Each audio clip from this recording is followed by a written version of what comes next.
ಎಲ್ರಿಗೂ ನಮಸ್ತೆ. ಇವತ್ತು ನಾವು ನವರಾತ್ರಿ ವಿಶೇಷ.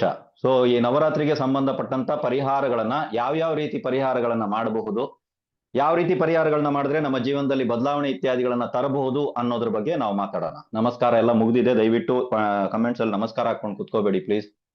ರೈಟ್. ಸೊ ಎಲ್ಲದನ್ನ ಪ್ರಾರಂಭ ಮಾಡೋ ಮುಂಚೆ ಕೆಲವೊಂದು ಸಲ ನನಗೆ ಬರುವಂತ ಕೆಲವೊಂದು ನನಗೆ ನಗು ಬರುತ್ತೆ, ಆ ತರದ ಪ್ರಶ್ನೆಗಳಿಗೆ ನಾನೇ ಉತ್ತರ ಕೊಟ್ಬಿಡ್ತೀನಿ. ಸೊ ಈ ಸಮಯದಲ್ಲಿ ಮಾಂಸಾಹಾರ ಸೇವಿಸಬಹುದಾ, ಕೆಲವ್ರದ್ದು ಇದೊಂದು ಡೌಟು. ಸೊ ಯಾವುದೇ ಕಾರಣಕ್ಕೂ ಮಾಂಸಾಹಾರ ಸೇವಿಸುವ ಹಾಗಿಲ್ಲ. ನಾರ್ಮಲ್ ಆಗಿ ಬ್ರಹ್ಮಚರ್ಯನ್ನ ಪಾಲಿಸಿ ಅಂತ ಪ್ರತಿ ಸಲ ನಾನು ಹೇಳ್ತಾ ಇರ್ತೀನಿ, ಇದರಲ್ಲೂ ಕೂಡ ಇದು ಇದ್ದೇ ಇರುತ್ತೆ. ಮಾಸಿಕ ದಿನಗಳಲ್ಲಿ ಪ್ರಯೋಗ ಮಾಡಬಾರದು ಅಂತ ಪ್ರತಿಯೊಂದು ವಿಡಿಯೋದಲ್ಲೂ ನಾನು ಹೇಳಿರ್ತೀನಿ. ಆದ್ರೂ ಸಹಿತ ನನಗೊಂದು ಮೆಸೇಜ್ ಬರುತ್ತೆ, ಮಾಸಿಕ ಇದೆ ಮಾಡಬಹುದಾ ಅಂತ. ದಯವಿಟ್ಟು ಮಾಸಿಕ ದಿನದಲ್ಲಿ ಪ್ರಯೋಗ ಮಾಡುವ ಹಾಗಿಲ್ಲ.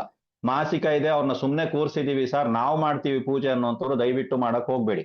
ನನ್ನ ಕಡೆಯಿಂದ ಇಲ್ಲ ಸರ್, ಶಾಸ್ತ್ರಬದ್ಧವಾಗಿದ್ಯಾ, ಅವ್ರು ಹೇಳಿದ್ರು ಇವ್ರು ಹೇಳಿದ್ರು ನನಗ್ ಗೊತ್ತಿಲ್ಲ. ನಾನ್ ಕೊಡೋ ಪ್ರಯೋಗಗಳಿಗೆ ನಾವು ಹೊಣೆ ಇರ್ತೀವಿ. ಸೊ ಯಾವುದೇ ಕಾರಣಕ್ಕೂ ನೀವುಗಳು ಮಾಡುವ ಹಾಗಿಲ್ಲ. ಮನೆ ಮತ್ತು ಮನ ಎರಡು ಶುದ್ಧಿಯಾಗಿರ್ಲಿ, ಮನಸ್ಸು ಶುದ್ಧಿಯಾಗಿ ಪ್ರಯೋಗ ಇತ್ಯಾದಿಗಳನ್ನ ಮಾಡಿ, ಅದ್ರ ಜೊತೆಗೆ ಮನೆನೂ ಶುದ್ಧಿಯಾಗಿರ್ಲಿ. ಈ ಸಲ ನವರಾತ್ರಿಗೆ ಮನೆಯಲ್ಲಿ ಯಾವುದೇ ರೀತಿಯಾದಂತಹ ಜಗಳ ಇತ್ಯಾದಿ ವೈಮನಸ್ಯ ಏನಾದ್ರೂ ಇತ್ತು ಅಂತ ಹೇಳಿದ್ರೆ ದಯವಿಟ್ಟು ಯಾವುದೇ ರೀತಿಯ ಪ್ರಯೋಗಗಳಲ್ಲಿ ಪಾಲ್ಗೊಳ್ಳಬೇಡಿ. ಇದು ಸಮಸ್ಯೆಯನ್ನ ಒಡ್ಡುತ್ತೆ. ಆಕ್ಚುಲಿ ಮಂತ್ರ ಜಪ, ವೃತ, ಅನುಷ್ಠಾನ ಅಥವಾ ಪೂಜೆ ಇತ್ಯಾದಿಗಳು ಮನೆಯಲ್ಲಿ ನಡೆಯುವಂತ ಸಂದರ್ಭಗಳಲ್ಲಿ ಮನೆಯಲ್ಲಿ ಒಬ್ರಿಗೊಬ್ರು ವೈಮನಸ್ಯ ಇದ್ರೂ ಕೂಡ, ಭಿನ್ನಾಭಿಪ್ರಾಯ ಇದ್ದೆ, ಒಬ್ರಿಗೊಬ್ರು ಮಾತಾಡ್ತಾ ಇಲ್ಲ, ಜಗಳಗಳು ನಡೀತಾ ಇದ್ದೆ, ಪ್ಲೀಸ್ ಮಾಡಬೇಡಿ. ವರ್ಕ್ ಮಾಡಲ್ಲ, ನಿಮ್ಗೆ ಇನ್ನೂ ಪ್ರಾಬ್ಲಮ್ಗಳು ಜಾಸ್ತಿ ಆಗುತ್ತೆ ಹೊರತು ಪ್ರಾಬ್ಲಮ್ ಅಂತೂ ಕಡಿಮೆ ಆಗಲ್ಲ. ಸೊ ದಯವಿಟ್ಟು ಅದನ್ನು ನೀವು ಮಾಡಬೇಡಿ. ಅದೇ ರೀತಿ ಯಾವ್ದಾದ್ರು ಒಂದು ಪ್ರಯೋಗ ಇತ್ಯಾದಿಗಳನ್ನ ಮಾಡೋದಕ್ಕೆ ನಾವು ವಸ್ತುಗಳನ್ನ ಖರೀದಿ ಮಾಡೋದಕ್ಕೆ ಹೋಗ್ತೀವಿ. ಆ ತರ ಹೋದಾಗ ಬಹಳಷ್ಟು ಜನ ಜಿಪುಣತನವನ್ನ ತೋರಿಸ್ತಾರೆ. ಆ ಜಿಪುಣತನವನ್ನ ದಯವಿಟ್ಟು ಇದರಿಂದ ದೂರ ಇಡಿ. ಅದು 10 ರೂಪಾಯಿ ವಸ್ತು ಆವತ್ತಿನ ದಿವಸ 50 ರೂಪಾಯಿಗೆ ಮಾರ್ತಾ ಇದ್ದಾರೆ ಅಂದ್ರೂ ಕೂಡ ತಗೊಂಡ್ ಬನ್ನಿ. ಇಷ್ಟು ತಗೊಂಡಿದ್ದೀನಿ, ಇದರಲ್ಲಿ ಏನಾದ್ರು ಕಮ್ಮಿ ಮಾಡಲ್ವಾ, 1 ಮೊಳ ಎಕ್ಸ್ಟ್ರಾ ಹಾಕು. ಈ ತರದೆಲ್ಲ ಬಹಳಷ್ಟು ಜನರನ್ನ ನಾನು ನೋಡ್ಬಿಟ್ಟಿದ್ದೀನಿ. ಇದರಿಂದ ಕೂಡ ಯಾವುದೇ ರೀತಿಯ ಪ್ರಯೋಜನಗಳು ಆಗಲ್ಲ. ಯಾವುದೇ ರೀತಿಯ ಪೂಜೆಗಳನ್ನ ಮಾಡುವಾಗ ಹಣದ ಬಗ್ಗೆ ಯೋಚನೆಯನ್ನ ಮಾಡೋದಕ್ಕೆ ಹೋಗ್ಬೇಡಿ. ಹಣದ ಬಗ್ಗೆ ಯೋಚನೆ ಇದ್ದರೆ ಹಣ ಖರ್ಚಾಗುವಂತ ಪರಿಹಾರಗಳನ್ನ ಮಾಡಬೇಡಿ. ಅದನ್ನ ಬಿಟ್ಟು ಬಹಳಷ್ಟು ಪರಿಹಾರಗಳಿದೆ, ದೇಹ ದಂಡಿಸುವಂತ ಪರಿಹಾರಗಳಿದೆ, ಮಂತ್ರ ಶ್ಲೋಕ ಇತ್ಯಾದಿಗಳ ಪರ ಇದೆ, ಅದನ್ನೆಲ್ಲ ಬೇಕಾದ್ರೆ ಮಾಡ್ಕೊಂಡು ಹೋಗಿ. ಈ ವಿಷಯಕ್ಕೆ ಬಂದಾಗ ಆದಷ್ಟು ನಮ್ ಕೈಯಿಂದ ಎಷ್ಟಾಗತ್ತೆ, ನನ್ ಕೆಪಾಸಿಟಿ ಏನು ಅದನ್ನ ತಿಳ್ಕೊಂಡು ಅದಕ್ಕೆ ತಕ್ಕಂತ ಪರಿಹಾರಗಳನ್ನ ಮಾಡಿ ಹೊರತು, ಇನ್ನು ಕೆಲವರು ಏನ್ ಮಾಡ್ತಾರೆ ಅಂದ್ರೆ ತೋರಿಕೆಯ ಪೂಜೆಗಳನ್ನ ಮಾಡ್ತಾರೆ. ಅವ್ರ ಮನೆಯಲ್ಲಿ ಮಾಡ್ತಾ ಇದಾರೆ, ಸೊ ದಟ್ ನಾವು ಮಾಡ್ತಾ ಇದೀವಿ. ಆ ರಿಲೇಷನ್ ಮನೆಯಲ್ಲಿ ಮಾಡ್ತಾ ಇದಾರೆ, ಅವ್ರಿಗೆ ತೋರ್ಸೋದಕ್ಕೈತೆ ನಾನು ಮಾಡ್ತೀನಿ. ಅವತ್ತಿನ ದಿನ ಹೊಸ ಬಟ್ಟೆ ಅವರಿಗೆ ತೋರ್ಸೋದಕ್ಕೋಸ್ಕರ ನಾವು ಧರಿಸುವಂಥದ್ದು, ಅವರಿಗೆ ತೋರ್ಸೋದಕ್ಕೋಸ್ಕರ ಪೂಜೆ ಪುರಸ್ಕಾರ ಇತ್ಯಾದಿಗಳನ್ನ ಮಾಡೋದು ಕೆಲಸ ಮಾಡಲ್ಲ. ಸರ್ ಇದು ಕೆಲಸ ಮಾಡಿಲ್ಲ ಅಂದ್ರೆ ಪರವಾಗಿಲ್ಲ, ಒಳ್ಳೇದಾಯ್ತು ಬಿಡಿ. ಬಟ್ ಇದರಿಂದ ಏನಾದ್ರು ಸಮಸ್ಯೆ ಆಗತ್ತೆ ಅಂದ್ರೆ ಖಂಡಿತವಾಗ್ಲೂ ಸಮಸ್ಯೆ ಆಗುತ್ತೆ. ಸೊ ದಯವಿಟ್ಟು ಅದನ್ನು ಮಾಡೋದಕ್ಕೆ ಹೋಗ್ಬೇಡಿ. ಕೊನೆಯದಾಗಿ ಆವಾಗಲೇ ನಾನು ಹೇಳಿರೋದು, ಇನ್ನೊಬ್ಬರಿಗೆ ಉಪದೇಶ ಮಾಡೋ ಉಸಾಬರಿಗೆ ಹೋಗ್ಬೇಡಿ. ಲಾಸ್ಟ್ ಟೈಮ್ ಕ್ಲಾಸ್ ಅಲ್ಲಿ ಮಾಡಿರುವಂತವ್ರು ಬಹಳಷ್ಟು ಜನ ತಪ್ಪುಗಳನ್ನ ಮಾಡಿರುವಂತದ್ದು. ನಾನು ತೋರಿಸಿರುವಂತ ಮೋಕ್ಷನಾಯಕ ಕ್ಷೇತ್ರವನ್ನ ನಿಮ್ಮ ಕ್ಲೈಂಟ್ಸ್ ಗಳಿಗೆ ತೋರಿಸಿ ನೀವುಗಳು ಕಳಿಸಿರುವಂತದ್ದು. ಇದೇ ನೀವುಗಳು ಮಾಡಿರೋ ದೊಡ್ಡ ತಪ್ಪು, ಲಾಸ್ಟ್ ಟೈಮ್ ಅಲ್ಲಿ ಮಾಡಿರೋದು. ಗೊತ್ತಾಯ್ತಾ? ಸೊ ನಿಮ್ಗೆ ಯಾರಾದ್ರೂ ಹೇಳಿದ್ರ ನಿಮ್ಗೆ ಕಳಿಸಿ ನಿಮ್ಮ ಕ್ಲೈಂಟ್ಸ್ ಗಳನ್ನ ಇಲ್ಲೆಲ್ಲ ಅಂತ ಹೇಳ್ಬಿಟ್ಟು, ಅಥವಾ ಫಸ್ಟ್ ನೀವು ಕ್ಲಿಯರ್ ಮಾಡ್ಕೊಂಡು ಬನ್ನಿ ಅಂತ ಹೇಳಿದ್ವಾ? ನೀವು ಕ್ಲಿಯರ್ ಮಾಡೋದಕ್ಕೆ ಹೋಗುವಾಗ ನಿಮ್ಗೆ ಕೆಲವೊಂದು ರೂಲ್ಸ್ ಅಂಡ್ ರೆಗ್ಯುಲೇಷನ್ಸ್, ಇನ್ಕ್ಲೂಡಿಂಗ್ ಪ್ರಾಯಶ್ಚ ಸಂಕಲ್ಪ ಆಗಿರ್ಬೋದು, ದಕ್ಷಿಣ ದಿಕ್ಕಿನಲ್ಲಿರುವಂತ ಗಣಪತಿ ಆಗಿರ್ಬೋದು, ನನ್ನ ಹೆಸರಿನಲ್ಲಿ ಕಾಯಿ ಇಡೋದಾಗಿರ್ಬೋದು, ಇದು ನಾನು ನಿಮಗೆ ಕೊಟ್ಟಿರೋದು. ನಿಮ್ಮ ಕ್ಲೈಂಟ್ಸ್ ಗಳ ಸೇಫ್ಟಿಗೆ ನೀವೇನೇನು ಕೊಟ್ಟು ಕಳಿಸಿದ್ದೀರಾ? ನಿಮ್ಗೆ ಕೊಡೋಕೆ ಹೇಳೋದವ್ರು ಯಾರು ಮೊದಲು ಅಲ್ವಾ? ನನಗೆ ಮೆಸೇಜ್ಗಳು ಬರ್ತಾ ಇತ್ತೆ, ನಮ್ ಕಡೆಯಿಂದ 14 ಜನ ಹೋಗಿದ್ದಾರೆ, ನಮ್ ಕಡೆಯಿಂದ 5 ಜನ ಹೋಗಿದ್ದಾರೆ, ನಮ್ ಕಡೆಯಿಂದ 20 ಜನ ಹೋಗಿದ್ದಾರೆ ಅಂತ. ಮೊನ್ನೆ ನಾನು ಕ್ಷೇತ್ರಕ್ಕೆ ಹೋದಾಗ ನಾನು ನೋಡಿದೆ, ಅಲ್ಲಿ ಕ್ಲಾಸ್ ಅಟೆಂಡ್ ಮಾಡಿದಂತ ಒಬ್ಬ ವ್ಯಕ್ತಿ ಇದ್ರು, ಅವ್ರ ಹಿಂದ್ಗಡೆ ಒಂದು 14 ಜನ ಇದ್ರು. ನಾ ಏನು ಮಾತಾಡಿಲ್ಲ ಆಕ್ಚುಲಿ. ಸೊ ನಿಮ್ಗೆ ಕಳ್ಸೋದಕ್ಕೆ ಹೇಳೋದು ಯಾರು? ನಾಳೆ ಬೆಳಿಗ್ಗೆ ಅವರ ಜೀವನದಲ್ಲಿ ಪರಿವರ್ತನೆ ಪಾಸಿಟಿವ್ ಬಂತ, ಬಾಸ್ ಸೂಪರ್, ನಿಮ್ಮಂತವ್ರು ಯಾರು ಇಲ್ಲ ಅವ್ರಿಗೆ, ನೀವು ಮಾಡಿರೋ ಕೆಲಸದಿಂದ ಒಳ್ಳೆ ಕೆಲಸ ಆಯ್ತು ಅಂತಾರೆ. ಆದರೆ ಅದೇ ವ್ಯಕ್ತಿಗಳ ಜೀವನದಲ್ಲಿ ಅಲ್ಲಿ ಹೋಗಿ ಬಂದ ನಂತರ ಏನಾದ್ರು ಸಮಸ್ಯೆ ಆಯ್ತಾ, ಅದಕ್ಕೆ ಗುರುಭಕ್ತಿ ಜ್ಯೋತಿಷ ಕೇಂದ್ರ ಹೊಣೆ ಅಂತ ಬಿಟ್ಟು ನೀವು ಹಾಕ್ಬಿಡ್ತೀರಾ. ನಿಮ್ ಕೆಲ್ಸಗೆಲ್ಲ ಕೆಲಸ ಇದೇ ಮಾಡೋದು ನೀವು. ನಿಮಗೆ ಯಾರಾದ್ರೂ ಪರ್ಮಿಷನ್ ಇದೆಯಾ? ಪರ್ಮಿಷನ್ ಇಲ್ಲದೆ ನೀವು ಮಾಡ್ತಾ ಇರೋದು ಏನ ಮಾಡಿದ್ರಿ ನೀವು? ಅರ್ಥ ಆಯ್ತಲ್ವಾ? ಇದು ನನ್ನ ವಿಚಾರದಲ್ಲಿ ಮಾತ್ರ ಅಲ್ಲ, ಪ್ರತಿಯೊಬ್ಬ ಗುರುಗಳು, ಯಾಕಂದ್ರೆ ಇದು ಯೂಟ್ಯೂಬ್ ಅಲ್ಲಿ ಬರೋದ್ರಿಂದ ನಾನು ಹೇಳ್ತಾ ಇರೋದು ಇಷ್ಟೇ. ಪ್ರತಿಯೊಬ್ಬ ಗುರುಗಳು ಯಾರೇ ಏನೇ ಕೊಟ್ಟಿರ್ಲಿ, ನಿಮಗೆ ಆ ಗುರುಗಳ ಹತ್ರ ವ್ಯಕ್ತಿಗಳನ್ನ ಕಳಿಸ್ಬೋದೇ ಹೊರತು, ಅಥವಾ ಆ ಗುರುಗಳನ್ನ ಸಂಪರ್ಕಿಸಿ ಅಂತ ಕೊಡಬಹುದೇ ಹೊರತು, ನೀವು ಆ ಗುರುಗಳು ನಿಮಗೆ ಕೊಟ್ಟಂತ ಪರಿಹಾರವನ್ನ ಇನ್ನೊಬ್ಬರಿಗೆ ಕೊಡೋ ಹಾಗಿಲ್ಲ. ಪರಿಹಾರ ಕೆಲಸ ಮಾಡಲ್ಲ. ಇವಾಗ ಯಾರಿಗೆ ಸರ್ ಕೆಲಸ ಮಾಡಲ್ಲ ಅಂದ್ರೆ, ಯಾರ್ಯಾರು ಕಳಿಸ್ತಾ ಇದ್ದೀರೋ ನಿಮ್ಗಳಿಗೆ ಪರಿಹಾರಗಳು ಕೆಲಸ ಮಾಡಲ್ಲ ಇವಾಗ. ಯಾಕೆ ಅಂತ ಹೇಳಿದ್ರೆ ಇದೇ ರೂಲ್ ಇರೋದು. ಸೊ ಕೊಡುವಾಗ ಕೇಳಬೇಕಾಗತ್ತೆ, ನಾವು ಕಳಿಸಬಹುದಾ ಅಂತ ಕೇಳ್ಬೇಕಾಗುತ್ತೆ. ಕಳಿಸ್ಕೊಟ್ಟ ಅದ್ರ ಮೇಲೆ ಕಳಿಸಿದೀವಿ ಅಂತ ಹಾಕಿದಾಗ ನನ್ನ ಕಡೆಯಿಂದ ಮೆಸೇಜ್ ಬರುತ್ತೆ, ರಿಪ್ಲೈ ಶುಭವಾಗಲಿ. ಯಾಕಂದ್ರೆ ನಾನು ಯಾರಿಗೂ ಏನು ಹೇಳಕ್ ಹೋಗಲ್ಲ, ಒಳ್ಳೇದಾಗ್ಲಿ ಅಂತ. ಯಾರೋ ಒಂದಿಬ್ರಿಗೆ ಮಾತ್ರ ನಾನು ಮಾತಾಡಿದೀನಿ ಅನ್ಸುತ್ತೆ ಫೋನ್ ನಲ್ಲಿ, ಕರೆ ಮಾಡಿ ಅಂತ ಹೇಳಿ ಪ್ರೀತಿಯಿಂದ ಬಹಳ ಸಹನೆಯಿಂದ ನಾನು ಮಾತಾಡಿದ್ದೀನಿ ಅನ್ಸುತ್ತೆ, ಅದು ಅವ್ರಿಗೆ ಅರ್ಥ ಆಗುತ್ತೆ ನಾನು ಯಾವ ತರ ಪ್ರೀತಿಯಿಂದ ಮಾತಾಡಿದೆ ಅಂತ. ಸೊ ಬೈಸ್ಕೋಬೇಕೋ ಬೈಬೇಕು ಅನ್ನೋ ಮ್ಯಾಟರ್ ಅಲ್ಲ. ದಯವಿಟ್ಟು ಯಾವುದೇ ರೀತಿಯ ವಿಷಯಗಳನ್ನ ಯಾರ ಜೊತೆನಾದ್ರು ಹಂಚ್ಕೊಳ್ಳುವಾಗ ಅದನ್ನ ಕೊಟ್ಟಂತ ವ್ಯಕ್ತಿಗಳ ಹತ್ರ ಪರ್ಮಿಷನ್ ತಗೊಳ್ಳಿ. ಇದು ರೂಲ್ ಇದೆ ಇದ್ರಲ್ಲಿ. ನಮಗೆ ಒಳ್ಳೇದಾಯ್ತು ಅಂತ ನಾವು ಮಾಡುವಂತ ಪೂಜೆ ಪುರಸ್ಕಾರಗಳನ್ನ ಇನ್ನೊಬ್ಬರಿಗೆ ತೋರಿಸಿದಾಗ ನಿಮಗೆ ಕೆಟ್ಟದಾಗೇ ಆಗುತ್ತೆ. ಸರ್ ಇದು ಒಳ್ಳೆ ಕೆಲಸ ಅಲ್ವಾ ಸರ್, ನಾವು ಅವ್ರಿಗೆ ದಾರಿ ತೋರಿಸ್ತಾ ಇದೀವಿ, ನನಗೆ ಒಳ್ಳೇದಾಯ್ತು, ಈ ದೇವಸ್ಥಾನಕ್ಕೆ ಹೋಗೋದ್ರಿಂದ ನನಗೆ ಒಳ್ಳೇದಾಯ್ತು, ಈ ಪೂಜೆ ಮಾಡೋದ್ರಿಂದ ನನಗೆ ಒಳ್ಳೇದಾಯ್ತು, ಈ ಪರಿಹಾರ ಮಾಡೋದ್ರಿಂದ ನನಗೆ ಒಳ್ಳೇದಾಯ್ತು, ಸೇಮ್ ನಾನು ಅವ್ರಿಗೆ ಕೊಟ್ಟಿದ್ದೇನೆ ಅಂದ್ರೆ ನಿಮಗೆ ಕೆಟ್ಟದಾಗೋದನ್ನ ಯಾರು ತಡಿಯಕ್ ಆಗಲ್ಲ. ನೀವ್ ಎಂತ ದೊಡ್ಡ ದೈವ ಶಕ್ತಿಗಳನ್ನ ಇಟ್ಕೊಂಡಿದ್ರು ತಡಿಯಕ್ ಆಗಲ್ಲ. ಗೊತ್ತಾಯ್ತಲ್ವಾ? ಸೊ ದಯವಿಟ್ಟು ಈ ತಪ್ಪನ್ನ ಮತ್ತೆ ರಿಪೀಟ್ ಮಾಡೋದಕ್ಕೆ ಹೋಗ್ಬೇಡಿ. ರೈಟ್. ಸೊ ನಾವು ಬಂದ್ಬಿಟ್ಟು ನವರಾತ್ರಿಗೆ ಸಂಬಂಧಪಟ್ಟಂತ ಪರಿಹಾರಗಳ ಬಗ್ಗೆ ಮಾತಾಡ್ತಾ ಇದ್ದೀವಿ. ಪಿತೃಪಕ್ಷ ನಡೀತಾ ಇದೆ, ಅಮಾವಾಸ್ಯೆ ಇತ್ಯಾದಿಗಳು ಕೂಡ ಮುಂದಿದೆ. ಎಲ್ಲವನ್ನ ದಾಟಿ ಪಾಡ್ಯಮಿಯಿಂದ ನಾವು ಪರಿಹಾರವನ್ನ ಮಾಡ್ಬೋದಾ ಅಂದ್ರೆ ಈ ಸಲ ಗುರುಭಕ್ತಿ ಜ್ಯೋತಿಷ ಕೇಂದ್ರ ಪಾಡ್ಯಮಿಯಿಂದ ಪರಿಹಾರವನ್ನ ಕೊಡ್ತಾ ಇಲ್ಲ. ಸೊ ಇದನ್ನ ತಲೆ ಒಳಗಡೆ ಹಾಕೊಳ್ಳಿ. ಯಾಕೆ ಅಂತ ಹೇಳಿದ್ರೆ ಮತ್ತೆ ಮೆಸೇಜ್ ಬರುತ್ತೆ, ಸರ್ 22ನೇ ತಾರೀಕಿಂದ ನಾವು ಸ್ಟಾರ್ಟ್ ಮಾಡಬಹುದಾ ಅಂತ. ಇಲ್ಲವೇ ಇಲ್ಲ. ಈ ಸಲ ನಾವು ಕೊಡ್ತಾ ಇರುವಂತ ಪರಿಹಾರವನ್ನ 26ನೇ ತಾರೀಕಿನಿಂದ ನೀವು ಪ್ರಾರಂಭ ಮಾಡ್ತೀರಾ. ರೈಟ್. 25ನೇ ತಾರೀಕು ಪ್ರಾಯಶ್ಚಿತ್ತ ಸಂಕಲ್ಪವನ್ನ ಕೊಟ್ಟು ಬರ್ತೀರಾ. ಪ್ರತಿ ಸಲ ನಾವು ಪ್ರಾಯಶ್ಚಿತ್ತ ಸಂಕಲ್ಪದ ಬಗ್ಗೆ ಮಾತಾಡ್ತಾ ಇದ್ದೀವಿ. ಮತ್ತೆ ಪ್ರಾಯಶ್ಚಿತ್ತ ಸಂಕಲ್ಪಕ್ಕೆ ಇರುವ ಪವರ್ ಏನು ಅನ್ನೋದು ಬಹಳಷ್ಟು ಜನರು ಅನುಭವದಲ್ಲಿ ಪಡ್ಕೊಂಡಿದ್ದಾರೆ. ನಾನು 1000 ಹೇಳ್ತೀನಿ ಅಲ್ವಾ, ಯಾರೇ ಆಗಿರ್ಲಿ, ಚೆನ್ನಾಗಿದೆ, ಸೂಪರ್ ಆಗಿದೆ, ನಾವು ಕೊಡೋದೆಲ್ಲ ಸಖತ್ತಾಗಿದೆ, ಇದೆಲ್ಲ ನಾವು ಮಾತಾಡ್ತೀವಿ, ಇಲ್ಲ ಅಂತಲ್ಲ. ಬಟ್ ನಿಮ್ಮ ಸ್ವಂತ ಅನುಭವಗಳನ್ನ ಪಡೆದಾಗ ಆ 32 ರೂಪಾಯಿನಲ್ಲಿ ಏನೇನ್ ಜೀವನದಲ್ಲಿ ಪರಿವರ್ತನೆ ಆಗುತ್ತೆ ಅನ್ನೋದು ನಿಮಗೆ ಗೊತ್ತಾಗುತ್ತೆ. ಸಾವಿರಾರು ರೂಪಾಯಿ, ಲಕ್ಷಾಂತರ ರೂಪಾಯಿ ಖರ್ಚು ಮಾಡಿದ್ರು ಕೂಡ ಆಗದಿರೋ ಕೆಲಸ ಕಾರ್ಯಗಳು 32 ರೂಪಾಯಿನಲ್ಲಿ ಹೇಗಾಗೋದಕ್ಕೆ ಸಾಧ್ಯ? ಅರ್ಥ ಆಯ್ತಾ? ಅದಕ್ಕೆ ನಾನು ಹೇಳೋದು ಪ್ರತಿ ಸಲ ಪರಿಹಾರ ಕ್ರಿಯೆ ಅಂದ್ರೆ ಸಾರಿ, ಇಷ್ಟೇ ಇರೋದು. ಕ್ಷಮೆ ಕೇಳೋದೊಂದೇ ಪರಿಹಾರ. ಇದ್ರ ಮೇಲೆ ಯಾವ ಪರಿಹಾರನೂ ಜಗತ್ತಲ್ಲಿ ಇಲ್ವೇ ಇಲ್ಲ. ಏನಾದ್ರೂ ಒಂದು ತಪ್ಪು, ಏನಾದ್ರೂ ಒಂದು ಸಮಸ್ಯೆ, ಏನಾದ್ರೂ ಒಂದು ಮಾಡಿರ್ತೀವಿ ನಾವು, ಅದನ್ನ ಒಪ್ಕೊಂಡು ಸಾರಿ ಕೇಳೋದ್ರಲ್ಲಿ ಹೋಗೋದೇನು ಇಲ್ಲ ನಮ್ಗೆ. ಸೊ ಪರಿಹಾರ ಕ್ರಿಯೆಗಳನ್ನ ಮಾಡುವಾಗ ಈ ಸಲನೂ ಕೂಡ ಅಷ್ಟೇ, 25ನೇ ತಾರೀಕು ತಾವುಗಳು ಬೆಳಿಗ್ಗೆ 10:30 ಒಳಗಾಗಿ, ಮಧ್ಯಾಹ್ನ ಕೊಡ್ಲಾ, ಸಾಯಂಕಾಲ ಕೊಡ್ಲಾ, ರಾತ್ರಿ ಕೊಡ್ಲಾ ಅಂತೀರಾ. ಯಾರಿಗಾದ್ರೂ ನಾನು ಹೇಳಿದ್ರೆ ಅವ್ರನ್ನ ಹೊರತುಪಡಿಸಿ ಬೇರೆಯವ್ರಿಗೆಲ್ಲ ಜನರಲ್ ಆಗಿ ಹೇಳ್ತಾ ಇದ್ದೀನಿ, 10:30. ಕೆಲವ್ರು ನಾನು ಹೇಳಿರ್ತೀನಿ ಸಂಜೆ ಸೂರ್ಯಾಸ್ತ ಆದ್ರ ಮೇಲೆ ಕೊಡಿ ಅಂತ. ಅದಕ್ಕೂ ಇದಕ್ಕೂ ಸಂಬಂಧ ಇಲ್ಲ, ಕಲ್ಪನೆ ಮಾಡ್ಕೋಬೇಡಿ. ಸೊ 10:30 ಒಳಗಾಗಿ ಬೆಳಿಗ್ಗೆ ನೀವು ಪ್ರಾಯಶ್ಚಿತ್ತ ಸಂಕಲ್ಪವನ್ನ ಕೊಡ್ಬೇಕಾಗುತ್ತೆ. ಆವತ್ತಿನ ದಿನದಿಂದನೇ ವೃತದ ನಿಯಮಗಳನ್ನ ಪಾಲನೆ ಮಾಡ್ಕೋಬೇಕು. ಅದನ್ನ ಪಾಲನೆ ಮಾಡೋದಕ್ಕೆ ಪ್ರಾರಂಭ ಮಾಡಿ. 26ನೇ ತಾರೀಕಿನಿಂದ ನೀವು ಪ್ರಾರಂಭ ಮಾಡ್ಬೇಕಾಗತ್ತೆ ನಾವು ಕೊಡುವಂತ ಪ್ರಯೋಗಗಳನ್ನ. 2ನೇ ತಾರೀಕು ಅಕ್ಟೋಬರ್ ವರೆಗೂ ಈ ಪ್ರಯೋಗಗಳು ಕಂಟಿನ್ಯೂ ಆಗಿ ಇರುತ್ತೆ. ಯಾರಿಗೆ ಯಾವ ಪ್ರಯೋಗ ಬೇಕು ಅಥವಾ ಯಾರಿಗೆ ಯಾವ ಪ್ರಯೋಗ ಸಾಧ್ಯ ಇದೆ ಅನ್ನೋದನ್ನ ನೀವು ಡಿಸೈಡ್ ಮಾಡಿ. ಮತ್ತೊಂದು ಮೆಸೇಜ್ ಬರುತ್ತೆ, ನನಗೆ ಇದು ಆಗಲ್ಲ, ನನಗೆ ಬೇರೆ ಏನಾದ್ರು ಕೊಡಿ ಅಂತ. ನಾವ್ ಇಲ್ಲಿ ಏನ್ ಕೊಟ್ಟಿದ್ದೀವೋ ಆ ಪರಿಹಾರ ಕ್ರಿಯೆಗಳನ್ನ ನೀವು ಮುಂದುವರ್ಸ್ಕೊಂಡು ಹೋಗ್ಬೋದು. ಕಳೆದ ಬಾರಿ ನವರಾತ್ರಿನಲ್ಲಿ ಕೊಟ್ಟಿರುವಂತ ಪರಿಹಾರ ಈ ನವರಾತ್ರಿನಲ್ಲಿ ಮುಂದುವರ್ಸ್ಕೊಂಡು ಹೋಗ್ಬೋದಾ ಬೇಡವಾ ಅಂದ್ರೆ ಅದು ನಿಮ್ಮ ಇಷ್ಟ. ನಿಮ್ಮ ಜೀವನದಲ್ಲಿ ಎಷ್ಟರ ಮಟ್ಟಿಗೆ ಪರಿಹಾರಗಳು ಕೆಲಸ ಮಾಡಿದಿವೆ, ಎಷ್ಟರ ಮಟ್ಟಿಗೆ ನಿಮ್ಮ ಜೀವನ ಬದಲಾಗಿದೆ ಅನ್ನೋದು ನಿಮಗ್ ಮಾತ್ರ ಗೊತ್ತಿರ್ತದೆ. ಸೊ ನಾನು ಮಾಡ್ಕೊಂಡು ಹೋಗ್ತೀನಿ ಸರ್, ಸೂಪರ್ ಆಗಿತ್ತು, ಅದನ್ನೇ ಕಂಟಿನ್ಯೂ ಮಾಡ್ತೀನಿ ಅಂದ್ರೆ ಮಾಡ್ಕೊಂಡು ಹೋಗಿ. ಆದ್ರೆ ಈ ಸಲ ನಾವು ಕೊಡುವಂತ ಪರಿಹಾರ ಈ ಸಲಕ್ಕೆ ಮಾತ್ರನೇ ಇರುತ್ತೆ. ಯಾಕಂದ್ರೆ ನಾನು ಈ ಸಲ ಪಂಚಮಿಯಿಂದ ಪರಿಹಾರ ಕ್ರಿಯೆ ಸ್ಟಾರ್ಟ್ ಮಾಡ್ತಾ ಇದ್ದೀನಿ.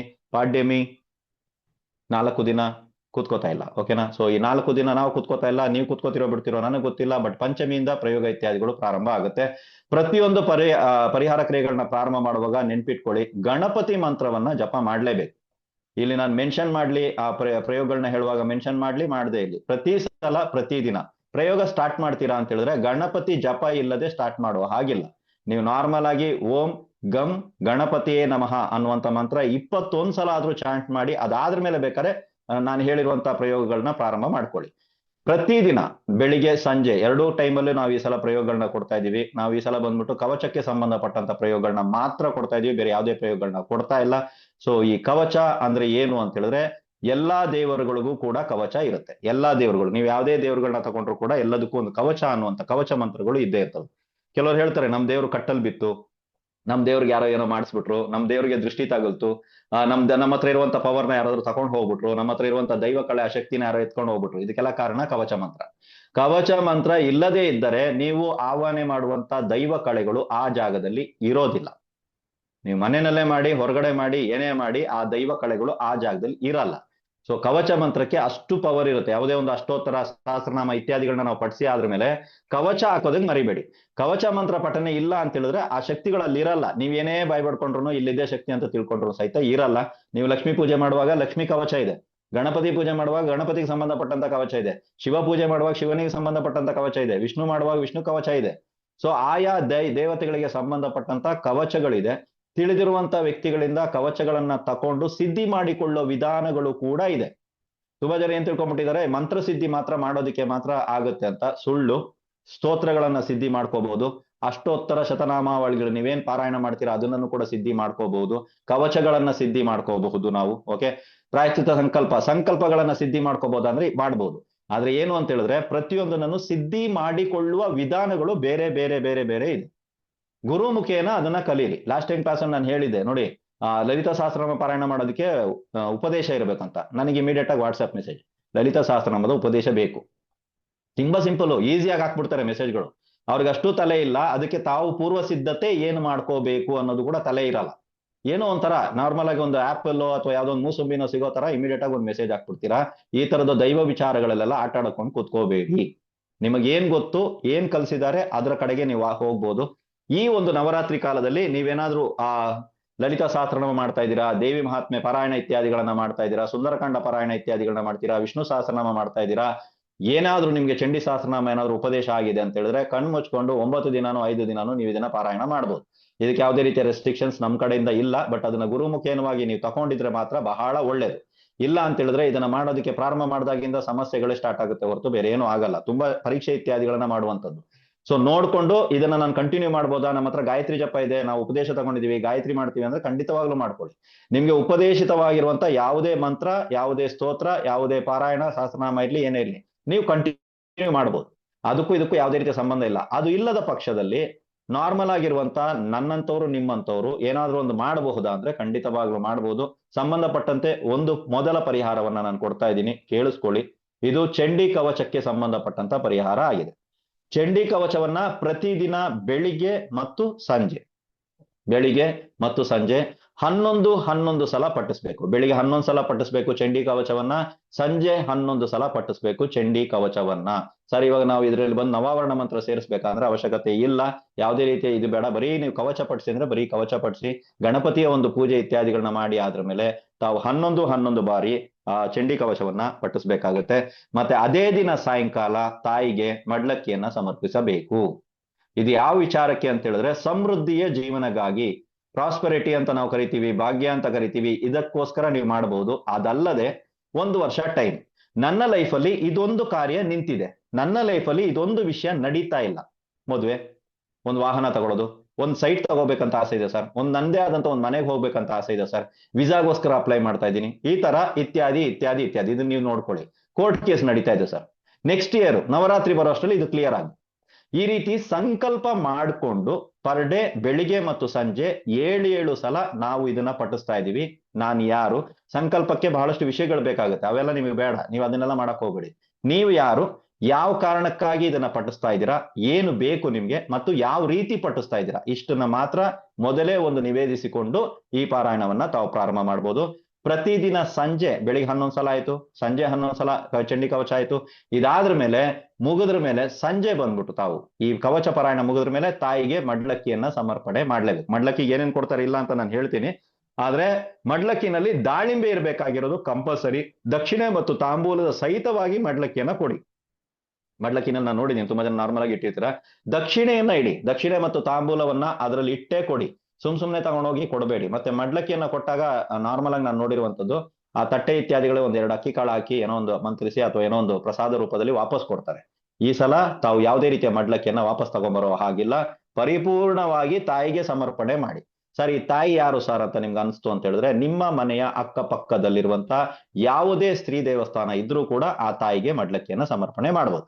ಚಂಡಿ ಕವಚ ಹೇಳ್ತಾ ಇದೀವಿ, ಚಂಡಿಗೆ ತಗೊಂಡೋಗಿ ಕೊಡ್ಬೇಕಾದ್ರೆ ಆ ಥರದ್ದು ಏನೂ ಇಲ್ಲ, ಇದನ್ನ ನೀವು ಮಾಡ್ಬೋದು. ನನ್ನ ಕಡೆಯಿಂದ ರೂಲ್ ಏನು ಅಂತ ಹೇಳಿದ್ರೆ, ಇದರಲ್ಲಿ ಬಂದಿರುವಂತ ಯಾವುದೇ ಪದಾರ್ಥಗಳನ್ನ ನಾನು ಹೇಳ್ತೀನಿ ಏನೇನ್ ಸಾಮಗ್ರಿಗಳು ಇರ್ತವೆ ಅಂತ, ಯಾವುದನ್ನು ವಾಪಸ್ ತರಂಗಿಲ್ಲ, ಪರಿಪೂರ್ಣವಾಗಿ ಅವ್ರಿಗೆ ಕೊಡ್ಬೇಕು. ಸರ್, ಇದು ಎಷ್ಟು ದಿನ ಮಾಡ್ಬೇಕಂದ್ರೆ 7 ದಿನಗಳ ಕಾಲ ಮಾಡ್ಬೇಕು. 26ನೇ ತಾರೀಕು ಪ್ರಾರಂಭ ಆಗುತ್ತೆ, 2ನೇ ತಾರೀಕು ಮುಕ್ತಾಯ ಆಗುತ್ತೆ. ಈ 7 ದಿನಗಳ ಕಾಲ ಇದನ್ನ ಪಾರಾಯಣ ಮಾಡ್ಬೇಕಾದ್ರೆ ಹೌದು.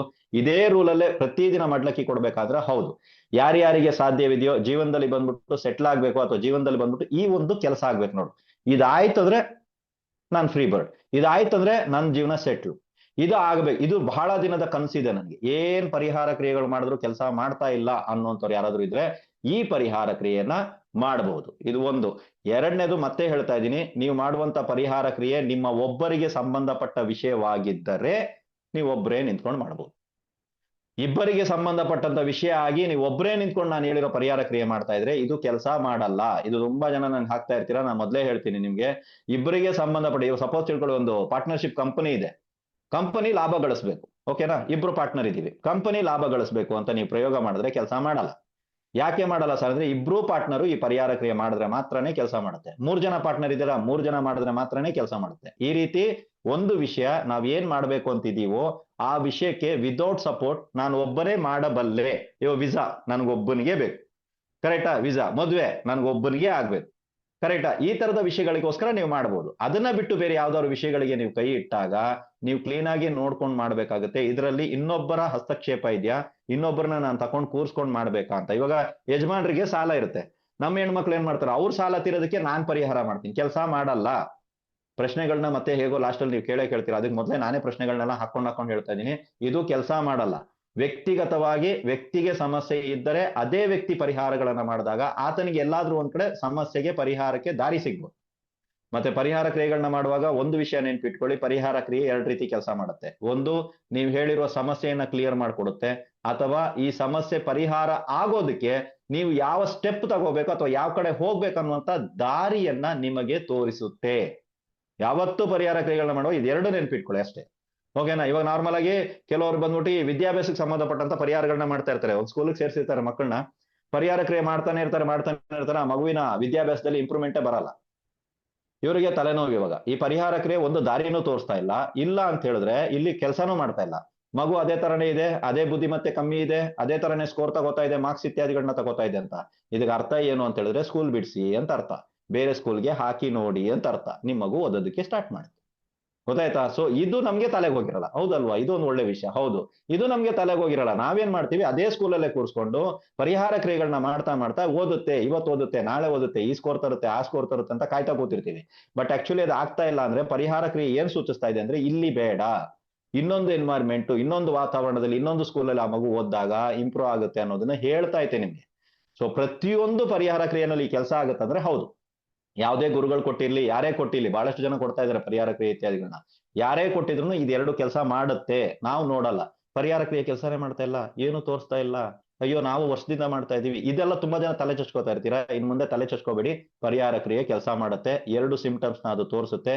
ನಿಮ್ಮ ಪರಿಹಾರ ಕ್ರಿಯೆ ಯಾವ್ದು ತೋರಿಸ್ತಾ ಇದೆ ಅನ್ನೋದನ್ನ ನೀವು ನೋಡ್ಕೊಳ್ಳಿ, ಗೊತ್ತಾಯ್ತಾ. ರೈಟ್. ಸೊ ಎರಡನೇದು ಬಂದ್ಬಿಟ್ಟು ಬಡತನದ ಜೀವನವನ್ನ ಅನುಭವಿಸ್ತಾ ಇರೋರಿಗೆ, ಬಡತನ ಎಷ್ಟೇ ಸಂಪಾದನೆ ಮಾಡು, ಏನೇ ಮಾಡು, ಈ ಬಡತನ ಅನ್ನೋದನ್ನ ನಾವು ದಾಟ್ತಾ ಇಲ್ಲ, ಆ ಬಾರ್ಡರ್ ಅಲ್ಲೇ ನಾವು ನಿಂತಿದೀವಿ, ಅದನ್ನ ದಾಟಿ ಮುಂದಕ್ಕೆ ವರಿತಾ ಇಲ್ಲ ಅನ್ನೋಂಥವ್ರು ಇದನ್ನ ಮಾಡ್ಬೋದು. ಮನೆಯಲ್ಲಿ ಯಾವಾಗ ನೋಡಿದ್ರು ಅಶಾಂತಿ, ಜಗಳ, ಭಿನ್ನಾಭಿಪ್ರಾಯ ಇರುವಂತವ್ರು, ಮನೆಯಲ್ಲಿರುವಂತ ಸದಸ್ಯರ ಮಧ್ಯೆ ಬಂದ್ಬಿಟ್ಟು ಒಬ್ರಿಗೊಬ್ರಿಗೆ ಬರಲ್ಲ. ತಂದೆಗೆ ಮಗನ್ ನೋಡಿದ್ರೆ ಆಗಲ್ಲ, ಇವ್ರು ಅವ್ರ ಜೊತೆ ಮಾತಾಡಲ್ಲ, ಅತ್ತೆ ಸೊಸೆ ಪ್ರಾಬ್ಲಮ್, ನಾದಿನಿ ಪ್ರಾಬ್ಲಮ್, ಏನೇನೋ ಪ್ರಾಬ್ಲಮ್ಗಳು ಇರ್ತವೆ ಮನೆಯಲ್ಲಿ. ಒಟ್ನಲ್ಲಿ ಸಂಬಂಧಗಳಲ್ಲಿ ಸಮಸ್ಯೆ, ರಿಲೇಶನ್ಶಿಪ್ ಅಲ್ಲಿ ಸಮಸ್ಯೆ ಇರುವಂತ ಯಾರಿಗೇ ಆಗಿರ್ಲಿ ಈ ಪ್ರಯೋಗವನ್ನ ನಿಮ್ಗಾಗಿ ನೀವು ಮಾಡ್ಕೋಬಹುದು. ರೈಟಾ, ಇಲ್ಲಿ ಇಬ್ರು ಇದಾರೆ ಅಂತ ಹೇಳ್ಬಿಡಿ ಆಮೇಲೆ. ಸೊ ಇಲ್ಲಿ ನೀವುಗಳು ನಿಮಗೋಸ್ಕರ ಈ ಪ್ರಯೋಗವನ್ನ ಮಾಡಬಹುದು. ಇದು ನಾವು ಕಲ್ಲು ಉಪ್ಪಿನ ಮೇಲೆ ಪ್ರಯೋಗವನ್ನ ಮಾಡ್ತಾ ಇದೀವಿ, ಸೇಮ್ ಚಂಡಿ ಕವಚವನ್ನ. ಸೊ ಕವಚ ಒಂದೇ ಇರುತ್ತೆ, ಪ್ರಯೋಗಗಳು ಅದರಲ್ಲಿ ಬೇರೆ ಬೇರೆ ರೀತಿಯಾಗಿ ಇರುತ್ತೆ.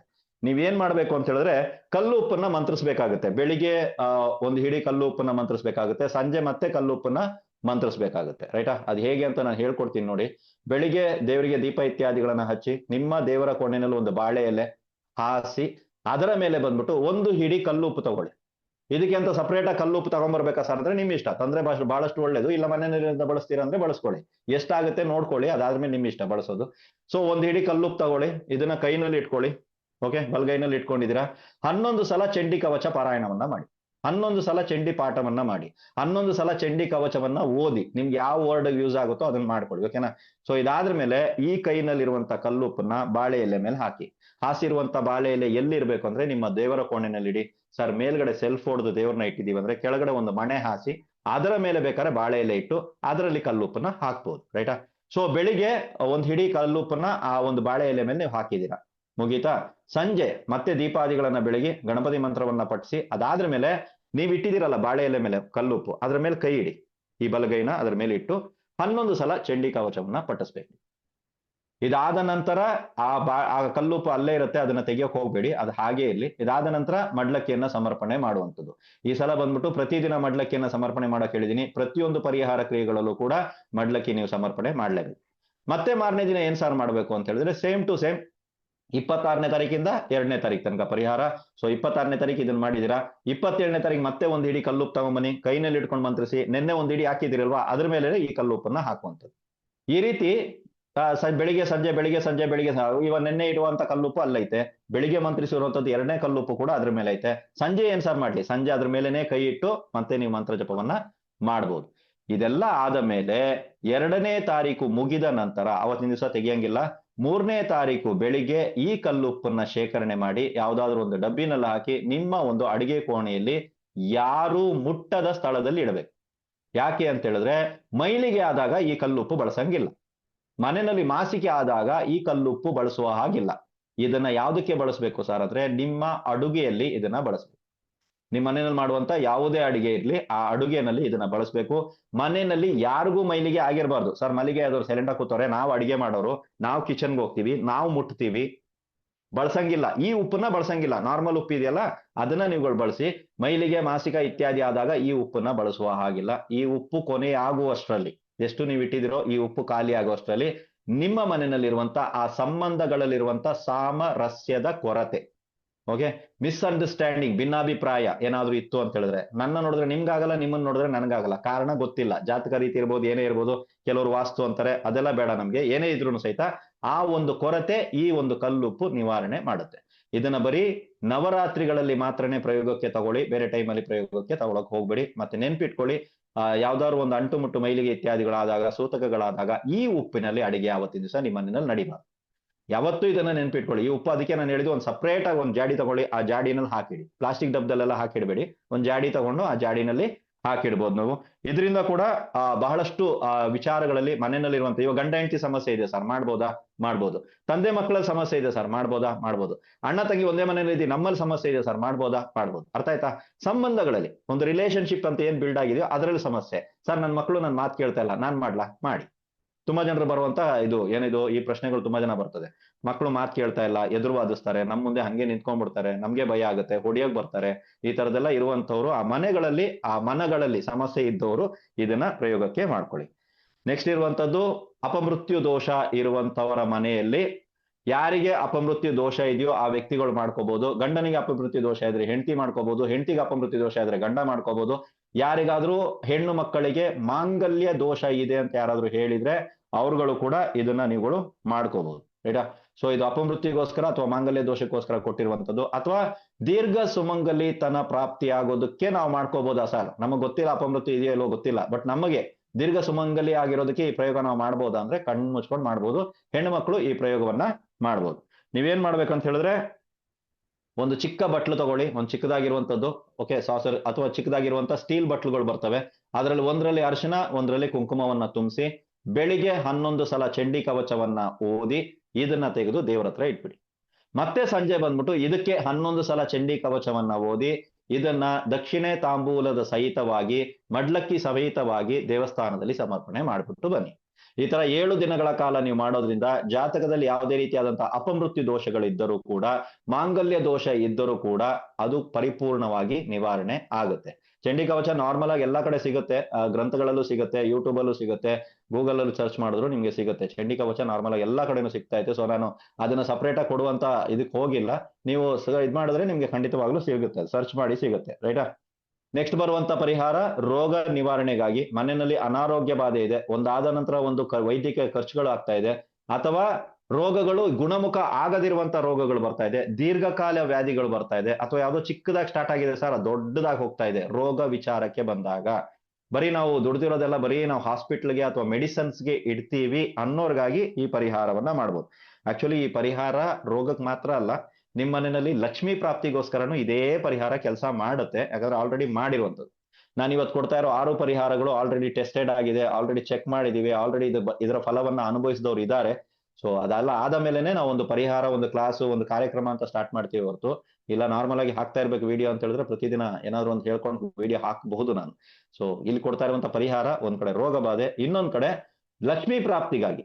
ಸ್ಥಿರ ಲಕ್ಷ್ಮಿ ಪ್ರಾಪ್ತಿ, ಮನೆಯಲ್ಲಿ ಬಂದ್ಬಿಟ್ಟು ಹಣ ನಿಲ್ತಾ ಇಲ್ಲ, ಸಂಪಾದನೆ ಮಾಡ್ತಾ ಇದೆ, ಯಾಕೋ ಅದು ದರಿದ್ರ ದೋಷ ಇದೆ ಅಂತಾರೆ ಮನೆಯಲ್ಲಿ. ಆ ದಾರಿದ್ರ್ಯ ದೋಷ ನಿವಾರಣೆ ಆಗ್ಬೇಕು, ಅಭಿವೃದ್ಧಿ ಆಗುವಂತ ಹಣ ಬರ್ಬೇಕು ಮನೆ ಒಳಗಡೆ. ಯಾವತ್ತು ಒಂದು ಆದ್ರ ಮೇಲೆ ಒಂದು 10 ರೂಪಾಯಿ ಬಂದಿದ್ಯಾ, ಅದು 12 ರೂಪಾಯಿ ಆಗ್ಬೇಕು, 15 ರೂಪಾಯಿ ಆಗ್ಬೇಕು, 20 ರೂಪಾಯಿ ಆಗ್ಬೇಕು. 10 ರೂಪಾಯಿ ಜೊತೆ ಇನ್ನು 20 ರೂಪಾಯಿ ಸೇರ್ಸ್ಕೊಂಡು ಮನೆಯಿಂದ ಹೊರಗಡೆ ಹೋಗುವ ಆಗಿಲ್ಲ. ಅರ್ಥ ಆಯ್ತಲ್ವಾ? ಸೊ ಆ ದರಿದ್ರ ದೋಷ ನಿವಾರಣೆ ಆಗೋರ್ಬೇಕಾದ್ರೆ ಮಾಡಿ, ಅಥವಾ ರೋಗ ಬಾಧೆ ಇದ್ರೂ ಸಹಿತ ತಾವುಗಳು ಇದನ್ನ ಮಾಡ್ಬೋದು. ಅಕ್ಕಿ ಹಿಟ್ಟನ್ನ ತಗೊಳ್ಳಿ, ಅದಕ್ಕೆ ಅರಿಶಿನವನ್ನ, ಶುದ್ಧ ಅರಿಶಿನವನ್ನ ಸೇರಿಸಿ. ಅಕ್ಕಿ ಹಿಟ್ಟು ತಗೊಳ್ಳಿ, ಎಷ್ಟು ಬೇಕನ್ನೋದು ನೀವು ಡಿಸೈಡ್ ಮಾಡ್ಕೊಳ್ಳಿ. ನಾನು ಪೂರ್ತಿ ಹೇಳ್ತೀನಿ, ಅದು ಅವಾಗ ನಿಮ್ಗೆ ಅರ್ಥ ಆಗುತ್ತೆ ಎಷ್ಟು ಬೇಕಾಗುತ್ತೆ ಅಂತ. ಅಕ್ಕಿ ಹಿಟ್ಟು ತಗೊಳ್ಳಿ, ಶುದ್ಧ ಅರಿಶಿನವನ್ನ ಅದರಲ್ಲಿ ಮಿಕ್ಸ್ ಮಾಡಿ, ಒಂದು ಮಣೆ ಮೇಲೆ ಒಂದು ರಂಗೋಲಿಯನ್ನ ನೀವು ಹಾಕ್ಬೇಕಾಗುತ್ತೆ. ಇದರಿಂದ ಅಷ್ಟದಳ ಇರುವಂತ ಒಂದು ರಂಗೋಲಿ, ಮಧ್ಯದಲ್ಲಿ ಒಂದು ಸರ್ಕಲ್ ಹಾಕಿ ದಳಗಳನ್ನ ಹಾಕ್ತಾ ಹೋಗಿ. 8 ದಳಗಳಿರ್ಬೇಕು. ಅಷ್ಟದಳ ಅಂದ್ರೆ 8 ದಳಗಳಿರ್ಬೇಕು, ಮಧ್ಯದಲ್ಲಿ ಒಂದು ಸರ್ಕಲ್. ಈ ಸರ್ಕಲಿನಲ್ಲಿ ಏನ್ ಬರಿಬೇಕು ಸರ್ ಅಂದ್ರೆ, ಕ್ಲೀಮ್ ಅನ್ನುವಂತ ಬೀಜಾಕ್ಷರವನ್ನ ಬರೀರಿ. ಕ್ಲೀಮ್, ಕಾಕಾ ಕೀ ಬರುತ್ತಲ್ಲ, ಕ್ಲೀಮ್ ಕ್ಲೀಮ್ ಅನ್ನುವಂತ ಒಂದು ಬೀಜಾಕ್ಷರಿ ಮಂತ್ರವನ್ನ ಇದ್ರಲ್ಲಿ ಬರೆದು, ಇದಾದ ಮೇಲೆ ಧೂಪ ದೀಪ ನೈವೇದ್ಯ ಇತ್ಯಾದಿಗಳನ್ನ ಇದಕ್ಕೆ ಮಾಡ್ಬೋದು. ನೈವೇದ್ಯ ಏನ್ ಸರ್ ಮಾಡ್ಬೇಕು ಅಂತ ಹೇಳಿದ್ರೆ, ರೈಟಾ? ರೈಟ್. ಇದಕ್ಕೆ ನೈವೇದ್ಯ ಏನ್ ಮಾಡ್ಬೇಕು ಅಂತ ಹೇಳಿದ್ರೆ, ರೆಕಾರ್ಡಿಂಗ್ ಆಗ್ತಾ ಇದೆಯಾ ಇವ್ರೆ? ಆಗ್ತಾ ಇದೆ ಗುರುಗಳ. ಇಲ್ಲಿ ರೆಕಾರ್ಡಿಂಗ್ ಇದಕ್ಕೆ ಕೊಳ್ತಾ ಇದಾರೆ ನಮ್ಗೆ. ಸೊ ಇದಕ್ಕೆ ನೈವೇದ್ಯವನ್ನ ಏನ್ ಮಾಡ್ಬೇಕು ಅಂತ ಹೇಳಿದ್ರೆ, ನೀವು ನಾರ್ಮಲ್ ಆಗಿ ಬಂದ್ಬಿಟ್ಟು ಕೋಸಂಬರಿ ಮತ್ತು ಪಾನಕ. ದೇವಿಗೆ ಕೋಸಂಬರಿ ಮತ್ತು ಪಾನಕ ಬಹಳ ಇಷ್ಟ. ಇದನ್ನ ಬಿಟ್ಟು ನೀವೇನಾದ್ರು ನೈವೇದ್ಯ ಮಾಡ್ತೀರಾ ಅಂದ್ರೆ ಅದು ನಿಮ್ ಇಷ್ಟ. ನಿಮ್ಮ ಮನೆಯಲ್ಲಿ ಏನ್ ಬೇಕಾದ್ರೂ ನೈವೇದ್ಯ ಇತ್ಯಾದಿಗಳನ್ನ ಮಾಡ್ಬೋದು. ಆದ್ರೆ ಆ ಇಟ್ಟಂತ ನೈವೇದ್ಯವನ್ನ ನೀವುಗಳೇ ಪ್ರಸಾದವಾಗಿ ಸ್ವೀಕರಿಸಬೇಕು. ಅದಿದ್ರೆ ಮಾತ್ರನೇ ಇಡಿ. ತುಂಬಾ ಇಷ್ಟಿಷ್ಟೆಲ್ಲ ಮಾಡಿ ಇಡ್ತೀರಾ, ಆ ತರದೆಲ್ಲ ಇಡೋಕ್ ಹೋಗ್ಬಿಡಿ. ಕಡಿಮೆ ಪ್ರಮಾಣದಲ್ಲಿ ಮಾಡಿ. ಮತ್ತೆ ನೀವು ಮಾಡುವಂತ ಕೋಸಂಬರಿಗೆ ಒಗ್ಗರಣೆಯನ್ನ ಹಾಕುವಂಥದ್ದು, ಈರುಳ್ಳಿಯನ್ನ ಹಾಕುವಂಥದ್ದನ್ನೆಲ್ಲ ಮಾಡೋದಕ್ಕೆ ಹೋಗ್ಬೇಡಿ. ಉಪ್ಪು ಹಾಕ್ಬೋದು ಅಂದ್ರೆ ಹಾಕ್ಬೋದು, ಬೇರೆ ಎಲ್ಲ ಕೆಲಸಗಳನ್ನ ಮಾಡೋದಕ್ಕೆ ಹೋಗ್ಬೇಡಿ. ಸೊ ಕೋಸಂಬರಿ ಪಾನಕವನ್ನ ನೈವೇದ್ಯವಾಗಿ ಇಡುವಂಥದ್ದು, ಪ್ರತಿದಿನ ಹೂ ಬದಲಾಯಿಸುವಂಥದ್ದು, ಹೂವನ್ನ ಅರ್ಪಿಸುವಂಥದ್ದು. ಒಂದ್ಸಲ ಮನೆ ಮೇಲೆ ಹಾಕ್ಬಿಟ್ರ ಅಷ್ಟೇ. ಇವಾಗ ಇದ್ರ ಮೇಲೆ ನೀವು ಪ್ರಯೋಗ ಇತ್ಯಾದಿಗಳನ್ನ ಮಾಡುವಂಥದ್ದು. ಬೆಳಿಗ್ಗೆ 11 ಸಲ ಚಂಡಿ ಕವಚ, ಸಂಜೆ 11 ಸಲ ಚಂಡಿ ಕವಚ. ಇದನ್ನ ನೀವು ಪಡಿಸಿ ಆದ್ರ ಮೇಲೆ, ಸರ್ 2ನೇ ತಾರೀಕು ಅಂತ ನಾವು ಮಾಡಿದೀವಿ, ಇದಾದ್ರ ಮೇಲೆ ಏನ್ ಮಾಡ್ಬೇಕು ಅಂತ ಹೇಳಿದ್ರೆ, 3ನೇ ತಾರೀಕು ಇಲ್ಲಿ ನೀವು ಹಾಕಿರುವಂತ ಅಕ್ಕಿ ಹಿಟ್ಟು ಮಿಕ್ಸ್ ಆಗಿರುವಂತ ಅರಿಶಿನವನ್ನ ತಗೊಂಡು ಹೋಗಿ ತುಳಸಿ ಗಿಡದ ಸಮೀಪದಲ್ಲಿ ನೀವು ಹಾಕ್ಬೇಕು. ಅದರ ಬುಡದಲ್ಲಿ ನೀವು ಹಾಕ್ಬೋದು. ನಿಮ್ಮ ಮನೆಯಲ್ಲಿ ಇರುವಂತ ತುಳಸಿ ಗಿಡಕ್ಕೆ ಹಾಕಿದ್ರೆ ಬಹಳಷ್ಟು ಒಳ್ಳೇದು. ಇದನ್ನ ನೀವು 7 ದಿನಗಳ ಕಾಲ ಪ್ರಯೋಗ ಮಾಡಿ. ಪ್ರತಿದಿನ ಸಂಜೆ ಮಡ್ಲಕ್ಕಿ ಆ ಮನೆಯಿಂದ ಹೋಗ್ಲೇಬೇಕು. ಈ ಸಲ ಬಂದ್ಬಿಟ್ಟು ದೇವಿ ಎಲ್ಲೇ ಇರ್ಲಿ, ಯಾವುದೇ ದೇವಿ ಇರ್ಲಿ, ನಮ್ಮ ಕಡೆಯಿಂದ ಬಂದ್ಬಿಟ್ಟು ನಮ್ಮ ಶಿಷ್ಯಂದ್ರು, ಯಾರೇ ವಿದ್ಯಾರ್ಥಿಗಳಿರ್ಲಿ, ಯಾರೇ ನೀವುಗಳಿರ್ಲಿ, ಎಲ್ಲರೂ ಬಂದ್ಬಿಟ್ಟು ದೇವಿಗೆ ಈ ಸಲ ಮಡ್ಲಕ್ಕಿಯನ್ನ ಕೊಡ್ತಾ ಬರ್ತೀವಿ ನಾವು. ಕಾರಣಗಳಿರ್ತವೆ, ಮುಂದೆ ಹೋಗ್ತಾ ಹೋಗ್ತಾ ನಿಮ್ಗೆ ಅರ್ಥ ಆಗುತ್ತೆ ಯಾಕೆ ಒಂದೊಂದು 1 by 1 ಬೇರೆ ಬೇರೆ ವಿಚಾರಗಳನ್ನ ಕೆದಕಿ ಏನೋ ಮಾಡಿಸ್ತಾ ಇದಾರಂತ. ನಿಜವಾಗ್ಲೂ ಒಂದು ಕಾರಣ ಬರುತ್ತೆ. 2025 ಬಂದೈತೆ ನಾನು ಹೇಳ್ದಂಗೆ. ಸೊ ವೇಟ್ ಮಾಡಿ, ಒಂದು ಕಾರಣ ಇದ್ದಾಗನೇ ನಾನು ಏನಾದ್ರು ಒಂದು ಮಾಡಿಸ್ತಾ ಇರ್ತೀನಿ. ಸೊ ಪ್ರತಿ ಸಲ ಮಡ್ಲಕ್ಕಿ ಕೊಡ್ಬೇಕಾ ಸರ್ ಅಂದ್ರೆ, ಹೌದು, ಖಂಡಿತವಾಗ್ಲೂ ಮಡ್ಲಕ್ಕಿಯನ್ನ ಕೊಡ್ಬೇಕು. ಸೊ ಇಲ್ಲಿ ಸಾಧ್ಯವಾದವರು 5ನೇ ಪ್ರಯೋಗದಲ್ಲಿ ಸಾಧ್ಯವಾದವರು ಚಂಡಿ ಕವಚವನ್ನ ಪಾರಾಯಣ ಇತ್ಯಾದಿಗಳನ್ನ ಮಾಡ್ತೀರಾ ಅಂತ ಹೇಳಿದ್ರೆ ಮಾಡಿ. ಇಲ್ಲ ಅಂತ ಹೇಳಿದ್ರೆ, ಇಲ್ಲ ಸರ್ ನಮ್ ಕೈಯಿಂದ ಅದು ಪಾರಾಯಣ ಬರ್ತಾ ಇಲ್ಲ, ಬಾಯಿನಲ್ಲಿ ಪ್ರೊನೌನ್ಸಿಯೇಷನ್ ಇತ್ಯಾದಿಗಳು ಬರ್ತಾ ಇಲ್ಲ ಅಂದ್ರೆ ನಾರ್ಮಲ್ ಆಗಿ ನೀವು ಮಾಡ್ಬೋದು. ಈ 5ನೇ ಒಂದು ಪರಿಹಾರ ಅಥವಾ 6ನೇ ಪರಿಹಾರದಲ್ಲಿ ಚಂಡಿ ಕವಚವನ್ನ ಏನಾದ್ರು ನೀವು ಸೇರಿಸ್ಬಿಟ್ರೆ, ಇದು ಮಾಡದೇ ಇರೋ ಕೆಲಸನೇ ಇಲ್ಲ. ನಾನು ಇಂಥದ್ದೇ ಕೆಲಸ ಮಾಡುತ್ತೆ ಅಂತ ಹೇಳಲ್ಲ, ನಿಮ್ ಇಷ್ಟ, ನೀವ್ ಏನ್ ಬೇಕಾದ್ರೂ ಮಾಡಿ. ಏನ್ ಮಾಡ್ಬೇಕು ಅಂತ ಹೇಳಿದ್ರೆ, 26ನೇ ತಾರೀಕಿನಿಂದ 2ನೇ ತಾರೀಕುವರೆಗೂ ಯಾರಾದ್ರೂ 3 ಜನ ಹೆಣ್ಣು ಮಕ್ಕಳಿಗೆ, ಹೊರಗಡೆ ಇರುವಂತ ಹೆಣ್ಣು ಮಕ್ಕಳು ಯಾರಾದ್ರೂ ಇದ್ರೆ 3 ಜನ ಸ್ತ್ರೀಯರಿಗೆ ಊಟದ ವ್ಯವಸ್ಥೆಯನ್ನ ನೀವು ಮಾಡ್ಬೇಕು. ಈ ಊಟದ ವ್ಯವಸ್ಥೆ ಹೇಗಿರ್ಬೇಕಂದ್ರೆ, ಬೆಳಿಗ್ಗೆ ಮಾಡ್ಬೇಕು ಮತ್ತೆ ಸಂಜೆ ಮಾಡ್ಬೇಕು. 3 ಜನನು ಬೇರೆ ಬೇರೆಯವರೇ ಆಗಿರ್ಬೇಕು. ಬೆಳಿಗ್ಗೆ ಕೊಟ್ಟವ್ರಿಗೆ ಸಂಜೆ ತಗೊಂಡೋಗಿ ಕೊಡುವಂತದ್ದಲ್ಲ. ಈ 3 ಜನ ನಮ್ಮ ಸಂಬಂಧಿಕರು, ಅಕ್ಕಪಕ್ಕ ಮನೆಯವರು ಆಗಿರಬಾರದು. ನಮಗೆ ಗೊತ್ತೇ ಇಲ್ಲ, ಆ ವ್ಯಕ್ತಿಗಳು ಯಾರಂತಾನೆ ಗೊತ್ತಿಲ್ಲ ಅಂತ 3 ಜನ ಸ್ತ್ರೀಯರಿಗೆ, ತ್ರಿಶಕ್ತಿ ಸ್ವರೂಪಿಣಿ, ಆ 3 ಜನ ಸ್ತ್ರೀಯರಿಗೆ ತಗೊಂಡೋಗಿ ಊಟದ ವ್ಯವಸ್ಥೆಯನ್ನ, ಜೊತೆಗೆ ನೀರಿನ ವ್ಯವಸ್ಥೆಯನ್ನ ನೀವು ಮಾಡ್ಬೇಕಾಗುತ್ತೆ. ಬೆಳಿಗ್ಗೆ ನೀವು ಅವರಿಗೆ ಊಟದ ವ್ಯವಸ್ಥೆಯನ್ನ ಮಾಡಿ ಕೊಟ್ಟು ಬರುವವರೆಗೂ ನೀವು ಊಟ ಮಾಡಂಗಿಲ್ಲ, ತಿಂಡಿ ತಿನ್ನಂಗಿಲ್ಲ. ಸಂಜೆ ನೀವು ಹೋಗಿ ಊಟದ ವ್ಯವಸ್ಥೆಯನ್ನ ಅವ್ರಿಗೆ ಮಾಡಿ ವಾಪಸ್ ಬರೋ ತನಕ ನೀವು ಯಾವುದೇ ಕಾರಣಕ್ಕೂ ಊಟ ಮಾಡಂಗಿಲ್ಲ. ರಾತ್ರಿ ಊಟವನ್ನ ನೀವು ಮಾಡಂಗಿಲ್ಲ. ಮಧ್ಯಾಹ್ನದ ಊಟ ಮಾಡ್ಬೋದು ಅಂದ್ರೆ ಮಾಡ್ಬೋದು. ಸೊ ಇದನ್ನ ಕಂಟಿನ್ಯೂ ಆಗಿ ನೀವು ಮಾಡ್ತಾ ಬರ್ಬೇಕಾಗುತ್ತೆ. ಸಾಧ್ಯ ಆದ್ರೆ ಸಂಜೆ ಹೊತ್ತಲ್ಲಿ ಹೋಗ್ಬಿಟ್ಟು ಮಡ್ಲಕ್ಕಿ ಇತ್ಯಾದಿಗಳನ್ನ ಸಮರ್ಪಣೆ ಮಾಡ್ಬೋದಾದ್ರೆ ಇದು ಇನ್ನೂ ತುಂಬಾ ಚೆನ್ನಾಗಿ ಕೆಲಸ ಮಾಡುತ್ತೆ.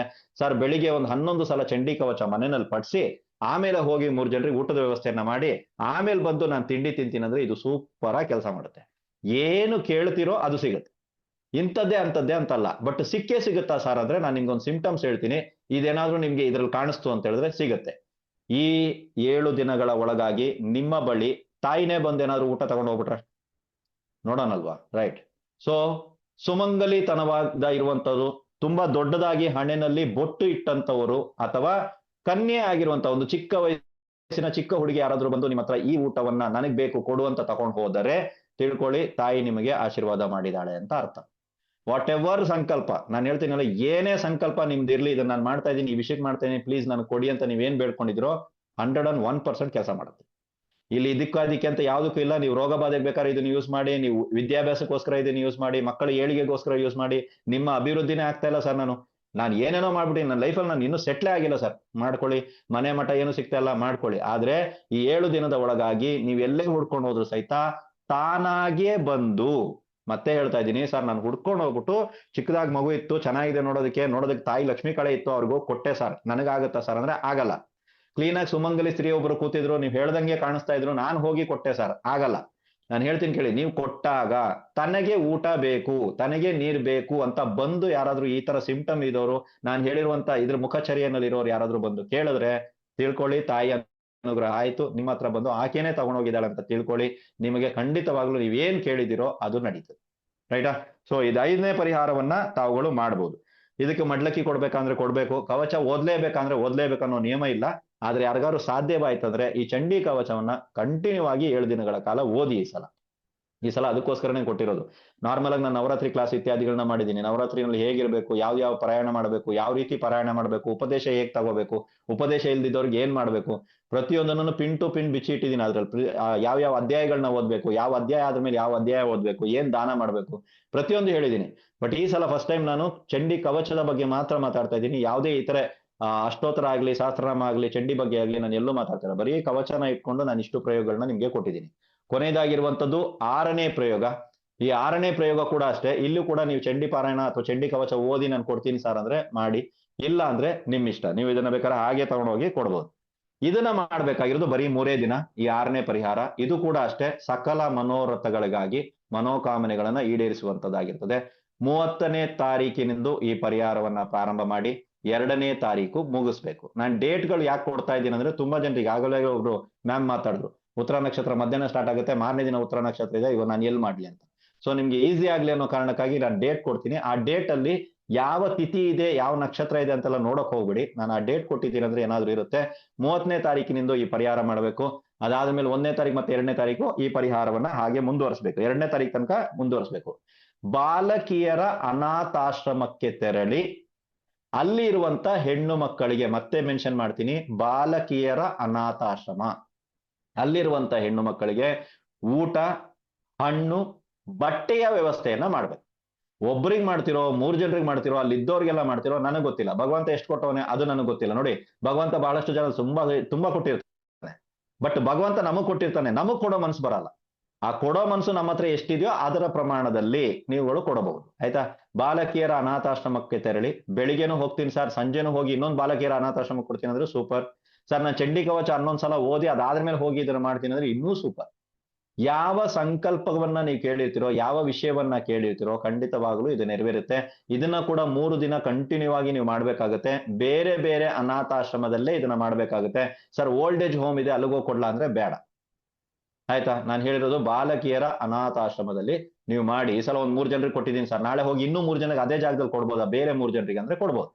ಕೊಟ್ಟವ್ರಿಗೆ ಕೊಡಂಗಿಲ್ಲ, ಅದೇ ಜಾಗದಲ್ಲಿ ಇನ್ನೊಂದು 3 ಜನರಿಗೆ ನಾಳೆ ಹೋಗಿ ಕೊಡ್ತೀನಿ, ನಾಡ್ದು ಇನ್ನೊಂದು 3 ಜನರಿಗೆ ಹೋಗಿ ಕೊಡ್ತೀನಿ, ಅಥವಾ ಇವತ್ತು ಒಬ್ರಿಗೆ ಕೊಟ್ಟಿದ್ದೀನಿ, ನಾಳೆ ಇನ್ನೊಬ್ರು ಕೊಡ್ತೀನಿ, ನಾಡ್ದು ಇನ್ನೊಬ್ರು ಕೊಡ್ತೀನಿ ಅಂದ್ರೆ ಸೂಪರ್. ಕೊಡಿ. ಅದೇ ಜಾಗದಲ್ಲಿ ಇರುವಂತ ಹೆಣ್ಮಕ್ಳಿಗೆ ಕೊಡ್ತೀರಾ ಅಂದ್ರೂ ಪರವಾಗಿಲ್ಲ, ಕೊಡಬಹುದು. ಸೊ ಇದನ್ನ ನೀವು ಮಾಡೋದ್ರಿಂದ ಕೂಡ ಅಷ್ಟೇ ಈ 3 ದಿನಗಳ ಕಾಲ ಸಂಜೆ ಹೊತ್ತಲ್ಲಿ ಮಡ್ಲಕ್ಕಿಯನ್ನ ನೀವು ದಾನ ಮಾಡ್ಲೇಬೇಕು, ಇಲ್ಲ ಅಂದ್ರೆ ಕೆಲಸ ಮಾಡಲ್ಲ. ಮಡ್ಲಕ್ಕಿ ಎಲ್ಲಾ ಪ್ರಯೋಗಗಳಿಗೂ ಮಡ್ಲಕ್ಕಿ ಇದ್ದೇ ಇರುತ್ತೆ. ಮಡ್ಲಕ್ಕಿಯನ್ನ ತಾವು ದಾನವಾಗಿ ಕೊಡಿ. ಖಂಡಿತವಾಗ್ಲೂ ನೀವು ಮನಸ್ಸಲ್ಲಿ ಏನಾದ್ರು ಅನ್ಕೊಂಡಿದ್ರೆ ಮತ್ತು ನಿಮ್ಮ ಕೋರಿಕೆ ನ್ಯಾಯಬದ್ಧವಾಗಿರ್ಬೇಕು. ತುಂಬಾ ಜನರದು ಅನ್ಯಾಯಬದ್ಧವಾಗಿರುತ್ತೆ ಕೋರಿಕೆಗಳು. ಆ ಅನ್ಯಾಯಬದ್ಧವಾಗಿರುವಂತ ಕೋರಿಕೆಗಳಿಗೆ ಯಾವುದೇ ರೀತಿಯ ಪರಿಹಾರ ಕ್ರಿಯೆಗಳು ಕೆಲಸ ಮಾಡಲ್ಲ. ನಾವ್ ಏನೇನೋ ಮಾಡ್ತೀವಿ, ಯಾರ್ಯಾರೋ ಕೊಟ್ಟಿದ್ದನ್ನೆಲ್ಲ ಮಾಡ್ತೀವಿ, ಅದು ಮಾಡ್ತೀವಿ, ಇದು ಮಾಡ್ತೀವಿ, ನಮ್ಗೇನು ಆಗಲ್ಲ ಅಂತೀವಿ, ಅದು ಅನ್ಯಾಯಬದ್ಧವಾಗಿರ್ತದೆ. ಸೊ ಅದನ್ನ ಮಾಡೋದಕ್ಕೆ ಹೋಗ್ಬೇಡಿ.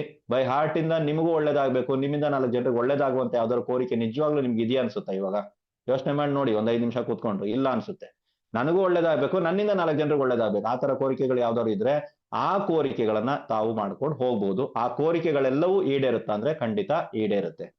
ನೆಕ್ಸ್ಟ್ ಬರುವಂತದ್ದು ಮಡ್ಲಕ್ಕಿ. ಈ ಮಡ್ಲಕ್ಕಿ ಅಂದ್ರೆ ಏನು? ಇದನ್ನ ಬಂದ್ಬಿಟ್ಟು ತುಂಬಾ ಜನ ಇಲ್ದಿರೋ ರೀತಿನಲ್ಲೆಲ್ಲ ಕೊಡ್ತಾ ಇದಾರೆ. ಈ ಸಲ ನಾನು ಹೇಳಿರೋ ರೀತಿನಲ್ಲಿ ಕೊಡಿ. ಸರ್ ಇದರಲ್ಲಿ ಬೇರೆ ಬೇರೆ ಪ್ರಯೋಗ ವಿಧಾನ ಇದೆಯಾ ಅಂದ್ರೆ ಇದೆ. ಯಾರ್ಯಾರು ಮಹನೀಯರು ಕೊಡ್ತಾ ಇದಾರೆ ಅದು ತಪ್ಪಾ ಅಂದ್ರೆ ಅಲ್ಲ. ಮತ್ತೆ ನಾವು ಗುರುಭಕ್ತಿ ಜ್ಯೋತಿಷ ಕೇಂದ್ರ, ಆ ಗುರು ಅನ್ನುವಂತ ಹೆಸರು ನಮ್ಮ ಇದ್ರಲ್ಲಿ ಸೇರ್ಕೊಂಡ್ಬಿಟ್ಟಿದೆ. ನಾವು ಯಾವುದೇ ಗುರುಗಳನ್ನ ಅವಹೇಳನ ಮಾಡಲ್ಲ, ಯಾವುದೇ ಗುರುಗಳು ಕೊಟ್ಟಿದ್ದು ಸರಿ ಇಲ್ಲ ಅಂತ ವಾದ ಅಂತೂ ಮಾಡಲ್ಲ. ಯಾರು ಬೇಕಾದ್ರೂ ಮಾಡ್ಕೋಬಹುದು, ಅದು ನಾವು ಏನು ಹೇಳಲ್ಲ, ಬಟ್ ನಮ್ ಕಡೆಯಿಂದ ಬರಲ್ಲ. ಆಯ್ತಾ? ಅವ್ರು ಕೊಟ್ಟಿರೋದನ್ನ ದಯವಿಟ್ಟು ಪಾಲನೆ ಮಾಡಿ, ಖಂಡಿತ ಕೆಲಸ ಮಾಡುತ್ತೆ. ಪರಿಹಾರ ಕ್ರಿಯೆ 2 ಕೆಲಸ ಮಾಡುತ್ತೆ ಅಂತ ನಾನು ಹೇಳದ್ನಲ್ಲ, ಖಂಡಿತ ಆಗುತ್ತೆ ಅದು. ನೀವು ತಲೆನೇ ಕೆಡ್ಸ್ಕೊಬೇಡಿ. ಕೆಲವೊಂದ್ಸಲ ಒಂದು ಪರಿಹಾರ ಕ್ರಿಯೆ ಕೊಟ್ಟಿರ್ತಾರೆ, ಅದು ನಿಮ್ಗೆ ಏನು ಹೆಲ್ಪ್ ಮಾಡಿರಲ್ಲ, ಬಟ್ ಇದನ್ನ ಸರಿ ಮಾಡೋ ವ್ಯಕ್ತಿ ಯಾರು ಅಂತ ನಿಮ್ಮನ್ನ ಕರ್ಕೊಂಡೋಗಿ ತೋರಿಸಿರ್ತಾರೆ, ಅದು ಪರಿಹಾರ ಕ್ರಿಯೆ. ಓಕೆ, ಕೆಲಸ ಮಾಡುತ್ತೆ, ನಾವು ನಂಬಲ್ಲ. ನಂಬಿಕೆ ಇದ್ರೆ ಎಲ್ಲಾ ಕಡೆನೂ ಪಾಸಿಟಿವ್ ಕಾಣಿಸುತ್ತೆ, ನಂಬಿಕೆ ಇಲ್ವಾ ಎಲ್ಲಾ ಕಡೆ ನೆಗೆಟಿವ್ ಕಾಣಿಸುತ್ತೆ. ರೈಟ್, ಮಡ್ಲಕ್ಕಿ ಕಾನ್ಸೆಪ್ಟ್ ಬರೋಣ. ಪ್ರತಿದಿನ ಒಂದು ಸ್ಟೀಲ್ ತಟ್ಟೆನ ತಗೋಬೇಕು ನೀವು. ಇವತ್ತು ತಂದಿರೋ ಸ್ಟೀಲ್ ತಟ್ಟೆ ನಾಳೆಗೆ ಯೂಸ್ ಮಾಡಂಗಿಲ್ಲ. ಅಂದ್ರೆ ಒಂದೇ ಸಲ ಸ್ಟೀಲ್ ತಟ್ಟೆ ತಗೊಂಡ್ಬಂದು ಇಡ್ಲಾ ಸರ್ ಅಂದ್ರೆ ಇಡಿ, ಅದು ನಮ್ಗೇನು ಇಲ್ಲ ಸರ್. ಒಂದೇ ಸಲ ತರುವ ಹೋಲ್ಸೇಲ್ ಅಲ್ಲಿ ತರ್ತೀವಿ, ಕಮ್ಮಿ ರೇಟ್ ಅಲ್ಲಿ ತರ್ತೀವಿ, ಮತ್ತೆ ನಿಮ್ಮ ಎಲ್ಲಾರು ಒಂದ್ ಕಡೆ ಸಿಕ್ಕಾಕೋತೀರಾ. ಸ್ಟೀಲ್ ತಟ್ಟೆನೇ ಬೇಕು, ಬೇರೆ ತಟ್ಟೆಗಳು ಆಗಲ್ಲ. ಮನೆಯಲ್ಲಿ ಯೂಸ್ ಮಾಡಿರುವ ತಟ್ಟೆಗಳಿದ್ರೆ ಆಗಲ್ಲ, ಯೂಸ್ ಮಾಡದೇ ಇರುವಂತ ಸ್ಟೀಲ್ ತಟ್ಟೆಗಳಿದ್ರೆ ಬಳಸಬಹುದು. ಇದರಲ್ಲಿ ಅಕ್ಕಿ ಚೆನ್ನಾಗಿರುವಂತ ಕ್ವಾಲಿಟಿ ಇರುವಂತ ಅಕ್ಕಿಯನ್ನ ದಯವಿಟ್ಟು ಯೂಸ್ ಮಾಡಿ. ಪುರೋಹಿತ ವರ್ಗದವ್ರು ಬಂದು ಮನೆಯಲ್ಲೆಲ್ಲ ಪೂಜೆ ಮಾಡಿದಾಗ ನಾವು ಕೊಡುವಂತ ದಾನಾದಿಗಳನ್ನ ನೋಡಿದಾಗ ತಲೆಗೆಟ್ಟು ಹೋಗ್ಬಿಡುತ್ತೆ. ಯಾವ ರೀತಿಯಾದಂತ ಅಕ್ಕಿನ ನಾವು ಅವ್ರಿಗೆ ಕೊಟ್ಟಿರ್ತೀವಿ, ಯಾವ ರೀತಿ ಅವ್ರನ್ನ ನಡ್ಸ್ಕೊಂಡಿರ್ತೀವಿ ಅಂದ್ರೆ ಹೇಳಕ್ಕೆ ಆಗಲ್ಲ ನಮ್ಗೆ. Okay, right. ಸೊ ಇಲ್ಲಿ ಚೆನ್ನಾಗಿರುವಂತ ಕ್ವಾಲಿಟಿ ಇರುವಂತ, ನೀವು ಊಟ ಮಾಡುವಂತ ಚೆನ್ನಾಗಿರುವಂತ ಕ್ವಾಲಿಟಿ ಅಕ್ಕಿಯನ್ನ ಕೊಡಿ. ಮತ್ತೆ ಅಕ್ಕಿ 1 kg ಇರ್ಬೇಕಾ 2 kg ಇರ್ಬೇಕಂದ್ರೆ 3 ಬೊಕ್ಸೆ ಇರ್ಬೇಕು. ಇದೇ ಬೊಕ್ಸೆ. ಓಕೆ, 3 ಬೊಕ್ಸೆ ಇರ್ಬೇಕು. ನೀವು 1 ಬೊಕ್ಸೆ, ನಿಮ್ಮ ಯಜಮಾನ್ರು 1 ಬೊಕ್ಸೆ, ನಿಮ್ಮ ಮಗು 1 ಬೊಕ್ಸೆ, ಪ್ರಾಬ್ಲಮ್ ಇಲ್ಲ. ನೀವೇ 3 ಬೊಕ್ಸೆ ಹಾಕ್ತೀರಾ, ಪ್ರಾಬ್ಲಮ್ ಇಲ್ಲ. ನನಗೆ ಅದು ಲೆಕ್ಕ ಇಲ್ಲ. ನಾನು ಹೇಳ್ತಾ ಇರೋದು 3 ಬೊಕ್ಸೆ ಅಕ್ಕಿನೇ ಹಾಕ್ಬೇಕು, 3 ಬೊಕ್ಸೆಗಿಂತ ಮೇಲೆ ಹಾಕಂಗಿಲ್ಲ. ಸರ್ ನಾರ್ಮಲ್ ಆಗಿ ನಾವು ನೋಡಿದೀವಿ, ಅರ್ಧ ಕೆಜಿ ಅಕ್ಕಿ ಸುರಿದ್ಬಿಟ್ಟು ಮಾಡ್ತಾರೆ, 1 kg ಅಕ್ಕಿ ಸುರಿತಾರೆ ಅಂದ್ರೆ ಅದು ಅವ್ರ ಇಷ್ಟ. ನಾನು ಮತ್ತೆ ಹೇಳ್ತಾ ಇದ್ದೀನಿ, ಇದಕ್ಕೂ ನಮಗೂ ಸಂಬಂಧ ಇಲ್ಲ. ನಾನು ಇದ್ರಲ್ಲಿ ಕೊಡ್ತಾ ಇರೋದ್ರಲ್ಲಿ ಇದನ್ನ ಮಾಡಿ. ಅದಾದ ಮೇಲೆ ಕೊಬ್ಬರಿ ಪೂರ್ತಿ ಪ್ರಮಾಣದಲ್ಲಿ ಇರಬೇಕು. ಕೊಬ್ಬರಿ ಗಿಟ್ಕ ಏನಾಗುತ್ತೆ, 2 ಪೀಸ್ ಮಾಡಿ ಹೋಲ್ಡ್ ಮಾಡಿ ಇಟ್ಟಿರ್ತಾರೆ, ಅದು ಬೇಡ ನನಗೆ. ಪೂರ್ತಿ ಪ್ರಮಾಣದಲ್ಲಿ ಇರಬೇಕು. ಗಾತ್ರ ಚಿಕ್ಕದೋ ದೊಡ್ಡದೋ ತಲೆ ಕೆಡ್ಸ್ಕೋಬೇಡಿ, ಕೊಬ್ಬರಿ 1 ಬೇಕು. ಬೆಲ್ಲ, ಅಚ್ಚು ಬೆಲ್ಲನೇ ಬೇಕು, 1 ಇರ್ಬೇಕು. ಇದರಲ್ಲಿ ಬಟ್ಲ ಅಡಿಕೆನ ಯೂಸ್ ಮಾಡಿ, ನಾರ್ಮಲ್ ಅಡಿಕೆ ಬರಲ್ಲ. ನೀವು ಅಂಗಡಿಗಳಲ್ಲಿ ಹೋದಾಗ, ಎಲೆ ಅಡಿಕೆ ಅಂಗಡಿ ಇತ್ಯಾದಿಗಳಿಗೆ ಹೋದಾಗ ನಿಮ್ಗೆ ಸಿಗುತ್ತೆ. ಬಟ್ಲ ಅಡಿಕೆ ಅಂತ ಕೇಳಿ. 16 ಬಟ್ಲ ಅಡಿಕೆ ಬೇಕು ಒಂದ್ಸಲ ಮಡ್ಲಕ್ಕಿಗೆ. 16 ಅರಿಶಿಣದ ಕೊಂಬು ಬೇಕು. ಇದರ ಜೊತೆಗೆ 1 ತೆಂಗಿನಕಾಯಿನ ಇಡಿ. ರವಿಕೆ ಕಣವನ್ನ ಇಡಿ. ನೀವು ಬ್ಲೌಸ್ ಪೀಸ್ ಅಂತ ನಾವು ಕರಿತೀವಿ, ಬ್ಲೌಸ್ ಪೀಸ್ ಇಡಬೇಕು. ಆದ್ರೆ ಇಷ್ಟು ದಿನ ನೀವು ಇಡುವಾಗ ಬ್ಲೌಸ್ ಪೀಸ್ ಬಣ್ಣ ಕೆಂಪೇ ಬೇಕು ನನಗೆ. ವೈಟು ಗ್ರೀನು ಬೇರೆ ಯಾವ ಕಲರ್ ಯಾರೇ ಹೇಳಿದ್ರು ಸಹಿತ ಆಗಲ್ಲ. ಇಲ್ಲಿ ನೀವು ಕೆಂಪು ಬಣ್ಣದ ರವಿಕೆನ ನೀವು ಇಡ್ಬೇಕಾಗುತ್ತೆ. ಅದ್ರ ಜೊತೆಗೆ ಬಳೆನ ಇಡ್ತೀವಿ ಸರ್, ಇಡಿ. ಅರ್ಶಿನ ಕುಂಕುಮವನ್ನ ಇಡ್ತೀವಿ ಸರ್, ಇಡಿ. ಹೂ ಇಡ್ತೀವಿ ಸರ್ ಅಂದ್ರೆ ಮಲ್ಲಿಗೆ ಹೂನೇ ಇಡ್ಬೇಕು. ಮಲ್ಲಿಗೆ ಹೂ ಸಿಗಲ್ಲ ಅಂತಾರೆ ಕೆಲವರು, ಅದಕ್ಕೆ ಹೇಳ್ತಾ ಇರೋದು ಮಲ್ಲಿಗೆ ಹೂನೇ ಇಡ್ಬೇಕು. 1 ಮೊಳ ಇಡ್ತೀರೋ, ಅರ್ಧ ಮೊಳ ಇಡ್ತೀರೋ ನನಗೆ ಗೊತ್ತಿಲ್ಲ, 10 ಮೊಳ ಬೇಕಾದ್ರೆ ಇಟ್ಕೊಳ್ಳಿ, ಒಟ್ನಲ್ಲಿ ಮಲ್ಲಿಗೆ ಹೂನೇ ಇದ್ರಲ್ಲಿ ಇಡ್ಬೇಕು. ಇದರ ಜೊತೆಗೆ ದಕ್ಷಿಣೆ ತಾಂಬೂಲದ ಜೊತೆಗೆ 5 ರೀತಿ ಫಲಗಳನ್ನ ಇಡಬೇಕು. 5 ಹಣ್ಣುಗಳು, ಬೇರೆ ಬೇರೆ ಹಣ್ಣುಗಳನ್ನ 5 ಇಡಿ. ಈ 5 ಹಣ್ಣುಗಳಲ್ಲಿ 1 ಹಣ್ಣಾದ್ರೂ ದಾಳಿಂಬೆ ಇರಬೇಕು. ದಾಳಿಂಬೆ ಬೇಕೇ ಬೇಕು ಸರ್. 2 ದಾಳಿಂಬೆ ಇಟ್ಬಿಟ್ಟು ಕೊಡ್ಬೋದಾ ಅಂದ್ರೆ ಕೊಟ್ಕೊಳ್ಳಿ, ಆದ್ರೆ ದಾಳಿಂಬೆ ಇರ್ಲೇಬೇಕು, ನೆನ್ಪಿಟ್ಕೊಳ್ಳಿ. ಯಾವ್ದನ್ನ ಇಡಬಾರ್ದು ಅಂದ್ರೆ ದ್ರಾಕ್ಷಿ ಇಡಬೇಡಿ. ನಾವು ಪೂಜೆಗಳಿಗೆ ಹೋದಾಗ ನಂಗೆ ಸಿಗ್ತಾ ಇತ್ತು, ಅದಕ್ಕೆ ಕೇಳಿದೆ. ತಗೊಂಡ್ಬಂದಾಗ ಅವರು ಅನಾನಸ್ ತಗೊಂಡ್ಬಂದು ಇಟ್ಟಿರ್ತಾರೆ, ಅನಾನಸ್ನ ಇಡಬೇಡಿ. ಅನಾನಸ್ಸು, ದ್ರಾಕ್ಷಿ, ಊಟಿ ಆಪಲ್ ಇವನ್ನೆಲ್ಲ ದಯವಿಟ್ಟು ಹಣ್ಣುಗಳ ಲಿಸ್ಟ್ ಅಲ್ಲಿ ಇದರ ಒಳಗಡೆ ಬರುವಂತ 5 ಹಣ್ಣುಗಳಲ್ಲಿ ಇದನ್ನ ಇಡಬೇಡಿ. ರೈಟಾ? ಅದನ್ನ ಬಿಟ್ಟು ಯಾವುದೇ ಹಣ್ಣು, ಇವಾಗ ಆ ಹಣ್ಣುಗಳು ಯಾವ್ದು 5 ಅಂತ ಕೇಳಬೇಡಿ, ಯಾವುದೇ ರೀತಿಯಾದಂತ 5 ಹಣ್ಣುಗಳನ್ನ ಇದರಲ್ಲಿಟ್ಟು ಇದನ್ನ ತಗೊಂಡೋಗಿ ನೀವುಗಳು ಕೊಡಬಹುದು. ರೈಟಾ? ಸೊ ಇದನ್ನ ನಾವು ಮಡ್ಲಕ್ಕಿ ಅಂತ ಕರಿತೀವಿ. ಈ ಸಲ ನಾವು ಮಾಡುವಂತ ಪ್ರಯೋಗಗಳು ಎಲ್ಲವೂ ಇದರಿಂದನೇ ತುಂಬಿರ್ತದೆ. ಆದರೆ 25ನೇ ತಾರೀಕು ಬೆಳಿಗ್ಗೆ 10:30 ಒಳಗಾಗಿ ಪ್ರಾಯಶ್ಚಿತ್ತ ಸಂಕಲ್ಪ ಕೊಡೋಕಾದವರು ಮಾತ್ರನೇ ಮುಂದಿನ ಪ್ರಯೋಗಗಳಿಗೆ ಅರ್ಹರಾಗಿರ್ತಾರೆ. ಸೊ ಇನ್ನೊಂದು ಕೆಲವ್ರಿಗೆ ಡೌಟ್ ಏನು ಅಂತ ಹೇಳಿದ್ರೆ, ಸರ್ ಮನೆಯವ್ರ ಕಡೆಯಿಂದ ನಾವು ಮಾಡಿ ಪ್ರಾಯಶ್ಚಿತ್ತ ಸಂಕಲ್ಪ ಕೊಟ್ಟು ಆ ಮನೆಯಲ್ಲಿ ಚಂಡಿ ಕವಚ ಪ್ರಾರಂಭ ಮಾಡ್ಬೋದಾದ್ರೆ ಖಂಡಿತವಾಗ್ಲೂ ಪ್ರಾರಂಭ ಮಾಡ್ಬೋದು. 10 ಜನ ಇದೀವಿ, 10 ಜನನು ಪ್ರಾಯಶ್ಚಿತ್ತ ಸಂಕಲ್ಪ ಸಪರೇಟ್ ಆಗಿ ಕೊಡ್ಬೇಕಂದ್ರೆ ಏನು ಅವಶ್ಯಕತೆ ಇಲ್ಲ. ಒಂದು ಮನೆಯಿಂದ ಒಂದು ಪ್ರಾಯಶ್ಚಿತ್ತ ಸಂಕಲ್ಪ ಹೋದ್ರೆ ಸಾಕು. ಒಂದು ಯಾರು ಕಳಿಸ್ಕೊಡ್ತೀರಾ ಅದು ನಿಮ್ ಇಷ್ಟ. ಸರ್ ಅವ್ರ ಕೆಲ್ಸಕ್ಕೆ ಹೋಗೋ ಮುಂಚೆ ನಾನು ಹೋಗಿ ಕೊಟ್ಬಿಟ್ಟು ಬರ್ತೀನಿ, ಅಥವಾ ಅವ್ರ ಕೆಲ್ಸಕ್ಕೆ ಹೋಗ್ತಾ ಆನ್ ದಿ ವೇನಲ್ಲಿ ಕೊಟ್ಬಿಟ್ಟು ಬರ್ತಾರೆ ಅಂದ್ರೆ ಕೊಟ್ಬಿಟ್ಟು ಬನ್ನಿ. ಗುರುಗಳ ಮಟ್ಟಕ್ಕೆ ಹೋಗ್ಬೇಕು. 25ನೇ ತಾರೀಕು ನನ್ನ ಪ್ರಕಾರ ಮೋಸ್ಟ್ಲಿ ಗುರುವಾರ ಬಂದಿದೆ ಅನ್ಸುತ್ತೆ ಅಲ್ವಾ? ನೋಡ್ಕೊಳ್ಳಿ, ಗುರುವಾರ ಬಂದಿದೆ. ನಾವು ಶುಕ್ರವಾರದಿಂದ ಪ್ರಯೋಗ ಸ್ಟಾರ್ಟ್ ಮಾಡ್ತಾ ಇದೀವಿ. ಕರೆಕ್ಟಾ? ಎಲ್ಲವನ್ನ ಕ್ಯಾಲ್ಕುಲೇಷನ್ ಮಾಡಿನೇ ನಿಮ್ಗೆ ಕೊಟ್ಟಿರುವಂತ ಪ್ರಯೋಗಗಳಾಗಿದೆ. ಸೊ ಗುರುವಾರ ಗುರುಗಳ ಮಠ, ಗುರುಗಳ ದೇವಸ್ಥಾನ, ನೀವು ಗುರುಗಳು ಅಂತ ನಿಮ್ಮ ಕುಲ ಗುರುಗಳು ಇದ್ದೇ ಇರ್ತಾರೆ, ಅವ್ರಿಗಾದ್ರೂ ತಗೊಂಡೋಗಿ ಕೊಡಿ. ರಾಯರ ಮಠಕ್ಕೆ ಕೊಡಿ, ಸಾಯಿಬಾಬಾ ಟೆಂಪಲ್ ತಗೊಂಡೋಗಿ ಕೊಡಿ, ದತ್ತಾತ್ರೇಯರ ಗುಡಿಗೆ ತಗೊಂಡೋಗಿ ಕೊಡಿ, ಅಲ್ಲಿರುವಂತ ಅರ್ಚಕರಿಗೆ ತಗೊಂಡೋಗಿ ಕೊಡಿ. ಕೇಳ್ತಾರ ಅವ್ರು ಏನಿದು ಅಂತ. ಇದು ಪ್ರಾಯಶ್ಚಿತ್ತ ಸಂಕಲ್ಪ. ನಾವೇನೋ ಪ್ರಯೋಗ ಇತ್ಯಾದಿಗಳು, ಪೂಜೆ ಇತ್ಯಾದಿಗಳನ್ನ ಮಾಡ್ತಾ ಇದೀವಿ ನಮ್ ದೋಷ ಕಳೆಯೋದಕ್ಕೋ, ನಾವು ಅಭಿವೃದ್ಧಿ ಆಗೋದಕ್ಕೋ, ವಾಟ್ ಎವರ್ ಇಟ್ ಇಸ್. ನಾನೇನೋ ಒಂದು ಕೆಲ್ಸಕ್ಕಾಗಿ ಮಾಡ್ತಾ ಇದ್ದೀನಿ, ಇದನ್ನ ತಗೊಳ್ಳಿ, ಆಶೀರ್ವಾದ ಮಾಡಿ ಅಂತ ಕೇಳ್ಕೊಳ್ಳಿ. ಮತ್ತೆ ಅಲ್ಲಿ ನಿಂತ್ಕೊಂಡು ಆ ಒಂದು ದೈವಗಳ ಹತ್ರ ಕ್ಷಮೆಯನ್ನ ಕೇಳಿ.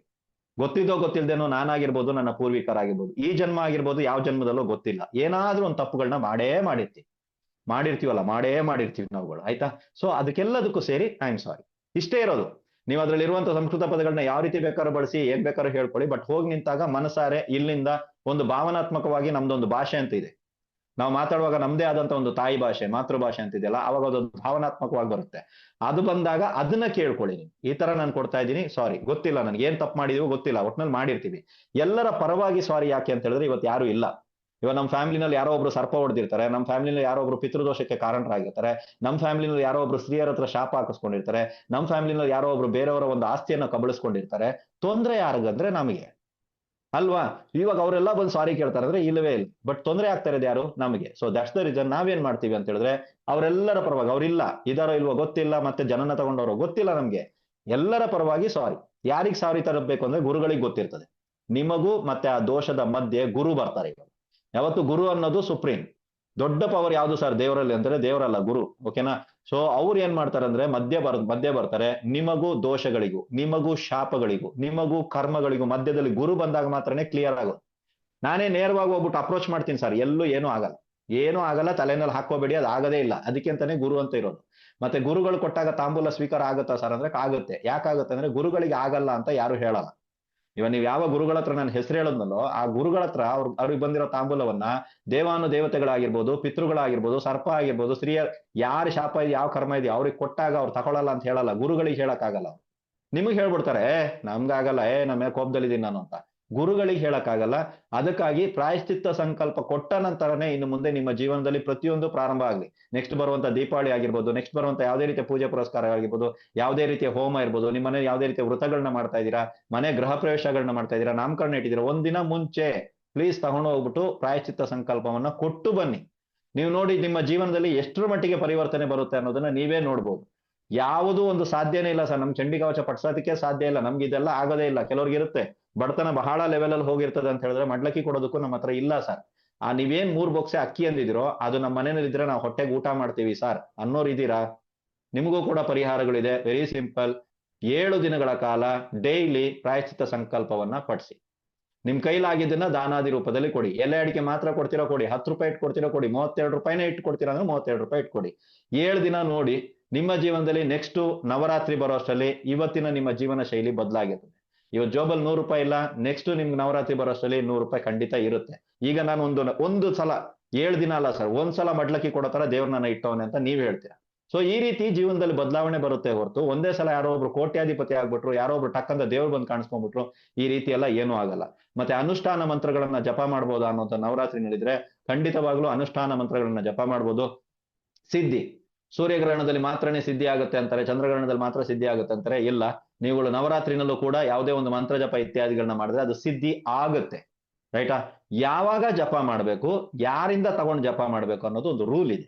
ಆ ರೂಲ್ ನ ಗುರು ಮುಖೇನವಾಗಿ ಕೇಳಿ. ಪ್ಲೀಸ್ ಮೆಸೇಜ್ ಹಾಕ್ಬೇಡಿ ನೀವ್ ಹೇಳಿ ಅಂತ, ಪ್ಲೀಸ್ ಅದನ್ನೆಲ್ಲ ಹಾಕಕ್ ಹೋಗ್ಬೇಡಿ.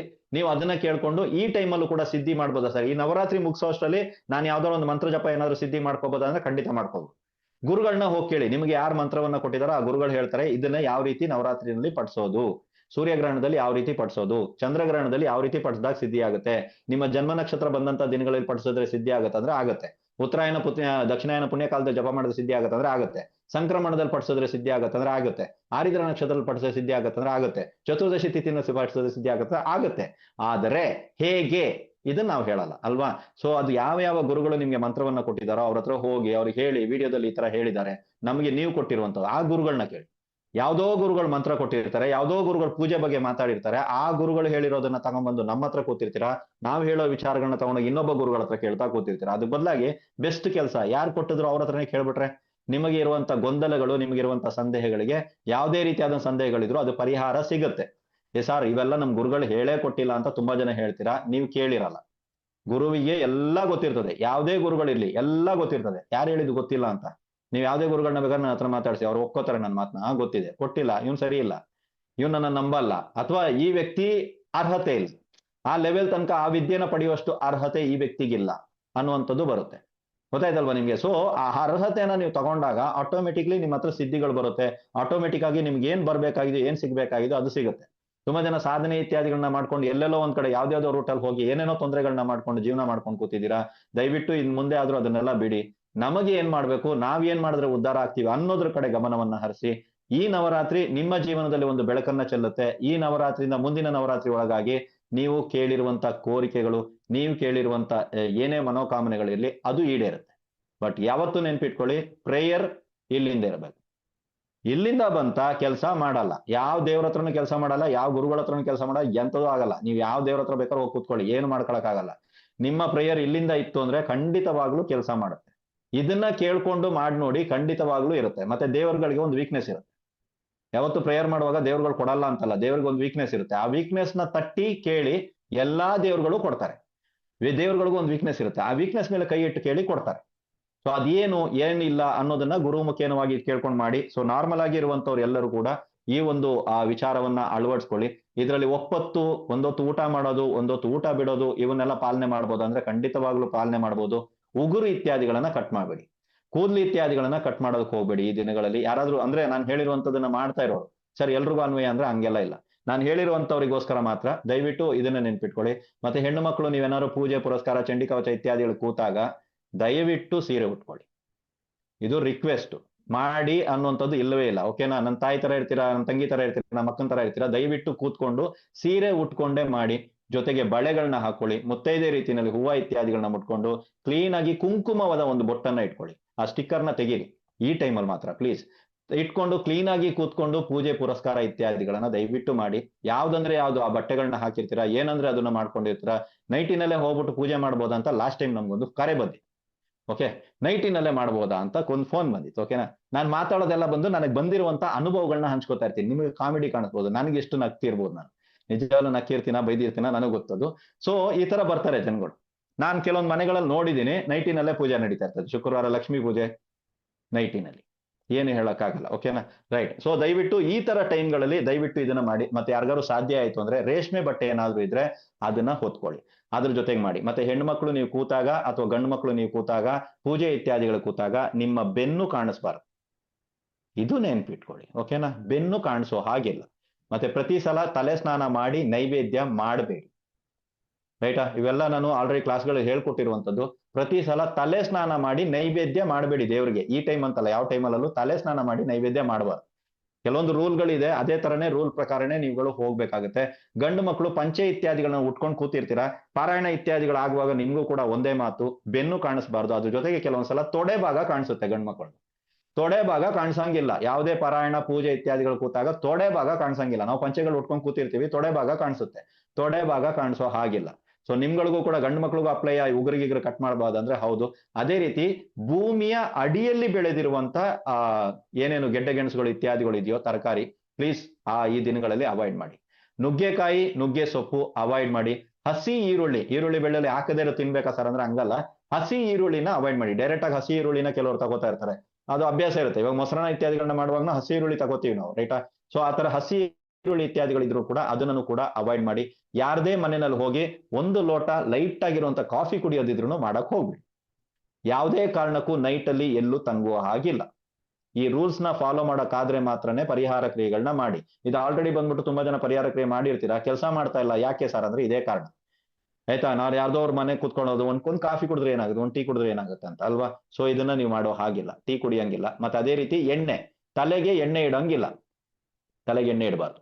ಆಯ್ತಾ? ಇದೆಲ್ಲ ಬಂದ್ಬಿಟ್ಟು ರೂಲು. ಒಂದು ವೃತ, ಒಂದು ಪೂಜೆ, ಒಂದು ಪಾರಾಯಣ ಇತ್ಯಾದಿಗಳನ್ನ ಮಾಡುವಾಗ ನೀವು ನಿಜವಾಗ್ಲೂ ಪಾಲಿಸಿದ್ದೇ ಆಗಿದ್ರೆ ಅವು ಕೆಲಸ ಮಾಡ್ತವೆ. ಯಾಕೆ ಮಾಡಲ್ಲ? ಕೊಟ್ಟಿರೋರು ಯಾರು ಹೇಳಿ? ನಾನ್ ಕೊಟ್ನಾ? ಇಲ್ಲ. ನಮ್ ತಂದೆ ಕೊಟ್ರ ನಿಮ್ಗೆ? ಇಲ್ವೇ ಇಲ್ಲ. ನಮ್ ತಾತ ಕೊಟ್ನಾ? ಇಲ್ವೇ ಇಲ್ಲ.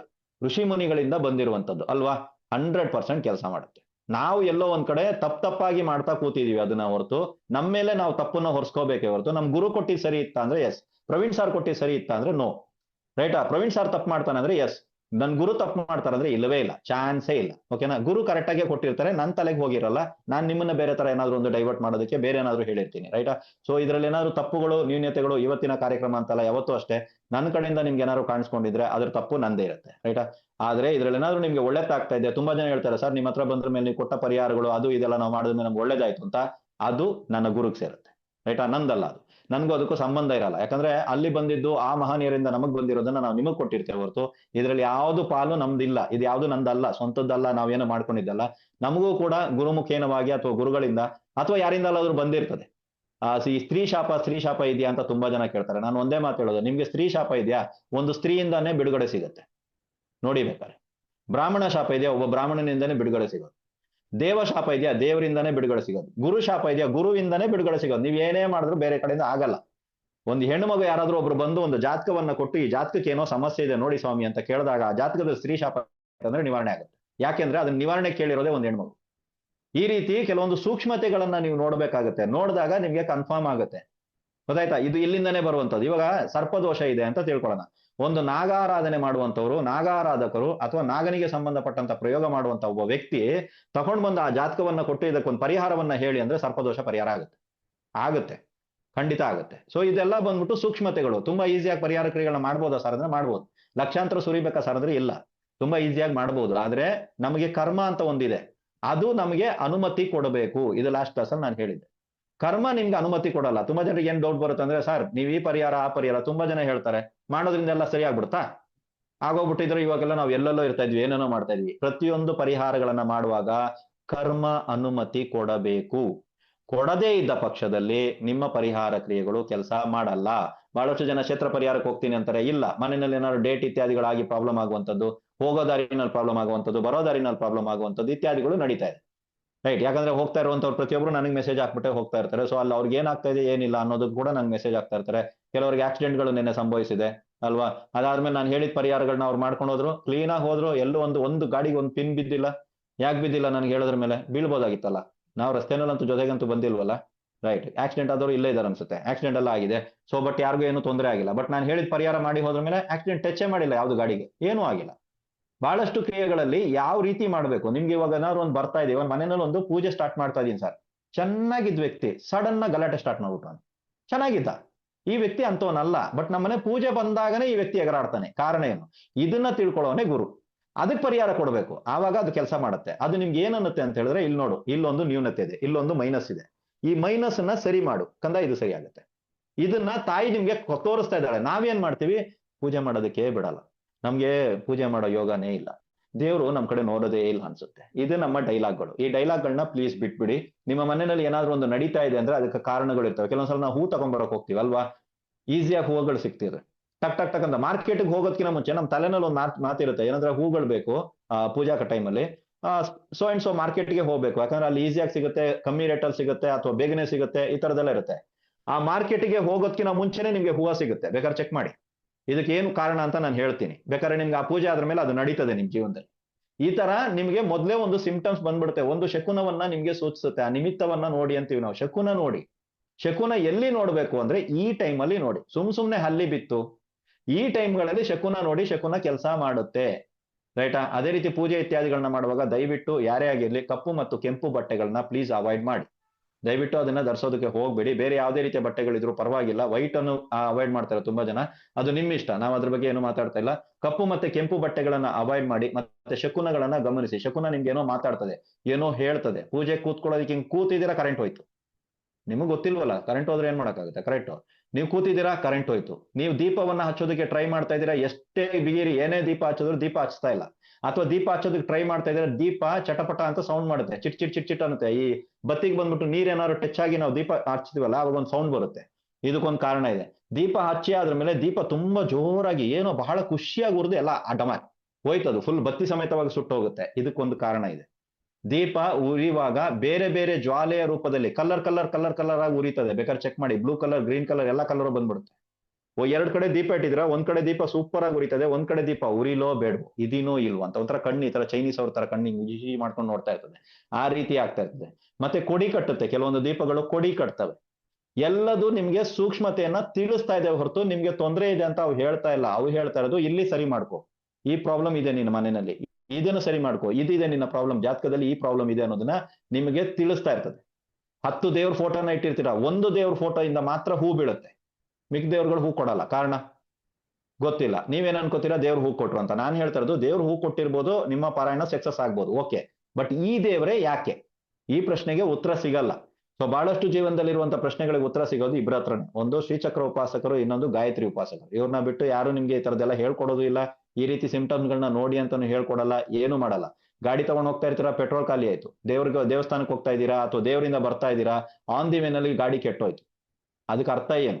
ನಿಮ್ಮ ಗಾಡಿ ಕೆಟ್ಟಾಗ ನಿಮ್ಗೆ ಪರಿಚಯ ಇಲ್ಲದ ವ್ಯಕ್ತಿ ಒಬ್ಬ ಬಂದು ನಿಮ್ಗೆ ಇಮಿಡಿಯೇಟ್ ಆಗಿ ಸಹಾಯ ಮಾಡಿ ನಿಮ್ಮ ಗಾಡಿನ ರೆಡಿ ಮಾಡ್ಕೊಡ್ತಾನೆ. ಅದಕ್ಕೆ ಅರ್ಥ ಏನು? ತುಂಬಾ ಇದೆ ವಿಷಯಗಳು. ಯಾವುದೇ ಒಂದು ಇದನ್ನ ಮಾಡುವಾಗ ಈ ಸಿಂಪ್ಟಮ್ಸ್ ಗಳನ್ನ ದಯವಿಟ್ಟು ಗಮನಿಸಿ ಅದಾದ್ರ ಮೇಲೆ ನೋಡ್ಕೊಳ್ಳಿ. ಮತ್ತೆ ದೇವಸ್ಥಾನಕ್ಕೆ ಹೋಗೋರು ದಯವಿಟ್ಟು ಒಂದು 10 ಗಂಟೆ ಒಳಗಡೆ ಬೆಳಿಗ್ಗೆನೆ ಹೋಗ್ಬಿಟ್ಟು ಬನ್ನಿ. 11 ಗಂಟೆ 12 ಗಂಟೆಗೆ ಟ್ರಿಪ್ ಹೋದಾಗೆಲ್ಲ ದೇವಸ್ಥಾನಕ್ಕೆ ಹೋಗ್ತಾ ಇರ್ತೀರಾ, ಈ ತರದೆಲ್ಲ ಮಾಡೋದಕ್ಕೆ ಹೋಗ್ಬೇಡಿ. ಆದಷ್ಟು ಬೇಗನೆ ಹೋಗ್ಬಿಟ್ಟು ಬನ್ನಿ. ದೇವಸ್ಥಾನಕ್ಕೆ ಹೋಗ್ತೀನಿ ಅಂದ್ರೆ ಇಲ್ಲ ಸರ್ ಸಂಜೆ ಹೋಗ್ತೀವಿ ಮಡ್ಲಕ್ಕಿ ಸಮರ್ಪಣೆ ಮಾಡ್ತೀವಿ ಅಂದ್ರೆ ಖಂಡಿತವಾಗ್ಲೂ ಮಾಡಿ. ಇವಾಗ ಮಡ್ಲಕ್ಕಿ ಸಮರ್ಪಣೆ ಮಾಡುವಾಗ ಒಬ್ರಿಗೆ ಒಂದು ಡೌಟ್ ಬಂದಿದೆ. ಏನು ಡೌಟ್ ಅಂತ ಹೇಳಿದ್ರೆ ಮೋಸ್ಟ್ಲಿ ಅವ್ರು ಆಮೇಲೆ ಮಾತಾಡ್ತಾರೆ ನೋಡಿ. ಸೊ ಅವ್ರಿಗೆ ಇರುವಂತ ಡೌಟ್ ಏನು ಅಂತ ಹೇಳಿದ್ರೆ ಮನೆ ಹತ್ರ ಇರುವಂತ ಒಂದು ದೇವಿಯ ದೇವಾಲಯಕ್ಕೆ ನಾವು ಕೊಟ್ವಿ ಇವತ್ತು, ನಾಳೆ ಅದೇ ದೇವಸ್ಥಾನಕ್ಕೆ ಕೊಡ್ಬೋದಾ ಬೇರೆ ದೇವಸ್ಥಾನಕ್ಕೆ ಕೊಡ್ಬೋದಾ ಅಂದ್ರೆ ನೀವು ಅದೇ ದೇವಸ್ಥಾನಕ್ಕೂ ಕೊಡ್ಬೋದು, ಬೇರೆ ದೇವಸ್ಥಾನಕ್ಕೂ ಕೊಡ್ಬೋದು. ಸ್ತ್ರೀ ದೇವತಾ ದೇವಸ್ಥಾನದಲ್ಲಿನೇ ಮಡಲಕ್ಕಿಯನ್ನ ಕೊಡೋದಕ್ಕೆ ನೀವು ಮಾಡಿ. ಓಕೆ, ಸೊ ಈ ಸಲ ನವರಾತ್ರಿಗೆ ವಿಶೇಷವಾಗಿ ಚಂಡಿ ಕವಚಕ್ಕೆ ಸಂಬಂಧಪಟ್ಟಂತ ಪರಿಹಾರಗಳನ್ನ ನಾವು ಕೊಟ್ಟಿದೀವಿ. ಮತ್ತೆ ಹೇಳ್ತಾ ಇದ್ದೀನಿ, ಚಂಡಿ ಕವಚ ಸಿದ್ಧಿ ಕ್ರಮವನ್ನ ನಾನು ಕೊಟ್ಟಿಲ್ಲ. ತುಂಬಾ ಜನರಿಗೆ ನಾನು ಮಾತಾಡೋದ್ರಲ್ಲಿ ತುಂಬಾ ಡೌಟ್ಗಳು ಬಂದ್ಬಿಡುತ್ತೆ. ಸಾಧನೆ ಸಿದ್ಧಿ ಬೇರೆ ಬೇರೆ. ನಾನು ಕೊಟ್ಟಿಲ್ಲ. ನಾನು ಕೊಡ್ತಾ ಇರೋದು ಚಂಡಿ ಕವಚವನ್ನ ನೀವು ಓದಿ ಅನ್ನೊಂದ್ಸಲ ಏನ್ ಮಾಡ್ಬೋದು ಪ್ರಯೋಗ ಅನ್ನೋದನ್ನ ಕೊಟ್ಟಿದ್ದೀನಿ. ಕವಚವನ್ನ ಸಿದ್ಧಿ ಮಾಡ್ಕೊಳ್ಳೋದು ಬೇರೆ ರೂಲ್ ಇದೆಯಾ ಸರ್ ಅಂದ್ರೆ ರೂಲ್ ಇದೆ, ರೈಟಾ? ಸೊ ಅದು ಗುರುಮುಖೇನವಾಗಿ ಕಲಿಬೇಕಾಗುತ್ತೆ. ನಾರ್ಮಲ್ ಆಗಿ ಚಂಡಿ ಕವಚ ಸಿಗುತ್ತೆ, ಅದನ್ನ ನೋಡ್ಕೊಂಡು ಮಾಡ್ಕೊಳ್ಳಿ. ನಾನು ಇವಾಗ ಈ ಸಲ ಬಂದ್ಬಿಟ್ಟು 6 ಪರಿಹಾರಗಳನ್ನು ನಿಮಗೆ ಕೊಟ್ಟಿದ್ದೀನಿ. ಪ್ರಾಯಶ್ಚಿತ್ತ ಸಂಕಲ್ಪದ ಜೊತೆಗೆ ಸೇರಿದಾಗ 7 ಪರಿಹಾರಗಳಾಗುತ್ತೆ. 7 ಪರಿಹಾರಗಳು ನಿಮ್ಮ ಜೀವನವನ್ನ ಬದಲಾಯಿಸ್ತವೆ. ಇನ್ನೊಂದು ಡೌಟ್ ಏನು ಅಂದ್ರೆ 7ಕ್ಕೆ 7 ಪರಿಹಾರದಲ್ಲಿ 2 ಪರಿಹಾರ 3 ಪರಿಹಾರ ನಾವು ಒಟ್ಟಿಗೆ ಮಾಡಬಹುದಾ ಅಂತ ತುಂಬಾ ಜನರಿಗೆ ಡೌಟ್. ಬೇಕಾದ್ರೆ ನೀವು ಅದನ್ನ ಮಾಡ್ಕೊಳ್ಳಿ, ಅದಕ್ಕೂ ಇದಕ್ಕೂ ಏನು ಸಂಬಂಧಗಳಿಲ್ಲ, ನೀವು ಬೇಕಾದ್ರೆ ಅದನ್ನ ಮಾಡ್ಕೊಳ್ಳಿ. ಆದರೆ ಒಂದೊಂದು ಪ್ರಯೋಗಗಳಿಗೂ 11 ಸಲ ಚಂಡಿ ಕವಚದಿಂದ ಮಂತ್ರಿಸಲೇಬೇಕು. ಒಂದೇ ಸಲ 11 ಕವಚ 11 ಸಲ ಹೇಳ್ಬಿಡ್ತೀನಿ ಎಲ್ಲದನ್ನ ಇಟ್ಕೊಳ್ತೀನಿ ಅಂದ್ರೆ ಕೆಲಸ ಮಾಡಲ್ಲ. ಒಂದೊಂದಕ್ಕೂ 11 ಸಲ ನೀವು ಕವಚವನ್ನ ಪಾರಾಯಣ ಮಾಡ್ಕೊಳ್ಳಿ, ರೈಟಾ? ಸೊ ಇದು ಈ ಸಲದ ಒಂದು ನವರಾತ್ರಿ ವಿಶೇಷ. ಅದು ಪಂಚಮಿಯಿಂದ ಪ್ರಾರಂಭವಾಗ್ತೈತೆ. ಮತ್ತೆ ಹೇಳ್ತಾ ಇದ್ದೀನಿ, ಪ್ಲೀಸ್ ಸೋಮವಾರದಿಂದ ನಾವು ಕೊಟ್ಟಿರುವಂತ ಪರಿಹಾರಗಳನ್ನ ಮಾಡಬೇಡಿ. ನಾವು ಪ್ಲೀಸ್ ಯಾಕಂತೀವಿ ಅಂದ್ರೆ ನಮ್ಗೆ ಅಷ್ಟೊಂದು ಕರೆಗಳು ಬರ್ತವೆ, ಅಷ್ಟೊಂದು ಮೆಸೇಜ್ಗಳು ಬರ್ತಾ ಇದಾವೆ. ಸೊ ಅದಕ್ಕಾಗಿ ನಾವು ಹೇಳ್ತಾ ಇದೀವಿ. ಮತ್ತೆ ಪರಶುರಾಮರ ಸನ್ನಿಧಿಗೆ ಹೋಗಿರುವಂತವ್ರು ಇವಾಗ ಸೊ ನಾಳೆ ಅವರಿಗೆ ಬಹಳ ಬ್ಯುಸಿ ಇರ್ತಾರೆ ಎಲ್ರು. ಸೊ ಅಲ್ಲಿ ನಮಗೂ ಕೂಡ ಕೆಲಸಗಳು ಇರ್ತವೆ. ಸೊ ಆ ಕಾರಣದಿಂದಾಗಿ ಈ ವಿಡಿಯೋವನ್ನ ನಾಳೆ ನಾವು ಬಿಡ್ತಾ ಇದೀವಿ. ನಾಳೆ ಇನ್ನೊಂದ್ಸಲ ವಿಡಿಯೋವನ್ನ ನೋಡಿ. ವಿಡಿಯೋ ಯೂಟ್ಯೂಬ್ ಅಲ್ಲಿ ಬರುತ್ತೆ, ಅದಕ್ಕೆ ಸಂಬಂಧಪಟ್ಟಂತ ಲಿಂಕು ನಮ್ಮ ಗ್ರೂಪ್ ಅಲ್ಲೆಲ್ಲ ಬೀಳ್ತದೆ. ಇವತ್ತಿನ ಈ ವಿಚಾರಕ್ಕೆ ನಾನು ಇಷ್ಟೊತ್ತು ಮಾತಾಡಿರೋ ವಿಚಾರದಲ್ಲಿ ಯಾರಿಗಾದ್ರೂ ಏನಾದ್ರು ಡೌಟ್ ಇದ್ದರೆ ಅವ್ರು ಹ್ಯಾಂಡ್ ರೈಸ್ ಮಾಡಿ, ಅಲ್ಲಿ ಕೆಳಗಡೆ ಬಟನ್ ಇರುತ್ತೆ, ಹ್ಯಾಂಡ್ ರೈಸ್ ಮಾಡಿ. ನಾವು ನಿಮ್ಮ ಪ್ರಶ್ನೆಗೆ ಇವತ್ತು ಉತ್ತರವನ್ನ ಕೊಡ್ತೀವಿ.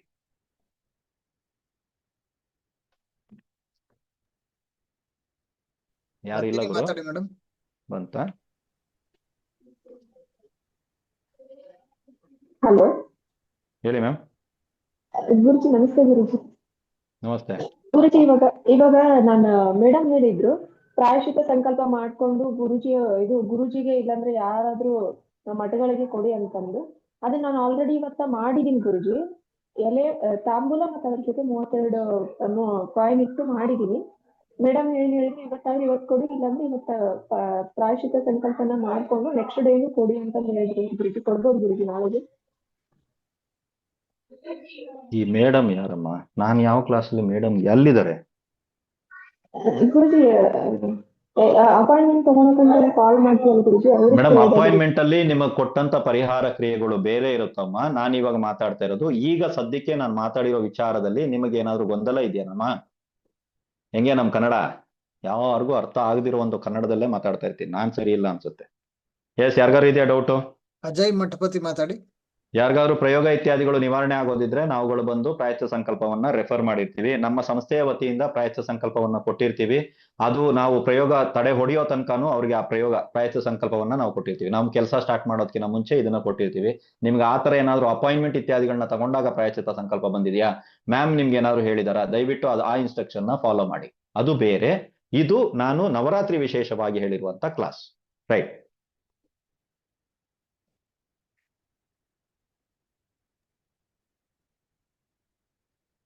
ಯಾರಪ್ಪ? ಗುರುಗಳೇ ನಮಸ್ತೆ. ನಮಸ್ತೆ ಗುರುಗಳೇ, ನಾನು ಈಗ 9 ವರ್ಷದಿಂದ ನಾನು ಅನುಷ್ಠಾನ ಮತ್ತು ಉಪವಾಸನೆ ಮಾಡ್ತಾ ಇದ್ದೆ. ಮತ್ತು ಹೋದ ವರ್ಷ ನಾನು ಬಿಟ್ಟಿದ್ದೀನಿ. ಈ ವರ್ಷ ನಾನು ಕಂಟಿನ್ಯೂ ಮಾಡಬಹುದಲ್ಲ ಗುರುಗಳೇ? ಈ ತರಗತಿನಲ್ಲಿ ಇದಕ್ಕೆ ಸಂಬಂಧಪಟ್ಟ ಯಾವ ವಿಚಾರ ಇತ್ತು ಸರ್?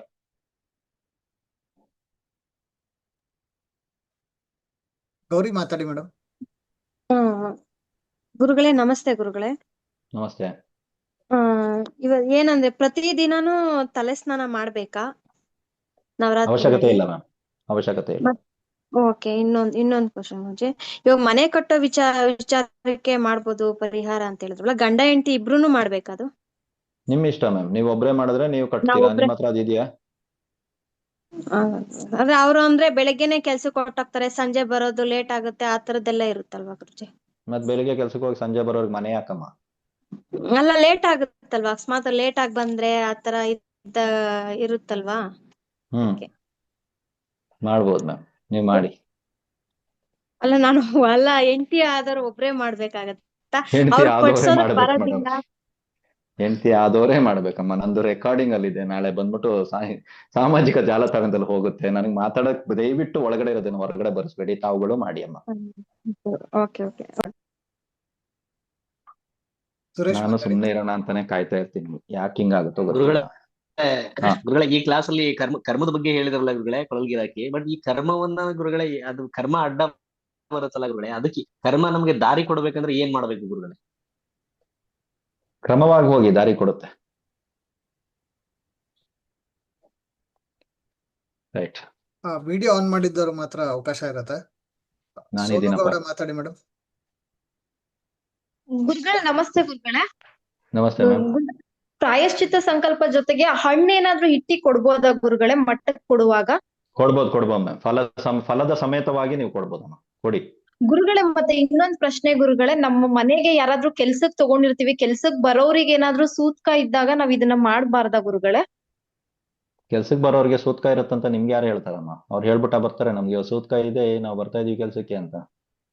ಗುರುಗಳೇ, ಅವ್ರು ನಮ್ ಡ್ರೈವರ್ ಅವರು ಮನೆಯಲ್ಲಿ ಮಗು ಆಗಿದೆಯಂತೆ, ಸೂತ್ಕ ಇದೆ ಅಂದ್ಬಿಟ್ಟು ನಾನೇ ರಜಾ ಕೊಟ್ಬಿಟ್ಟಿದೀನಿ. ಅದವ್ರು ನೋಡಿ, ಕೆಲ್ಸಕ್ ತಗೊಂಡ್ ಜನನ ಅನ್ನೋದು ಸೂತಕ ಅಲ್ಲ, ಜನನ ಅನ್ನೋದು ಪುರುಡು ಇರುತ್ತೆ. Okay Okay. ಗುರುಗಳೇ. ಓಕೆ ಗುರುಗಳೇ, ಥ್ಯಾಂಕ್ ಯು ಗುರುಗಳೇ.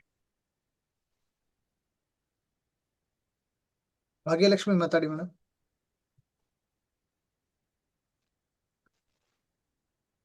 ನಮಸ್ತೆ ಗುರುಗಳೇ. ನಮಸ್ತೆ. ಇದು ತಟ್ಟೆ ಜೋಡಣೆ ಅಂತ ಹೊಸಕ್ಕೆ ಅರ್ಚನೆಗೆ ಅಕ್ಕ ವಾಯ್ಸ್ ಇದಾಗ್ತಾ ಇದೆ ನಿಮ್ದು, ಸ್ವಲ್ಪ ನೆಟ್ವರ್ಕ್ ಇರೋ ಕಡೆ ಬಂದು ಮಾತಾಡ್ತೀರಾ?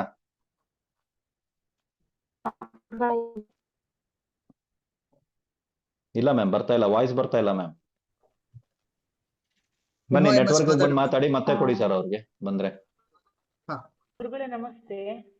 ನಮಸ್ತೆ ಮ್ಯಾಮ್. ಗುರುಗಳೇ, ನಾನು ಪ್ರತಿ ವರ್ಷ ತಿಳಿದೇನೋ 5 ದೇವಸ್ಥಾನಕ್ಕೆ ಮಡ್ಲಿಗೆ ಕೊಡ್ತಿದ್ದೆ, ಸೀರೆ ಸಮೇತ ಕೊಡ್ತಿದ್ದೆ. ಅದು ಸೀರೆ ಇಡೋದ ಗುರುಗಳೇ ಬೇಡವಾ?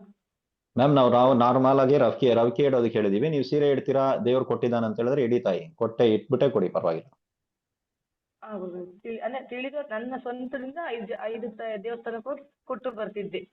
ಸ್ವಂತ ಕೊಡ್ಬೋದು ಮ್ಯಾಮ್, ಪ್ರಕಾರದಿಂದ ಯಾರು ಹೇಳಿರ್ಲಿಲ್ಲ. ಕೊಡ್ಬೋದು ಮ್ಯಾಮ್. ಥ್ಯಾಂಕ್ ಯು ಗುರುಗಳೇ, ಥ್ಯಾಂಕ್ ಯು. ಗಿರೀಶ್ ಮಾತಾಡಿ. ನಮಸ್ತೆ ಗುರುಗಳೇ. ನಮಸ್ತೆ. ಇದು ಈಗ 3 ಜನಕ್ಕೆ ಊಟ ಕೊಡ್ಬೇಕು ಅಂದ್ರಲ್ಲ ಹೆಣ್ಣು ಮಕ್ಕಳುಗಳಿಗೆ, ಅದು ಬೆಳಿಗ್ಗೆವ್ರಿಗೇನೆ ಕಂಟಿನ್ಯೂ ಅವ್ರಿಗೇನೆ ಕೊಡ್ಬೇಕಾ ಅಥವಾ ಬೇರೆ ಯಾರು ಆಗುತ್ತೆ? ಬೇರೆಯವ್ರಿಗೆ ಹೇಳಿರೋದು ಸರ್, ಅದರಲ್ಲಿ ನಿಮ್ಗೆ ಆ ತರದ ವ್ಯಕ್ತಿಗಳು ಕಾಣಿಸ್ತಾರೆ. ಮ್ಯೂಟ್ ಆಗಿದೆ. ಪರಿಹಾರ ಗುರುಗಳೇ, 2ಕ್ಕೆ ಹೆಚ್ಚು ಪರಿಹಾರ ಮಾಡ್ತೀನಿ ಅಂತ, ನಾನು 2ಕ್ಕಿಂತ ಹೆಚ್ಚನೇ ಮಡ್ಲಕ್ಕಿ ಕೊಡ್ಬೇಕಾ ಅಥವಾ ಒಂದೇ ಮಡ್ಲಕ್ಕಿ ಆಗುತ್ತೆ? ಏನಂತ ಗುರು? ಈಗ ಕೇಳಿಲ್ಲ, ಮತ್ತೆ ಪ್ರಶ್ನೆ ಕೊಡಿ. ಪರಿಹಾರಗಳಲ್ಲಿ ಈಗ 3 ಪರಿಹಾರ ಒಟ್ಟಿಗೆ ಮಾಡಿರ್ತೀನಿ ನಾನು ಒಂದು ದಿನ. ಈಗ ಮಡ್ಲಕ್ಕಿ ನಾನು ಸಂಜೆ ಕೊಡಕ್ ಹೋಗ್ದಾಗ ಒಂದೇ ತಟ್ಟೆಯಲ್ಲಿ ಮಡ್ಲಕ್ಕಿ ಕೊಟ್ರೆ ಆಗುತ್ತಾ ಅಥವಾ 3 ಪರಿಹಾರಕ್ಕೆ 3 ಪರಿಹಾರಕ್ಕೆ 3 ಸಲ ಕೊಡ್ಬೇಕು ಸರ್. ಎಲ್ಲದಕ್ಕೂ ಸಪ್ರೇಟ್ ಆಗಿ ನೀವು ಮಂತ್ರಿಸ್ತೀರಾ ಅಂದಾಗ ಸಪ್ರೇಟ್ ಆಗಿ ಮಡ್ಲಕ್ಕಿ ಬರುತ್ತೆ. Okay, thank you. Savitha Neglur ಮಾತಾಡಿ ಮೇಡಮ್. ಸರ್ ನಮಸ್ತೆ ಸರ್. ಇದು ನಮಸ್ತೆ ಮ್ಯಾಮ್. ಕಾಫಿ ಟೀ ಕುಡಿಬಾರ್ದು ಬೇರೆಯವ್ರ ಮನೇಲಿ ಅಂತ ಹೇಳಿದ್ರಲ್ಲ, ಈಗ ನಮಗೆ ಸಂಬಂಧಿಕರೇ ಆಗಿರೋ ಮನೇಲಿ ಫಂಕ್ಷನ್ ಇದೆ ಅಂತಂದ್ರೆ, ಲೈಕ್ ಅವರು ಯಾವ್ದೋ ಒಂದು ಪೂಜೆ ಮಾಡ್ತಾ ಇದಾರೆ, ಊಟಕ್ಕೆ ಕರೆದಿರ್ತಾರೆ, ಹೋಗ್ಬೇಕಾ ಬೇಡ? ನಮ್ ಪ್ರಕಾರ ಇಲ್ಲ ಮ್ಯಾಮ್, ಕನಿಷ್ಠ ಪಕ್ಷ ಕಾಫಿನೂ ಕುಡಿಬೇಡಿ ಅಂತ ಹೇಳಿದ್ರೆ ಊಟ ಮಾಡ್ಲೇಬೇಡಿ ಅಂತ ಅರ್ಥ ಮ್ಯಾಮ್, ಅದಕ್ಕೆ. Okay sir. ವಿಡಿಯೋ ಆನ್ ಇದ್ದು ಮುಖ ಕಾಣ್ತಿಲ್ಲ ಅಂದವ್ರಿಗೆ ಅವಕಾಶ ಇರಲ್ಲ, ಕ್ಷಮಿಸಿ. ಗೀತಾ ಮಾತಾಡಿ ಮೇಡಮ್.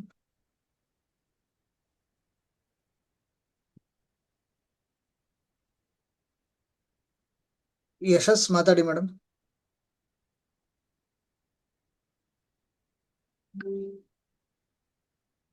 ಯಶಸ್ ಮಾತಾಡಿ ಮೇಡಮ್. ಗುರುಗಳೇ ನಮಸ್ಕಾರ. ನಮಸ್ತೆ ಇದು ಮ್ಯಾಮ್. ಇಡೋದು ಹಾಗೆ ಅಖಂಡ ದೀಪ ಬೆಳಗೋದು ಮಾಡ್ಬೋದಾ ಈ ಸತಿ? ಇದಕ್ ಅಖಂಡ ದೀಪ ಮೊದಲೆಲ್ಲ ನಿಮ್ಗೆ ಕಲ್ಸಿದ್ರೆ ಮಾಡ್ಬೋದು ಮ್ಯಾಮ್. 5 ದಿನ ಇಡದ ಇಲ್ಲ 9 ದಿನ ಇಡದ? 9 ದಿನಾನು ಇಡ್ಬೋದು ನೀವು.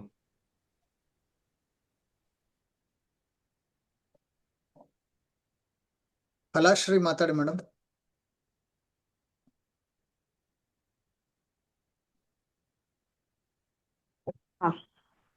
ನಮಸ್ತೆ. ನಾನು ನಮಸ್ತೆ ಮ್ಯಾಮ್. ಒಂದ್ಸಲ ಮಾಡಿದ್ದೀನಿ ಇದನ್ನ ನವರಾತ್ರಿ ಪರಿಹಾರನ. ಯಾವುದು ಅಂದ್ರೆ 11 ರೂಪಾಯಿ ಮತ್ತೆ ಅರಿಶಿನ ಅಡಿಕೆ ಎಲ್ಲ ಹಾಕುವಂಥದ್ದು, ಅಕ್ಕಿ ಮ್ಯಾಮ್ ಮರಳು ತುಂಬೋದು ಅವರಿಗೆ ದಿನ ಮ್ಯಾಮ್ ಗಂಟೆ ಕಟ್ಟಿ ಮೇಡಮ್ ತೆಪ್ಪೋದ್ರಿಂದ. ಮೇಡಮ್ ಈ ತರಗತಿ ಸಂಬಂಧಪಟ್ಟ ಮೇಡಮ್ ಪ್ರಶ್ನೆಗೆ ಬನ್ನಿ. ತರಗತಿ ಕನ್ನಡದಲ್ಲಿ ಇರುತ್ತೆ. ಕನ್ನಡದಲ್ಲಿ ತರಗತಿಯ ಬಗ್ಗೆ ಮಾತಾಡಿದ್ದೀನಿ. ಈ ಹಾ, ಕಾರ್ಯಕ್ರಮದಲ್ಲಿ ಅಲ್ಲ, ನಾವು ಹೇಳಿರೋ ವಿಷಯದಲ್ಲಿ correct, ಏನಾದ್ರೂ correct. ಪ್ರಶ್ನೆ ಇದೆಯಾ? ನನಗೆ ಮಾಡಿದಾಗ ನೀವು ಒಂದು ಕರ್ಮ ಬಿಡೋದಿಲ್ಲ ಅಂದ್ರಲ್ಲ, ಅದೇ ತರದ ನನಗೀಗ ಕ್ವಶನ್ಸ್ ಅಷ್ಟೇ. ನನಗೆ ಏನೇ ಒಂದು ಪರಿಹಾರ ಮಾಡಕ್ ಹೋದಾಗೂ ಏನಾದ್ರು ಒಂದು ತೊಂದರೆ ಆಗತ್ತೆ. ಹಾ ಮ್ಯಾಮ್, ಅದು ನಿಮ್ಮನ್ನ ಕರ್ಮ ಬಿಡ್ತಾ ಇಲ್ಲ ಅಂತ, ಅನುವು ಮಾಡ್ಕೊಡ್ತಾ ಇಲ್ಲ ಅಂತ ಅರ್ಥ. ಸೊ ಅದನ್ನ ಸರಿ ಮಾಡ್ಕೊಳ್ಳಿ ಅಮ್ಮ. ಅಶ್ವತ್ಥಮ್ಮ ಮಾತಾಡಿ ಮೇಡಮ್. ನಮಸ್ತೆ ಗುರುಗಳೇ. ನಮಸ್ತೆ ಮ್ಯಾಮ್. ಗುರುಗಳೇ, ಇದು ಒಂದು ಚಂಡಿ ಪಾರಾಯಣದ್ದು ಒಂದು ಇದರಲ್ಲಿ ಪರಿಹಾರದಲ್ಲಿ ಮ್ಯಾಮ್, ತಾವು ಈ ಬೆಳಿಗ್ಗೆ ತರಗತಿಗೆ 3 ಜನ ಸಂಬಂಧಪಟ್ಟ ಪ್ರಶ್ನೆ ಇದೆಯಾ? ಅದೇ ಗುರುಗಳೇ, ಅದೇ ಗುರುಗಳೇ, ಚಂಡಿ ಕವಚಕ್ಕೆ ಸಂಬಂಧಿಸಿದಂತೆ ಇದು ಬೆಳಿಗ್ಗೆ 3 ಜನ ಮತ್ತೆ ಸಂಜೆ 3 ಜನಕ್ಕೆ ಮುತ್ತೈದೆಯರಿಗೆ ಕೊಡ್ಬೇಕು ಊಟ ಅಂತಂತ ಹೇಳಿದ್ರಲ್ಲ ಗುರುಗಳೇ. ಅಂದ್ರೆ ಅವರು ಮದುವೆ ಆಗಿರ್ಲೇಬೇಕು ಅಂತ ಆಯ್ತು. ಇವಾಗ ಕನ್ಯೆ ಮುತ್ತೈದೆಯರಂತ ಇರ್ತಾರೆ, ಬಾಲ ಮುತ್ತೈದೆಯರಂತ ಇರ್ತಾರೆ, ಅವ್ರಿಗೆ ಕೊಡ್ಲಿಕ್ಕೆ ಬರೋದಿಲ್ವಾ ಗುರುಗಳೇ? ಮ್ಯಾಮ್, ಅಲ್ಲಿ ಹೆಣ್ಣೊಬ್ಬಳು ಬಂದು, ಚಿಕ್ಕ ವಯಸ್ಸಿನ ಮಗು ಒಬ್ಬಳು ಬಂದು ನಿಮ್ಮಲ್ಲಿ ಊಟವನ್ನ ಕೇಳ್ತಾರೆ ಅಂತ ಹೇಳಿದೀವಲ್ಲ, ಅವಳಿಗೆ ಮದುವೆ ಆಗಿರ್ತದೆ ಅಂತೀರಾ ಇವಾಗ ನೀವು? ಓಕೆ ಸರಿ ಆಯ್ತು ಗುರುಗಳೇ. ಮತ್ತೆ ಇವಾಗ ಬೆಳಿಗ್ಗೆ ಸಂಜೆ ಅಂತಂದ್ರೆ ಇವಾಗ ಊಟ ಇಂಥದ್ದೇ ಕೊಡ್ಬೇಕು ಅಂತ ಏನಾದ್ರು ಉಂಟಾ ಇಲ್ಲ ಗುರುಗಳೇ? ಹಾ, ಇದೆ ಮ್ಯಾಮ್. ಚೆನ್ನಾಗಿರೋ ಊಟ ಕೊಡಿ. ನಾವ್ ಏನೇನೋ ತಿಂತೀವಿ, ಇಡ್ಲಿ ಸಾಂಬಾರು ಅದು ಇದು ಪುಳಿಯೋಗರೆ ಇವನ್ನೆಲ್ಲ ಕೊಡಕ್ ಹೋಗ್ಬೇಡಿ. ಚೆನ್ನಾಗಿರೋ ಊಟ ಕೊಡಿ. ಈ ಊಟವನ್ನ ಅವ್ರು ಸವಿಯುವಾಗ ನಿಮ್ಮನ್ನ ನೆನ್ಸಿ ನೋಡ್ಬೇಕು, ಉಗಿಬಾರದು. Okay, okay. ಖುಷಿ ಪಡ್ಬೇಕು. ಆ ತರದ ಊಟ ಕೊಡಿ, ಜೊತೆಗೆ ನೀರ್ ಕೊಡಿ ಮ್ಯಾಮ್. ಅಂದ್ರೆ ಇವಾಗ ಬೆಳಿಗ್ಗೆ ಕೊಟ್ಟಾಗ ನಾರ್ಮಲ್ ಇವಾಗ ಬೆಳಿಗ್ಗೆ ಹೊತ್ತು ಇವಾಗ ಮಧ್ಯಾಹ್ನದಷ್ಟು ಚೆನ್ನಾಗಿ ಸ್ವೀಟ್ಸು ಅದೆಲ್ಲ ಕೊಟ್ಟ ಸುಮಾರು ಜನ ಆಯ್ತಾ ಬೆಳಿಗ್ಗೆ ಹೊತ್ತು ತಿನ್ನಕ್ಕೆ ಇಷ್ಟಪಡಲ್ಲ ಗುರುಗಳೇ. ಅದಕ್ಕೆ ಇದು ಬೆಳಿಗ್ಗೆ ಅಂದ್ರೆ ತಿಂಡಿ ಅಂತಂದ್ರೆ ಇವಾಗ ತಿಂಡಿಗಳ ತರ ಇದ್ರೆ ಆಯ್ತಾ ಬೇಗ ಆಯ್ತಾ ತಿಂತಾರೆ ಗುರುಗಳೇ ಆಯ್ತಾ ಬೆಳಿಗ್ಗೆ ಆದ್ರೆ. ಕೊಡಿ ಅದಕ್ಕೆ ಮ್ಯಾಮ್, ಆಯ್ತಾ ಯಾರು ಏನಾದ್ರು ಬೇಡ. ಸಜೆಷನ್ ಕೊಡ್ತೀರಾ? ಓಕೆ. ತಿಂಡಿನೇ ನೀವು ಕೊಡ್ಬೋದಮ್ಮ. ನಾನೇನೇನ್ ತಿನ್ನಂದ್ರೆ ಇವಾಗ ಸಪೋಸ್ ತಿಳ್ಕೊಳ್ಳಿ, ಫಾರ್ ಎಕ್ಸಾಂಪಲ್ ಯಾವ್ದೋ ಒಂದು ಮಾರ್ಕೆಟ್ ಪ್ಲೇಸ್, ಯಾವ್ದೋ ಒಂದು ದೇವಸ್ಥಾನದ ಹತ್ರ ಹೋಗಿ ಯಾರಿಗೋ ಒಬ್ರು 3 ಜನರಿಗೆ ಊಟದ ವ್ಯವಸ್ಥೆಯನ್ನ ನೀವು ಮಾಡ್ತಾ ಇದ್ದೀರಾ ಅಂದ್ರೆ ಅವ್ನು ಕ್ಲೀನ್ ಆಗಿ ಗೊತ್ತಿರ್ತದೆ ಇವತ್ತು ರೈಸ್ ಬಾತೆ ಕಣೋ. ಯಾಕೆ ಆ ಪಕ್ಕದಲ್ಲಿರೋ ಹೋಟ್ಲಲ್ಲಿ ಇವತ್ತು ರೈಸ್ ಬಾತ್ ಅಂತ ಅವನಿಗೆ ಗೊತ್ತಿರ್ತದೆ. ನಮಗೂ ಗೊತ್ತಿರಲ್ಲ, ಹೋಟ್ಲವನಿಗೂ ಗೊತ್ತಿರಲ್ಲ. ಅಷ್ಟು ತನಕ ಅವ್ರಿಗೆ ಗೊತ್ತಿರ್ತದೆ ಅಂದ್ರೆ ಅವ್ರಿಗೆ ಏನೇನ್ ಕೊಟ್ಟಿರ್ಬೋದು. ಅವನ ಊಹೆನ ಮೀರ್ಬಿಟ್ಟಿರ್ಬೇಕು ನಿಮ್ಮ ಊಟ. ಆತನ ಊಹೆ ಮೀರಿದಾಗ ಮಾತ್ರ ಯಾವತ್ತೂ ಯಾರಿಗಾರು ಒಬ್ರು ಲೈಫಲ್ಲಿ ಸರ್ಪ್ರೈಸ್ ಮಾಡೋದನ್ನ ಕಲೀರಿ. ನಾನು ತುಂಬಾ ಸಲ ಹೇಳ್ತೀನಿ, ದಾನ ಕೂಡ ಅಷ್ಟೇ ಸರ್ಪ್ರೈಸ್ ಲೆವೆಲ್ ಅಲ್ಲಿ ಇರಬೇಕು, ಕೆಲಸ ಮಾಡುತ್ತೆ. ನೀವು ಅವ್ರು ಊಹೆ ಮಾಡಿದ್ದಾರೆ ಅಥವಾ ಅವ್ರು ಎಕ್ಸ್ಪೆಕ್ಟ್ ಮಾಡ್ತಾರೆ ಅವಾಗ ಅದ್ ಕೆಲಸ ಮಾಡಲ್ಲ. ನನ್ನ ಪ್ರಕಾರ ಅದು ಕೆಲಸ ಮಾಡಲ್ಲ. ಅವ್ರದ್ದು ಊಹೆ ಇರುತ್ತೆ, ಇಲ್ಲಿಂದಾನೇ ಬಂದೈತೆ ಅಥವಾ ಇಲ್ಲಿಂದ ಇಡ್ಲಿ ಬಂದೈತೆ, ರಂಗಣ್ಣ ಅಂಗಡಿಯಿಂದ ಮುದ್ದೆ ಬಂದಿರ್ತದೆ ಅಂತ. ಇಲ್ಲವೇ ಇಲ್ಲ. ಚೇಂಜ್ ಮಾಡಿ. ಅವ್ರು ಊಟನೇ ಮಾಡಿರ್ಬಾರ್ದು, ಈ ಊಟನ ಹೀಗಿದ್ಯಾ ಅಂತ ಹೇಳ್ಬಿಟ್ಟು ಖುಷಿಯಿಂದ ಊಟ ಮಾಡ್ಬೇಕು. ಅಂತ ಒಂದು ಊಟ, ಹಬ್ಬದ ಅಡಿಗೆಯನ್ನ ಕೊಡಿ. ಯಾಕಂದ್ರೆ ಶಿವರಾತ್ರಿನಲ್ಲಿ ನಾವು ಉಪವಾಸ ಮಾಡಿದ್ರೆ ನವರಾತ್ರಿನಲ್ಲಿ ಬಂದು ಚೆನ್ನಾಗಿ ಹೊಡಿತೀವಿ ಬ್ಯಾಟಿಂಗ್, ರೈಟಾ? ನಮ್ ಕಡೆ ಇರೋದು. ಸೊ ಇಲ್ಲಿ ಏನ್ ಮಾಡ್ತೀರಾ ಅಂತ ಹೇಳಿದ್ರೆ ಆ ವ್ಯಕ್ತಿಗಳು ಖುಷಿಯಾಗಿ ಊಟ ಮಾಡ್ಬೇಕು. ಅಂತ ಊಟವನ್ನ ಕೊಡಿ. ನೆಕ್ಸ್ಟ್ ಈ ಊಟ ಸಿಗುತ್ತೋ ಇಲ್ವೋ ಅಥವಾ ಆ ವ್ಯಕ್ತಿ ಬರ್ತಾನೋ ಇಲ್ವೋ ಅಂತ ನಿಮ್ಮನ್ನ ಅವ್ರು ಕಾಯ್ತಾ ಇರ್ಬೇಕು. ಅಲ್ಲಿಗೆ ಒಂದು ಮೆಸೇಜ್ ಹಾಕ್ಬೇಕು. ನಿನ್ನೆ ಒಬ್ರು ತಾಯಿ ಬಂದ್ಬಿಟ್ಟು ಊಟ ಕೊಟ್ಲಲ್ಲ, ಆ ತಾಯಿ ಮತ್ತೆ ಬರ್ಲಿ ಅಂತ ಕೇಳ್ಕೋಬೇಕು. ಇವತ್ತು ಒಂದು ಊಟ ಮಾಡಿದೆ ನೋಡಿ ಎಷ್ಟು ಚೆನ್ನಾಗಿತ್ತು ಅಂತ ಮನೆಗೆ ಹೋಗಿ ಮಾತಾಡ್ಬೇಕು. ಪ್ರತಿ ಸಲ ಅವ್ನು ಊಟ ಮಾಡುವಾಗ ನಿಮ್ಮ ಊಟವನ್ನ ನೆನ್ಸ್ಕೋಬೇಕು ಅವನು. ಅವತ್ತೊಂದು ಊಟ ಗುರು, ಆ ಟೈಮಲ್ಲಿ ಒಂದು ಅಮ್ಮ ಬಂದು ಕೊಟ್ಲು ನೋಡು, ಊಟ ಮಾಡ್ತಾ ಇದ್ದಾಗ ನಿಮ್ಮನ್ನ ನೆನ್ಸ್ಕೋತಾ ಇರ್ತಾರೆ. ನಿಮ್ಗೆ ಪಾಸಿಟಿವ್ ಆ ವೇವ್ ನಿಮ್ಗೆ ಕೆಲಸ ಮಾಡುತ್ತೆ. ಬೈಕೋಬಾರ್ದು. ಸೊ ದಯವಿಟ್ಟು ಚೆನ್ನಾಗಿರೋ ಊಟ ಕೊಡಿ. ನಾವು ಹೋದಾಗ ಯಾವ ಹೋಟ್ಲಿಗೆ ಹೋಗ್ತೀವಿ, ನಾವು ಹೋದಾಗ ಯಾವ ರೀತಿ ಊಟ ಮಾಡ್ತೀವಿ, ನಮ್ಮ ಮಕ್ಕಳನ್ನ ಕರ್ಕೊಂಡು ನಾವು ಯಾವ ರೀತಿ ಊಟ ಮಾಡ್ತೀವಿ, ನಮ್ಮನೆಗೆ ಯಾವ ಅಕ್ಕಿ ತರ್ತೀವಿ, ಅದನ್ನ ಮಾಡಿ. ಅದಕ್ಕಿಂತ ಚೆನ್ನಾಗಿರೋದು ಮಾಡಿ. ಬಟ್ ಅದಕ್ಕಿಂತ ಕೆಳಗಡೆ ಇರೋ ಮಟ್ಟದನ್ನ ದಯವಿಟ್ಟು ಮಾಡಬೇಡಿ. ಅದು ದಾನಗಳು ಕೆಲಸ ಮಾಡಲ್ಲ. ಮತ್ತೆ ಪ್ರತಿ ಸಲ ದಾನ ಮಾಡುವಾಗ ಪ್ಲೀಸ್ ಹುಡ್ಕೊಂಡು ಹೋಗಿ ದಾನ ಮಾಡಿ.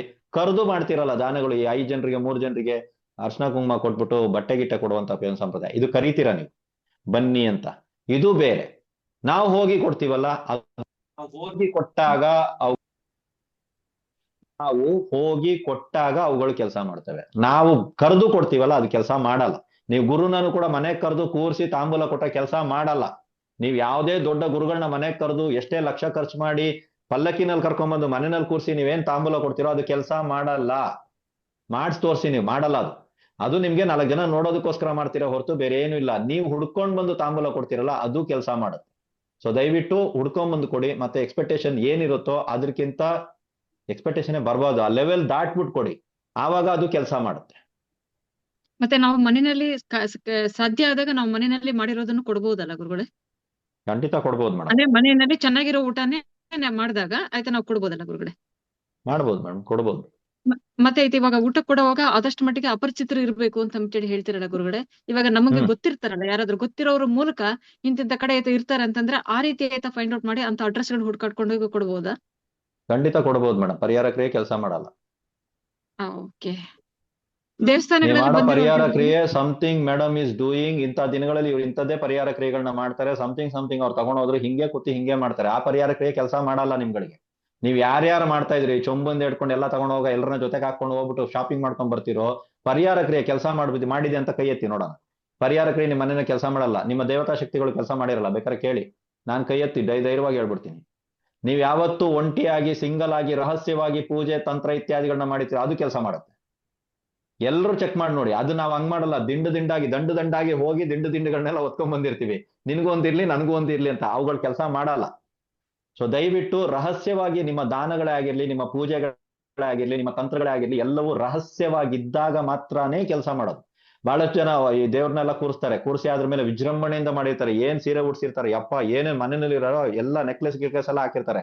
ಊರಲ್ಲಿದ್ದವ್ರನ್ನೆಲ್ಲ ಮನೆಗೆ ಕರೀತಾರೆ, ಕರೆದ್ಬಿಟ್ಟು ಮನೆಯಲ್ಲಿ ದೇವ್ರನ್ನ ತೋರಿಸ್ಬಿಟ್ಟು ಹೊಗಳ್ಸ್ಕೊಳ್ಳೋದೇನು ಎಲ್ಲ ಮಾಡ್ತಾರೆ. ಎಷ್ಟು ದಿನ ಮಾಡ್ತೀರಾ? ಎಷ್ಟು ವರ್ಷ ಪೂಜೆ ನಡೆದಿದೆ ನಿಮ್ಮ ಮನೆಯಲ್ಲಿ ಹೇಳಿ ನೋಡೋಣ. ಇದೇ ತಟ್ಟಿ 1 ವರ್ಷ ಮಾಡಿದ್ರಾ? 2ನೇ ವರ್ಷ ಮಾಡಿದ್ರಾ? 3ನೇ ವರ್ಷ ಮಾಡಕ್ ಬಿಡ್ತಾ ಇದೆಯಾ ಚೆಕ್ ಮಾಡಿ. 4ನೇ ವರ್ಷ ಮಾಡಕ್ ಬಿಡುತ್ತಾ ನೋಡಿ ಚೆಕ್ ಮಾಡಿ. 5ನೇ ವರ್ಷ ಮಾಡಕ್ ಬಿಡುತ್ತಾ ನೋಡಿ ಚೆಕ್ ಮಾಡಿ. ಸೊ ಇಲ್ಲಿ ಕರ್ಮ ಅನ್ನೋದು ಯಾರನ್ನ ತಂದಿರೋದು? ನೀವುಗಳೇ ತಗೊಂಡ್ಬಂದು ಕೂತಿರೋದು. ನಾನು ಅದಕ್ಕೆ ಹೇಳ್ತಾ ಇದ್ದೀನಿ, ಬೇರೆಯವ್ರು ನೋಡೋದಕ್ಕೋಸ್ಕರ ನೀವು ಮನೆಯಲ್ಲಿ ಪೂಜೆ ಮಾಡ್ತಾ ಇದ್ದೀರಾ, ವೇಸ್ಟ್ ಅಂದ್ರೆ ವೇಸ್ಟ್, ಮಾಡಕ್ಕೆ ಹೋಗ್ಬಿಡಿ. ಬೇರೆಯವ್ರು ನೋಡೋದಕ್ಕೆ ಗಣಪತಿ ಕೂರಿಸ್ತಾ ಇದ್ದೀರಾ, ಕೆಲಸನೇ ಮಾಡಲ್ಲ. ಬೇರೆಯವ್ರು ನೋಡೋದಕ್ಕೆ ಪಟಾಕಿ ಹೊಡಿತಿದ್ದೀರಾ, ಕೆಲಸ ಮಾಡಲ್ಲ. ದೀಪಾವಳಿ ಪಟಾಕಿ ಹೊಡಿಯೋದ್ರಲ್ಲಿ ಪರಿಹಾರ ಇದೆ. ಓಕೆ, ನಾನು ಸದ್ಯ ಆದ್ರೆ ದೀಪಾವಳಿ ಕ್ಲಾಸಲ್ಲಿ ಅದನ್ನ ಹೇಳ್ತೀನಿ, ಯಾರು ನಂಗೆ ನೆನ್ಪು ಮಾಡಿ. ದೀಪಾವಳಿನಲ್ಲಿ ಪಟಾಕಿ ಹೊಡಿಯೋದ್ರಲ್ಲಿ ಪರಿಹಾರ ಇದೆ, ಪರಿಹಾರ ಮಾಡ್ಬೋದು, ಆ ಪರಿಹಾರ ಕ್ರಿಯೆ ಮಾಡ್ಬೋದು. ಪಟಾಕಿ ಹೊಡಿತಾನೆ ಪರಿಹಾರ ಕ್ರಿಯೆ ಆಗುತ್ತೆ. ಸೊ ಬಹಳಷ್ಟು ವಿಷಯಗಳಲ್ಲಿ ಬಂದ್ಬಿಟ್ಟು ನಾವು ಇನ್ನೊಬ್ಬರಿಗೆ ತೋರ್ಸೋದಕ್ಕೋಸ್ಕರ ಧರಿಸ್ಕೋತೀವಲ್ಲ, ಕೆಲವೊಂದು ಬಟ್ಟೆಗಳನ್ನ ಧರಿಸ್ಕೊಳ್ಳುವಂಥದ್ದು, ಮಣಿ ಹಾಕೊಳ್ಳುವಂಥದ್ದು, ಏನೇನೋ ಬಳ್ಕೊಳ್ಳುವಂಥದ್ದು, ಒಂದು ಕಪ್ಪು ತಿಲಕವನ್ನ ಇಡುವಂಥದ್ದು, ಹೆದರಿಸುವಂತ ಕೆಲಸಗಳನ್ನ ಮಾಡೋದು, ಅಂದ್ರೆ ನಮ್ಮ ರೂಪಗಳಲ್ಲಿ ಹೆದರಿಸುವಂಥದ್ದು, ಇವೆಲ್ಲ ಏನಕ್ಕೂ ಯೂಸ್ ಇಲ್ಲ. ನೀವ್ ಯಾರು ಇದನ್ನ ಯಾಕೆ ಮಾಡ್ತೀವಿ ಅಂತ ಹೇಳಿದ್ರೆ, ನಮಗೆ ವಿದ್ಯೆ ಗೊತ್ತಿದೆ ನೋಡಿ ಅಂತ ತೋರ್ಸೋದಕ್ಕೆ ಮಾಡಿರ್ತೀವಿ. ಆಕ್ಚುಲಿ ವಿದ್ಯೆ ಗೊತ್ತಿರೋ ವ್ಯಕ್ತಿ ಹತ್ರ ನೀವು ಮಾತಾಡಿದ್ರೆ ಸಾಕು, 1 ನಿಮಿಷ ನೀವು ಕನ್ಫರ್ಮ್ ಮಾಡ್ಕೋತೀರಾ ಈ ವ್ಯಕ್ತಿ ವಿದ್ಯೆ ಇದೋನಾ ಇಲ್ದಿರೋನಾ ಅಂತ. ನನಗೆ ಗೊತ್ತಿರೋದು ಇಷ್ಟೇ. ಸೊ ತುಂಬಾ ಸಿಂಪಲ್ ಆಗಿರುವಂತ ಬಹಳಷ್ಟು ಗುರುಗಳು ಇವತ್ತಿಗೂ ಕೂಡ ಬಹಳಷ್ಟು ಜನ ಇದ್ದಾರೆ. ಹಂಗಂತ ಅವ್ರ ಅದ್ರ ವಿದ್ಯೆ ಇಲ್ಲ ಅಂದ್ರೆ ಸೂಪರ್ ಆಗಿದೆ, ಎಲೆ ಮರೆ ಕಾಯಿ ತರನೇ ಸುಮ್ಮನೆ ಕೂತಿರ್ತಾರೆ. ಅವ್ರುಗಳು ಎಲ್ಲಾ ಕೆಲಸಗಳನ್ನ ನಮ್ಮ ಹತ್ರ ಮಾಡಿಸ್ತಾ ಇರ್ತಾರೆ, ಅವ್ರು ಸೈಲೆಂಟ್ ಆಗಿ ಕೂತಿರ್ತಾರೆ. ಇಲ್ಲಿದ್ದಾರೆ ಓಕೆನಾ, ನಮ್ಮಿಂದ ಕೆಲಸ ಮಾಡಿಸ್ತಾ ಇರ್ತಾರೆ, ಅವ್ರು ಎಲೆ ಮರೆ ಕಾಯಿ ತರನೇ ಇರ್ತಾರೆ. ಇದೇ ಡೈಲಾಗ್ ಕೊಡ್ತಿರೋದು, ಅರ್ಥ ಆಯ್ತಲ್ವಾ? ಸೊ ಈ ತರ ಇರುವಂತ ಗುರುಗಳು ಕೂಡ ಇರ್ತಾರೆ. ನಿಮ್ಮ ಏಳಿಗೆ ಎಲ್ಲಿಂದ ಆಗತ್ತೆ, ಯಾವ ವ್ಯಕ್ತಿಯಿಂದ ಆಗತ್ತೆ ಯಾವತ್ತೂ ಗೊತ್ತಿರಲ್ಲ, ಯಾವ್ದೋ ಶಕ್ತಿಯಿಂದ ಆಗತ್ತೆ, ಯಾರಿಗೂ ಅದು ವಿಷಯನೇ ಗೊತ್ತಿರಲ್ಲ. ಸೊ ಆದಷ್ಟು ಪರಿಹಾರ ಕ್ರಿಯೆಗಳು ಏನೇ ಮಾಡುದು ಸಹಿತ ಗೋಪ್ಯವಾಗಿ ಮಾಡಿ. I am going so and so ಅಲ್ಲಿ ಹಾಕ್ಬಿಡ್ತಾರೆ, ಆನ್ ದಿ ವೇ ಟು ಇಲ್ಲಿಗೆ, ಅಲ್ಲಿಂದ 1-2 ಪಿಕ್, ಎಲ್ಲಿ ಸ್ವಾಮಿಗಳ ಹತ್ರ ನಿಂತ್ಕೊಂಡು 1-2 ಸೆಲ್ಫಿ. ನಾನು ಹೇಳ್ತೀನಿ ಮತ್ತೆ ಇವಾಗ ಸ್ಟಾರ್ಟ್ ಮಾಡಿದ್ದಾರೆ, ಯಾವುದೋ ಈ ಕಾರ್ಯಕ್ರಮಗಳಲ್ಲಿ ಟಿವಿಗಳಲ್ಲಿ ಸ್ಟಾರ್ಟ್ ಮಾಡ್ತಾರೆ. ನಿಮ್ಮ ಮನೆಯಲ್ಲಿ ಕೂರಿಸಿರುವಂತ ಗೊಂಬೆಗಳನ್ನ ನೀವು ನನಗೆ ಕಳಿಸಿ, ನಾವು ಅದನ್ನ ಟಿವಿನಲ್ಲಿ ತೋರಿಸ್ತೀವಿ. ತಗೋ ವರಮಹಾಲಕ್ಷ್ಮಿಯಿಂದ ಇಟ್ಕೊಂಡು ಎಲ್ಲವೂ ತಗೊಂಡ್ ಬಂದ್ಬಿಟ್ಟು ಅವ್ರಿಗೆ ಹಾಕೋದು. ಸ್ಟೇಟಸ್ ಅಲ್ಲಿ ಇಟ್ಕೊಂಡ್ಬಿಡ್ತಾರೆ ದೇವ್ರುಗಳನ್ನ, ತಾವು ಮಾಡಿರುವಂತ ಪೂಜೆ ನಾವು ಹೇಳಲೇಬೇಕಂತ ಏನಿಲ್ಲ, ಇವ್ರುಗಳು ಸ್ಟೇಟಸ್ಗೆ ಹಾಕೊಂಡ್ಬಿಟ್ಟಿರ್ತವೆ. ಎಲ್ಲಿ ವರಮಹಾಲಕ್ಷ್ಮಿನ ತೆಗೆದು ಸ್ಟೇಟಸ್ಗೆ ಇಟ್ಕೊಂಡ್ಬಿಡ್ತಾರೆ. ಏನ್ ಪೂಜೆ, ಅದಕ್ಕೊಂದು ಸಾಂಗ್, ಅದು ಎಡಿಟ್ ಮಾಡ್ತಾ ಇದ್ದೆ ಗೊತ್ತಿಲ್ಲ ನಂಗೆ, ಇವಾಗ ಎಡಿಟ್ ಎಲ್ಲ ಮಾಡ್ಬಿಟ್ಟು ಒಂದು ಸಾಂಗ್ ಬೇರೆ ಅದಕ್ಕೆ, ಓಕೆನಾ. ಅದ್ರ ಪಕ್ಕದಲ್ಲಿ ಇವರು ಲಕ್ಷ್ಮಿ ತರ ರೆಡಿ ಆಗ್ಬಿಟ್ಟು ಒಂದು ಪೋಸ್. ನೀವು ಚೆಕ್ ಮಾಡಿ, ಒಂದು 3 ವರ್ಷ ಆದ್ರ ಮೇಲೆ ನೀವು 100% ಪೂಜೆ ಮಾಡಲ್ಲ. 100% ಪೂಜೆಗಳು ನಿಂತೋಗಿರ್ತದೆ. ಯಾರ್ಯಾರು ಇದ್ದೀರಾ ಬೇಕಾದ್ರೆ ಯೋಚನೆ ಮಾಡಿ ನೋಡಿ. ಇವೆಲ್ಲ ನಿಮ್ಗೆ ಯಾರು ಕೊಟ್ಟಿರೋದು? ಈ ಸಂಪ್ರದಾಯ ಎಲ್ಲಿದೆ ನಮ್ದ್ರಲ್ಲಿ? ಇದೆಯಾ ನಮ್ದ್ರಲ್ಲಿ? ಇತ್ತ ಈ ಸಂಪ್ರದಾಯ? ಇಲ್ಲ. ನಿಮ್ಮ ಮನೆ ಪೂಜೆ, ನಿಮ್ಮ ಮನೆ ಲಕ್ಷ್ಮಿ ಗೋಪ್ಯತೆಯಿಂದ ಇರಬೇಕು. ಅದು ಲಾಸ್ಟ್ ಟೈಮ್ ನಾನು ಬಂದ್ಬಿಟ್ಟು ಎಲ್ಲೋ ಒಂದ್ ಕಡೆ ಓದಿದ್ದೆ ನಾನು, ಆಕ್ಚುಲಿ ನಂದಲ್ಲ ಇದು. ಒಬ್ಬ ವ್ಯಕ್ತಿ ಅದು ಬೈಕ್ ತಗೊಂಡಂತೆ, ಅವನು ಹೊಸದಾಗಿ ಬೈಕ್ ತಗೊಂಡಂತೆ, ಸ್ಟೇಟಸ್ಗೆ ಇಟ್ಟಂತೆ, ತುಂಬಾ ಕಷ್ಟಪಟ್ಟು ನನ್ನ ಸ್ವಯಾರ್ಜಿತದಲ್ಲಿ ಒಂದು ಬೈಕ್ ತಗೊಂಡಿದ್ದೀನಿ ಅಂತ ಹಾಕಿ ಒಂದು 10 ನಿಮಿಷದಲ್ಲಿ ತಲೆನೋವು ಸ್ಟಾರ್ಟ್. ಅದಾದ್ಮೇಲೆ ಮೈ ಬಿಸಿ ಆಗೋದಕ್ಕೆ ಸ್ಟಾರ್ಟ್ ಆಯ್ತು, ಜ್ವರ ಜಾಸ್ತಿ ಬಂದ್ಬಿಡ್ತು. ಡಾಕ್ಟರ್ ಹತ್ರ ಹೋದ್ರು, ಮದ್ದು ತಗೊಂಡ್ರು, ಮಾತ್ರೆ ತಗೊಂಡ್ರು, ಮೆಡಿಸಿನ್ ತಗೊಂಡ್ರು, ಏನು ತಗೊಂಡ್ರು ಗುಣ ಆಗ್ತಾ ಇಲ್ಲ. ಅವ್ರು ವಾಟ್ಸಪ್ ಸ್ಟೇಟಸ್ ಅಲ್ಲಿ ಇಟ್ಟಿರೋದು. ಇದು ನನಗೆ ಬಂದಿರೋದು, ಯಾರೋ ಒಬ್ರು ಕತೆ ಹೇಳಿದ್ ನನಗೆ, ರೈಟಾ. ಇದಾದ್ರ ಮೇಲೆ ಎಲ್ಲದಕ್ಕೂ ಯಾರು ಹೇಳಿ? ನಾವೇ ಮದ್ದು ಅಲ್ವಾ? ಜ್ಯೋತಿಷಿಗಳಿಗೆ ಗೊತ್ತಿಲ್ದಿರೋ ವಿಷಯ ಇದೆಯಾ? ನಮಗ್ ಗೊತ್ತಿಲ್ಲದ ಏನಾದ್ರು ಇದೆಯಾ? ಇಲ್ಲ. ಬಂದ್ರಂತೆ ಜ್ಯೋತಿಷಿ ಹತ್ರ ಬಂದ್ಬಿಟ್ಟು ಕೇಳಿದ್ರಂತೆ, ಜ್ಯೋತಿಷಿ ಕವಡೆ ಹಾಕಿ ನೋಡಿದಾಗ, ಅಂಜನ ಹಾಕಿ ನೋಡಿದ್ರು, ಏನ್ ಹಾಕಿ ನೋಡಿದ್ರು ಗೊತ್ತಾಗಿಲ್ಲ. ಆದ್ರೆ ನಮ್ಗಳ ಹತ್ರ ಒಂದು ಅನುಭವ ಅನ್ನೋದೊಂದು ಇರುತ್ತಲ್ಲ, ಇದು ಭಯಂಕರ ಕೆಲಸ ಮಾಡುತ್ತೆ. ಜ್ಯೋತಿಷಿ ಹೇಳಿದ್ರಂತೆ, ಅಪ್ಪ ಇತ್ತೀಚೆಗೆ ಏನಾದ್ರು ತಕೊಂಡ, ಏನಾದ್ರು ಸ್ಟೇಟಸ್ ಹಾಕೊಂಡ ಅಂದ್ರಂತೆ. ಗುರುಗಳೇ ಮೊನ್ನೆ ಅಷ್ಟೇ ಒಂದು ಗಾಡಿ ತಗೊಂಡೆ ಅಂತ ಸ್ಟೇಟಸ್ ಹಾಕಿದೆ. ಅಲ್ಲಿ ಎಷ್ಟು ವ್ಯೂಗಳು ಬೀಳೋದಕ್ಕೆ ಸ್ಟಾರ್ಟ್ ಆಯ್ತೋ ಅಷ್ಟು ಇವ್ನಿಗೆ ಆರೋಗ್ಯ ಕೇಳೋದಕ್ಕೆ ಸ್ಟಾರ್ಟ್ ಆಯ್ತು. ಸಮಸ್ಯೆ ಏನಾಯ್ತು ಅಂತ ಹೇಳಿದ್ರೆ ಯಾರ್ಯಾರು ಅದನ್ನ ನೋಡ್ತಾರೆ ಒಳ್ಳೆ ಭಾವನೆಯಿಂದ ನೋಡ್ತಾರ, ನಿಮ್ಮ ಏಳಿಗೆ ಆಗಿರೋದ ಖುಷಿಯಿಂದ ನೋಡ್ತಾರ ಅಂದ್ರೆ ಇಲ್ಲ ರೀ, ಖುಷಿಯಿಂದ ಯಾರು ನೋಡಲ್ಲ. ಅಲ್ಲೂ ಕೂಡ ಬಂದ್ಬಿಟ್ಟು ಇವ್ನು ಹಿಂಗ ಆಗ್ಬಿಟ್ನಾ, ಇಷ್ಟು ಉದ್ದಾರ ಆಗ್ಬಿಟ್ನಾ, ಇದ್ ತಗೊಂಡ್ಬಿಟ್ನಾ, ಅದ್ ಮಾಡ್ಬಿಟ್ನಾ ಅನ್ನೋದೆಲ್ಲ ನೋಡ್ತಾ ಇರ್ತಾರೆ. ಸೊ ಆ ಜ್ಯೋತಿಷಿ ಆತನಿಗೆ ಒಂದು ಒಂದು ಪರಿಹಾರವನ್ನ ಕೊಟ್ಟ. ಏನ್ ಪರಿಹಾರ ಕೊಟ್ಟ ಗೊತ್ತಾ? ನಾನು ಕಷ್ಟಪಟ್ಟು ತಗೊಂಡಿರೋ ಗಾಡಿ ಆಕ್ಸಿಡೆಂಟ್ ಆಯ್ತು ಅಂತ ಹೇಳ್ಬಿಟ್ಟು ಸ್ಟೇಟಸ್ ಹಾಕೊಂದಂತೆ. ಇದು ಸ್ವಾಮಿ ಇದು ಪರಿಹಾರ ಆಗುತ್ತಾ? ಸ್ಟೇಟಸ್ ಅಲ್ಲೇ ಹೊಡಿಬೇಕಣೋ ನೀನು ಹಾಕುವಂದಂತೆ. ನೋಡೇ ಬಿಡೋಣ ಅಂತ ಸ್ಟೇಟಸ್ ಹಾಕಿದಂತೆ ಅಲ್ಲೇ ಕೂತ್ಕೊಂಡು. ಅಲ್ಲಿಂದ ಹೊರಗಡೆ ಬಂದು ಜ್ಯೋತಿಷಿಂದ ಹೊರಗಡೆ ಒಂದು ಚಪ್ಪಲಿ ಹಾಕೋತಾನಂತೆ. ಫಸ್ಟ್ ಇವ್ರು ಮಾವ ನೋಡಿದಂತೆ. ಫಸ್ಟ್ ವ್ಯೂ ಯಾರು? ಮಾವ. ತಲೆನೋವು ಹೋಯ್ತಂತೆ. ವ್ಯೂ ಜಾಸ್ತಿ ಆಗ್ತಾ ಆಗ್ತಾ ಆಗ್ತಾ ಇವ್ನು ಜ್ವರ ಹೋಯ್ತಂತೆ, ಇವ್ನು ರೆಡಿ ಆಗ್ಬಿಟ್ನಂತೆ. ಗೊತ್ತಾಯ್ತಾ ನಿಮ್ಗೆ ವಿಷಯ ಏನು ಅಂತ? ಸೊ ದಯವಿಟ್ಟು ನಾನು ಹೇಳ್ತೀನಿ, ಇದನ್ನ ಜೋಕಿಗೆ ತಗೊಳ್ಳಿ ಅಥವಾ ಇದ್ರಲ್ಲಿ ಏನಾದ್ರು ಮೆಸೇಜ್ ಇದೆ ಅಂತಾರೋ ತಗೊಳ್ಳಿ. ಒಟ್ನಲ್ಲಿ ದಯವಿಟ್ಟು ನಿಮ್ಮ ಮನೆಯಲ್ಲಿ ಮಾಡುವಂತ ಪೂಜೆಗಳನ್ನ ಆ ಸೋಷಿಯಲ್ ಮೀಡಿಯಾದಲ್ಲಿ, ಸಾಮಾಜಿಕ ಜಾಲತಾಣದಲ್ಲಿ ದಯವಿಟ್ಟು ಶೇರ್ ಮಾಡಬೇಡಿ. ಆದ್ರಿಂದ ಏನೂ ಪ್ರಯೋಜನಗಳಿಲ್ಲ. ತಗೊಂಬಂದು ಇಲ್ಲಿಗೆ ಹಾಕಿ ಅಲ್ಲಿಗೆ ಹಾಕಿ ಅನ್ನೋದಕ್ಕೆ ಇದು ನಮ್ಮ ಸಂಪ್ರದಾಯ. ಇದು ನಾವು ಮಾಡೋ ಪೂಜೆ, ನಾವು ಮನರಂಜನೆಗೋಸ್ಕರ ಮಾಡುವಂತದ್ದಲ್ಲ ಅನ್ನೋದು ನಮ್ಮ ಟಿವಿ ಮಾಧ್ಯಮದವರಿಗೆ ಗೊತ್ತೇ ಇಲ್ಲ ವಿಷಯ. ನಾವುಗಳು ಮಾಡೋ ಪೂಜೆ ಪುರಸ್ಕಾರಗಳು ಏನ್ ನಮ್ಮ ಋಷಿ ಮುನಿಗಳಿಂದ ಬಂದಿದೆ ಅಲ್ವಾ ಹಿಂದೂಗಳದು, ಅದು ಬಂದು ಮನರಂಜನೆಗೆ ಮಾಡೋದು ಅಂತ ಹೇಳ್ಬಿಟ್ಟು ಅವ್ರು ತಿಳ್ಕೊಂಡವ್ರೆ. ಪ್ರತಿಯೊಬ್ಬರದು ಐತೆ. ಇವಾಗ ನನ್ ಬೆಳಿಗ್ಗೆ ಅಷ್ಟೇ ಸಾಯಂಕಾಲ ನಾನು ನೋಡಿದೆ, ಯಾವುದೋ ಒಂದು ಟಿವಿ ಚಾನಲ್ ಆಗ್ತಾ ಇದ್ರು, ನಿಮ್ಮ ಮನೆಯಲ್ಲ ಅದಕ್ಕೆ ದಸರಾ ಗೊಂಬೆಗಳನ್ನ ಕೂರಿಸ್ತಿರಲ್ಲ, ಅದನ್ನ ನಮಗ್ ಕಳಿಸಿ, ನಾವು ಬಿತ್ತರ ಮಾಡ್ತೀವಿ ಅಂತ. ನಾನೇನಂತೀನಿ ಅಂದ್ರೆ, ನಾವು ಮನರಂಜನೆಗೆ ಮಾಡುವಂತದ್ದಲ್ಲ, ಇದು ನಮ್ಮ ಸಂಪ್ರದಾಯ, ಇದು ನಮ್ಮ ಕುಲಾಚರಣೆ, ನಮ್ಮ ಆಚರಣೆ. ಇದರಲ್ಲಿ ನಮ್ಮ ಭಾವನೆಗಳಿದೆ, ನಮ್ಮ ಪೂರ್ವಿಕರಿದ್ದಾರೆ, ನಮ್ಮ ಋಷಿ ಮುನಿಗಳಿದ್ದಾರೆ. ಇದನ್ನ ನಾವು ಎಲ್ಲೋ ಒಂದ್ ಕಡೆ ತೋರಿಸುವಂತ ಅವಶ್ಯಕತೆ ನಮ್ಗಳಿಗೆ ಇಲ್ಲ ಅಂತ ಯಾವಾಗ ನಮ್ ಜನಗಳು ಹೇಳಲ್ವೋ, ಈ ಮಾಧ್ಯಮದವರು ಬಿಡಲ್ವೋ, ಅಲ್ಲಿವರೆಗೂ ನಡೀತಾ ಇರ್ತದೆ. ಸೊ ಮತ್ತೊಮ್ಮೆ ಒಂದು ರಿಕ್ವೆಸ್ಟ್, ಯಾರು ಮಾತಾಡಿದ್ರು ಗೊತ್ತಿಲ್ಲ, ಅವ್ರ ಮಾತಾಡಿದಕ್ಕೆ ನಂಗೆ ಇಷ್ಟು ವಿಷಯ ಬಂತು. ಪ್ಲೀಸ್ ನೀವು ಮಾಡುವಂತ ಪೂಜೆಗಳನ್ನ ದೊಡ್ಡ ಪ್ರಮಾಣದಲ್ಲಿ ಸ್ಟೇಟಸ್ ಅಲ್ಲೆಲ್ಲ ಹಾಕಿ ಬಿಂಬಿಸೋದಕ್ಕೆ ಹೋಗ್ಬೇಡಿ. ಬೇರೆ ಮ್ಯಾಮ್. ಗೀತಾ ಹೆಗಡೆ ಮಾತಾಡಿ ಮೇಡಮ್. ನಮಸ್ತೆ ಗುರುಗಳೇ. ನಮಸ್ತೆ. ತಲೆಗೆ ನೀರ್ ಹಾಕಿ ತಲೆ ಸ್ನಾನ ಮಾಡಿ ನೈವೇದ್ಯ ಇಡ್ಬೇಡಿ ಅಂತಂದ್ರಿ, ಅದು ಅರ್ಥ ಆಗ್ಲಿಲ್ಲ ಗುರುಗಳೇ. ಕಾರಣ ಏನು ಅಂತೇಳಿ? ಇಲ್ಲ ಮ್ಯಾಮ್, ಆತರ ನಾನು ಎಲ್ಲೂ ಹೇಳಲಿಲ್ಲ. ತಲೆಗೆ ನೀರ್ ಹಾಕಿ ನೈವೇದ್ಯ ಇಡ್ಬೇಡಿ ಅಂತ ಹೇಳಿದ್ರಲ್ಲ. ಇಲ್ಲ ಇಲ್ಲ ಮ್ಯಾಮ್, ಅದ್ ನಂದಲ್ಲ. ನಿಮ್ಮ ಗುರುಗಳದ್ದು ಯಾರ್ದಾದ್ರು ಇರ್ಬೋದು, ನಂದಲ್ಲ. ಅದಕ್ಕೂ ನಂಗೂ ಸಂಬಂಧ ಇಲ್ಲ. ನಾನು ಹೇಳಿರೋದು ಬಂದ್ಬಿಟ್ಟು ತಲೆ ಸ್ನಾನ ಮಾಡಿ ನೈವೇದ್ಯ ಮಾಡಬೇಡಿ. ತುಂಬಾ ಕನ್ನಡದಲ್ಲಿ ವ್ಯತ್ಯಾಸ ಇದೆ. ಮಾಡಬೇಡಿ ಅಂತ ಹೇಳಿರ್ತೀನಿ, ಇಡಬೇಡಿ ಅಂತ. ತಲೆಗೆ ನೀರ್ ಹಾಕೊಂಡು ಇಡಬೇಡಿ ಅಂತ ಎಲ್ಲೂ ಹೇಳಿಲ್ಲ ಮ್ಯಾಮ್. ಇದು ನಂದಲ್ಲ. ಅದೇ ಸರ್, ಅದೇ ಮಾಡ್ಬೇಡಿ ಅಲ್ಲ ಮೇಡಮ್, ಅಂತಂದ್ರೆ ಅದೇ ಅನ್ನೋದಕ್ಕೆ ಏನಾಗುತ್ತೆ ಗೊತ್ತಾ? ನೀವುಗಳು ಎರಡು ರೀತಿ ದ್ವಂದ್ವವಾಗಿ ಕೇಳಿಸಿರ್ತೀರಾ. ಇದನ್ನ ತಗೊಂಡೋಗಿ ಇನ್ನೊಬ್ರ ಹತ್ರ ಯಾರ ಹತ್ರ ಹೇಳ್ತೀರಾ, ಅವ್ರು ಹೇಳ್ತಾರೆ ಯಾರು ಹೇಳ್ದು ನಾವು, ಯಾವನವನು, ಅವ್ನಿಗೆ ಏನ್ ಗೊತ್ತು ನಮ್ಮ ಸಂಪ್ರದಾಯದ ಬಗ್ಗೆ ಅಂತಾರೆ. ಆಕ್ಚುಲಿ ನಾನು ಆ ವಿಷಯನೇ ಹೇಳಿರಲ್ಲ. ನಾನು ಹೇಳ್ತಾ ಇರೋದು ತಲೆ ಸ್ನಾನ ಮಾಡಿ ನೈವೇದ್ಯ ಮಾಡಬೇಡಿ ಅಷ್ಟೇ. ಅದೇ ಭಾಷೆ ವ್ಯತ್ಯಾಸ ನಿಮ್ದು ಮತ್ತೆ ಆ ನಮ್ದು. ಭಾಷೆನಲ್ಲಿ ತುಂಬಾ ವ್ಯತ್ಯಾಸ ಆಗೋಗ್ಬಿಡುತ್ತಕ್ಕ. ಎಲ್ಲಿಂದ ಎಲ್ಲೋ ಕರ್ಕೊಂಡು ಹೋಗ್ಬಿಡುತ್ತೆ. ಬೇಡ, ಸುಮ್ನೆ ಸ್ಟೇಟಸ್ ಹಾಕಿದ್ದೀಗ ಅವ್ನು ಹುಷಾರ್ ತಪ್ಪವನೆ, ಸುಮ್ನೆ ಹೇಳಿ. ಭಾಗ್ಯಲಕ್ಷ್ಮಿ ನೆಕ್ಸ್ಟ್. ಮಾತಾಡಿ. ನಮಸ್ತೆ ಗುರುಗಳೇ. ನಮಸ್ತೆ ಮ್ಯಾಮ್. ಗುರುಗಳೇ, ಇದು ಮಡ್ಲಕ್ಕಿ ಕೊಡ್ಲಿಕ್ಕೆ ತಟ್ಟೆಗಳನ್ನ ಹೇಳಿದ್ರಿ, ಪ್ರತಿಯೊಂದು ದಿನಕ್ಕೂ ಒಂದೊಂದು ದಿನ ಕೊಡ್ಬೇಕು ಅಂತ. ಅದೇ ರೀತಿ ಕುಂಕುಮ ಅರ್ಚನೆಗೆ ಒಂದು ಹೇಳಿದ್ರಲ್ಲ, ಅಲ್ಲೂ ಕೂಡ ಸಪರೇಟ್ ಬಟ್ಲನ್ನ ಯೂಸ್ ಮಾಡ್ಬೇಕಾ? ಹೌದು ಮ್ಯಾಮ್, ಅದು ಪದ್ಧತಿ ಸಮೇತವಾಗಿ ಅಥವಾ ನೀವು ಕೊಟ್ಟಿರ್ತೀರಾ. ಬಟ್ಲು ಸಪರೇಟ್ ಎರಡು ತಗೊಳ್ಳಿ. ಕುಂಕುಮಕ್ಕೆ ಮತ್ತು ಅರ್ಶನಕ್ಕೆ. ಅರ್ಚನೆ ಅಲ್ಲ ಅದು, ಕುಂಕುಮ ಮತ್ತು ಅರ್ಶನವನ್ನ ಬೇರೆ ಬೇರೆ ಒಂದು ಬಟ್ಲಲ್ಲಿ ಹಾಕಿ, ನಾರ್ಮಲ್ ಆಗಿ ಬರುತ್ತೆ ಒಂದು ಸ್ಟೀಲ್ದು ಇಷ್ಟು ಚಿಕ್ಕದು, ಅದನ್ನ ತಗೊಂಡು ಅದ್ರಲ್ಲಿ ಕೊಡಿ. ಧನ್ಯವಾದ. ನಾಗೇಂದ್ರ ಮಾತಾಡಿ ಸರ್. ನಮಸ್ಕಾರ ಗುರುಜಿ. ನಮಸ್ತೆ. ಗುರುಗಳೇ, ನಾವು ಒಂದು ಮನೆ ದೇವ್ರ ಬಗ್ಗೆ ಕೇಳಿದ್ವಿ ನಿಮ್ ಹತ್ರ ಬಂದು. ಅದು ತರಗತಿ ಪ್ರಶ್ನೆ ನೆಕ್ಸ್ಟ್ ಇದೆಯಾ? ಈ ಮಾಡಿ, ತರಗತಿಗೆ ನೆಕ್ಸ್ಟ್ ಮಾಡಿ, ಸಂಬಂಧಪಟ್ಟಂಗೆ ಮಡ್ಲಕ್ಕಿ ಕೊಡಕ್ ಅವ್ರಿಗೆ ಅರ್ಥ ಹೇಳಿದ್ವಿ. ಆಗಲ್ಲ ಮ್ಯಾಮ್. ಈ ತರಗತಿನಲ್ಲಿ ಮಡ್ಲಕ್ಕಿ ಕೊಡಕ್ ಹೇಳಿದ್ದಕ್ಕೂ ನಿಮ್ಮ ಪ್ರಶ್ನೆಗಳಿಗೆ ನಾ ಮಡ್ಲಕ್ಕಿ ಕೊಡಕ್ ಹೇಳಿದ್ದಕ್ಕೂ ತುಂಬಾ ವ್ಯತ್ಯಾಸ ಇದೆ ಅಂತ ಆಲ್ರೆಡಿ ಮಾತಾಡಿದೀವಮ್ಮ.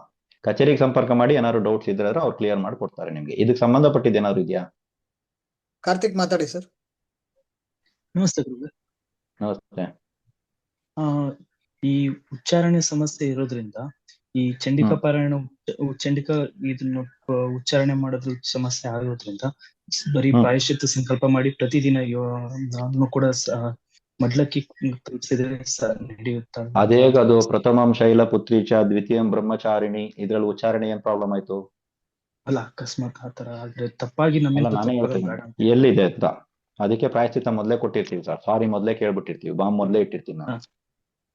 ಸರಿ. ಇನ್ನೊಂದು, ಈ 3 ಜನ ಹೆಣ್ಮಕ್ಳಿಗೆ ಬಾಲಕಿಯರ ಅನಾಥಾಶ್ರಮದಲ್ಲಿ ಊಟ ವ್ಯವಸ್ಥೆ ಮಾಡಿ ಅಂತ ಹೇಳಿದ್ರೆ, ಅಕಸ್ಮಾತ್ ಅದು ಆತರ ಸಿಗದೆ ಹೋದ್ರೆ ಅಪರಿಚಿತರಿಗೆ 3 ಜನಕ್ಕೆ ಯಾರಿಗಾದ್ರೂ ನಾವು ಊಟದ ವ್ಯವಸ್ಥೆ ಮಾಡಬಹುದಾ?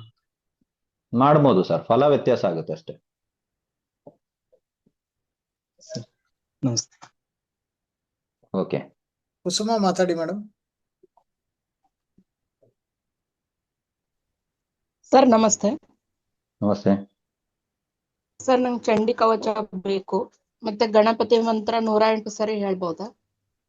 ಹೇಳ್ಬೋದು ಮ್ಯಾಮ್. ಚಂಡಿ ಕವಚ ಕೊಡಿ. ಅದೇ ನಾನು ಯೋಚನೆ ಮಾಡಿದೆ ಪ್ರಭಾವತಿ ಮೇಡಮ್, ಮಾತಾಡಿ ಗೂಗಲ್ ಅಲ್ಲಿ ಮೇಡಮ್. ಇದೆ, ಯೂಟ್ಯೂಬ್ ಅಲ್ಲಿ ಇದೆ ಅಂತ ಹೇಳಿದೀನಿ, ದಯವಿಟ್ಟು ನೋಡಿ. ಅದನ್ನ ನಾವು ಕೊಡೋರಲ್ಲ ಅಂತ ಹೇಳ್ತಾ ಇದೀನಲ್ಲ. ಪ್ರಭಾವತಿ ಮಾತಾಡಿ ಮೇಡಮ್. ನಮಸ್ತೆ ಗುರುಗಳೇ. ನಮಸ್ತೆ. ಮಡ್ಲಕ್ಕಿನ ಸಂಜೆ ಯಾವ ಸಮಯದೊಳಗ ಕೊಡ್ಬೇಕು ಅಂತ ಗುರುಗಳೇ? ಸಂಜೆ ನಿಮ್ಮ ಪಾರಾಯಣ ಮುಗಿದ್ರ ಮೇಲೆ, ಕವಚ ಅನ್ನೊಂದ್ಸಲ ನೀವು ಪಠನೆ ಮಾಡಿ ಆದ್ರ ಮೇಲೆ, ಸೂರ್ಯಾಸ್ತ ಆದ್ರ ಮೇಲೂ ಕೊಡ್ಬೋದಕ್ಕ. ಹಾ, ಒಂದ್ 7 ಗಂಟೆ ಒಳಗ್ ಕೊಡ್ಬೋದಾ?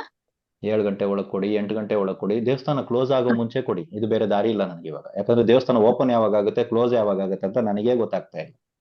ನಾವು ಹೋಗಿ ಕಾಯ್ತಾ ಸರಿ. ಇರ್ಬೇಕಾಗತ್ತೆ. ಸ್ವಾಮಿಗಳೇ ಬಂದಿಲ್ಲ, ದೇವಸ್ಥಾನನೂ ಓಪನ್ ಮಾಡಿಲ್ಲ, ಹಿಂಗೆ ಕಾಯ್ತಾ ಕೂತ್ಕೊಳ್ಳೋದು. ಅದೇ ಶನಿವಾರ ಆದ್ರೆ ಆಂಜನೇಯ ದೇವಸ್ಥಾನ ಬೆಳಿಗ್ಗೆನೇ ಓಪನ್ ಇರುತ್ತೆ. ಅದು ಹೆಂಗೆ ಅಂತಾನೆ ಗೊತ್ತಾಗ್ತಾ ಇಲ್ಲ. ಬೇರೆ ದೇವಸ್ಥಾನ ದಿನ ಆಂಜನೇಯ ಬರಲ್ಲ, ಯಾಕೆ ಅಂತ ಗೊತ್ತಿಲ್ಲ. ಸೊ ನಿಮ್ಮ ಮನೆ ಹತ್ರ ಯಾವ್ದಾದ್ರು ದೇವಸ್ಥಾನಗಳು ಓಪನ್ ಇದ್ದ ಪಕ್ಷದಲ್ಲಿ ಓಪನ್ ಎಷ್ಟು ಗಂಟೆಗೆ ಇರುತ್ತೆ ಅಂತ ನೋಡ್ಬಿಟ್ಟು ಕೊಡಿ. ಯಾರು ಕೇಳಿದ್ದು ಪ್ರಶ್ನೆ? ಪ್ರಭಾವತಿ ಅಂತ ಗುರುಗಳೇ, ಕೋಲಾರಿಂದ. ಪ್ರಭಾವತಿ ಅಮ್ಮ, ನೀವು ತುಂಬಾ ಒಳ್ಳೆ ಹೌದು. ಪ್ರಶ್ನೆಗಳನ್ನ ಕೇಳಿದ್ರಿ. ಆಮೇಲೆ ಈ ಮಡ್ಲಕ್ಕಿ ಇತ್ಯಾದಿಗಳನ್ನ ನಾವು ರೆಡಿ ಮಾಡಿದಾಗ ನಮ್ಮ ತಲೆನಲ್ಲಿ ಒಂದು ಓಡುತ್ತೆ, ಈ ಅಮ್ಮನಿಗೆ ಕೊಡಬೇಕು ಅಂತ. ಅದೇ ಅಮ್ಮನಿಗೆ ಕೊಡ್ಬೇಕು. ಆ ಮಡ್ಲಕ್ಕಿ ಬೇರೆ ಅಮ್ಮನಿಗೆ ಹೋಯ್ತಂದ್ರೆ ಪ್ರಾಬ್ಲಮ್ ಆಗುತ್ತೆ. ಮೊದಲೇ ಹೇಳಿದೀನಿ. ಇಲ್ಲ, ಗ್ರಾಮ ದೇವತೆಗೆ ಮಡ್ಲಕ್ಕಿ ಕೊಡ್ಬೇಕು ಅಂತ ಅನ್ಕೊಂಡಿದೀನಿ. 7 ದಿನಾನು ಗ್ರಾಮ ಅವ್ರಿಗೆ ಕೊಡ್ಬೇಕು ದೇವತೆಗೆ ಮೇಡಮ್. ಕೊಡೋದ ಗುರುಗಳೇ? ನೀವು ಅವ್ರಿಗೆ ಕೊಡ್ಬೇಕಾಗತ್ತೆ. ಅಲ್ಲೇನಾದ್ರು ದೇವಸ್ಥಾನ ಮುಚ್ಚಿದ್ರೆ ನೀವು ಸಿಕ್ಕಾಕೋತೀರಾ. ಮೊದಲೇ ಹೇಳಿದೀನಿ. ಇಲ್ಲ, ಸರಿ ಇದು ಮಡ್ಲಕ್ಕಿನ ಬ್ಲೌಸ್ ಪೀಸ್ ಅಲ್ಲೆಲ್ಲ ಕಟ್ಟಿ ಕೊಡೋದ ಅಥವಾ ಸಪರೇಟ್ ಹಾಗೆ ಕೊಡೋದ ಗುರುಗಳೇ? ಮೇಡಮ್, ತಟ್ಟೆನಲ್ಲಿ 3 ಬೊಕ್ಸೆ ಅಕ್ಕಿ ಹಾಕಿ ಅಮ್ಮ, ಅದ್ರ ಮೇಲೆ ಎಲ್ಲಾ ವಸ್ತುಗಳನ್ನ ಜೋಡಿಸಿ ಹಂಗೆ ತಗೊಂಡೋಗಿ ತಟ್ಟೆ ಸಹಿತವಾಗಿ ಕೊಡಿ. ಸರಿ, ಧನ್ಯವಾದಗಳು ಗುರು. Okay ma'am. ಶ್ರೀನಿವಾಸ್ ಮಾತಾಡಿ ಸರ್. ನಮಸ್ತೆ ಗುರುಗಳೇ. ನಮಸ್ತೆ ಗುರುಗಳೇ, ಇದು 30th ಹೇಳಿದಿರಲ್ಲ, ಈ ಎಲ್ಲ 3 ದಿನ ಮಾಡೋದು, ಇದಕ್ಕೆ ಪ್ರಾಯಶ್ಚಿತ್ತ ದಿನ ಅದು ಇನ್ನೂ ದಿನ ಕೊಡ್ಬೇಕಾ ಇಲ್ಲ 26ನೇ ತಾರೀಕಿಗೆ? ಇಲ್ಲ, ಸ್ಟಾರ್ಟಿಂಗ್ 25ಕ್ಕೆ ಪ್ರಾಯಶ್ಚಿತ್ತ ಸರ್ ಎಲ್ಲದಕ್ಕೂ. 25ಗೆ ಕೊಡು. ಮತ್ತೆ ಈಗ ನಾಳೆ ನಿಮ್ದು ಯೂಟ್ಯೂಬ್ ಬರುತ್ತೆ ಗುರುಗಳೇ, ಇದು ನೋಡ್ದಿರೋ ಬೇರೆ ಫ್ರೆಂಡ್ಸ್ ಇದ್ದಾರೆ ನನಗೆ, ಅವ್ರಿಗೆ ಶೇರ್ ಮಾಡ್ಬೋದು ನಾನು? ಶೇರ್ ಮಾಡ್ಬೋದು ಸರ್. ಮತ್ತೆ ಈಗ ನಾವು ಪರಿಹಾರ ಗಂಡಸರು ಮಾಡಿರ್ತೀವಿ, ಮಡ್ಲಕ್ಕಿನೂ ನಾವೇ ಕೊಡ್ಬೇಕಾ? ಕೊಡ್ಬೋದು ಸರ್. ಎಲ್ಲ ಹೆಣ್ಮಕ್ಳಿಗೂ ಕೊಟ್ಟು ಕಳಿಸಿ, ಅವ್ರು ತಗೊಂಡೋಗಿ ಕೊಟ್ಬಿಟ್ಟು ಬರ್ತಾರೆ. ಗಂಡಸರು ಹೆಂಗಸರು ಅನ್ನೋದೇನು ಭೇದ ಇಲ್ಲ. ಎಲ್ಲಾ ವ್ರತಗಳಲ್ಲೂ ಗಂಡಸರು ಹೆಂಗಸರು ಕೂತ್ಕೊಂಡು ಮಾಡಬಹುದು ಅಂತಾನೆ ಶಾಸ್ತ್ರ ಇದೆ. ನಮ್ಮವ್ರು ಬರೀ ಹೆಣ್ಣು ಮಕ್ಳಿಗೆ ಮಾತ್ರ ಪೂಜೆಗಳು ಅಂತ ಯಾರೋ ಮಾಡಿಟ್ಟವೆ. ಆ ತರದೆಲ್ಲ ಏನು ಇಲ್ಲ. ಮನೆಯಲ್ಲಿ ದಂಪತಿ ಸಹಿತರಾಗಿ ಪೂಜೆ ಮಾಡಿ ನೋಡಿ, ನಿಮ್ಗೆ ಗೊತ್ತಾಗುತ್ತೆ ನನ್ನ ವ್ಯಾಲ್ಯೂ ಏನು, ನಾನು ಏನ್ ಹೇಳಿದೀನಿ ಅಂತ. ಎಷ್ಟು ಸೂಪರ್ ಆಗಿ ವರ್ಕ್ ಮಾಡುತ್ತೆ ಅಂದ್ರೆ ಅಷ್ಟು ಸೂಪರ್ ಆಗಿ ವರ್ಕ್ ಮಾಡುತ್ತೆ. ಮಾಡಿ ನೋಡಿ, ಕುಟುಂಬ ಸಹಿತರಾಗಿ ಕೂತ್ಕೊಂಡು ಮಾಡಿ ನೋಡಿ, ಖಂಡಿತ ವರ್ಕ್ ಆಗುತ್ತೆ. ನಮ್ ಗಂಡಸರಿಗೆ ಏನ್ ಅನ್ಸುತ್ತೆ, ಇದು ಹೆಣ್ಮಕ್ಳ ಕೆಲಸ, ಇವರೇ ಕ್ಲೈಮ್ ಮಾಡ್ಬೇಕು, ಇವರೇ ಹೂವು ಹಾಕ್ಬೇಕು, ಇವರೇ ಪೂಜೆ ಮಾಡ್ಬೇಕು ಅಂತ. ಈ ತಪ್ಪಿನಿಂದ ಹೊರಗಡೆ ಬನ್ನಿ. ಸ್ತ್ರೀ ಪುರುಷರಾದಿಯಾಗಿ ವೃತವನ್ನ ಮಾಡ್ಬೋದು ಅನ್ನೋದೇ ಶಾಸ್ತ್ರ ಹೇಳಿರೋದು. ಇಬ್ರು ಮಾಡ್ಬೋದು.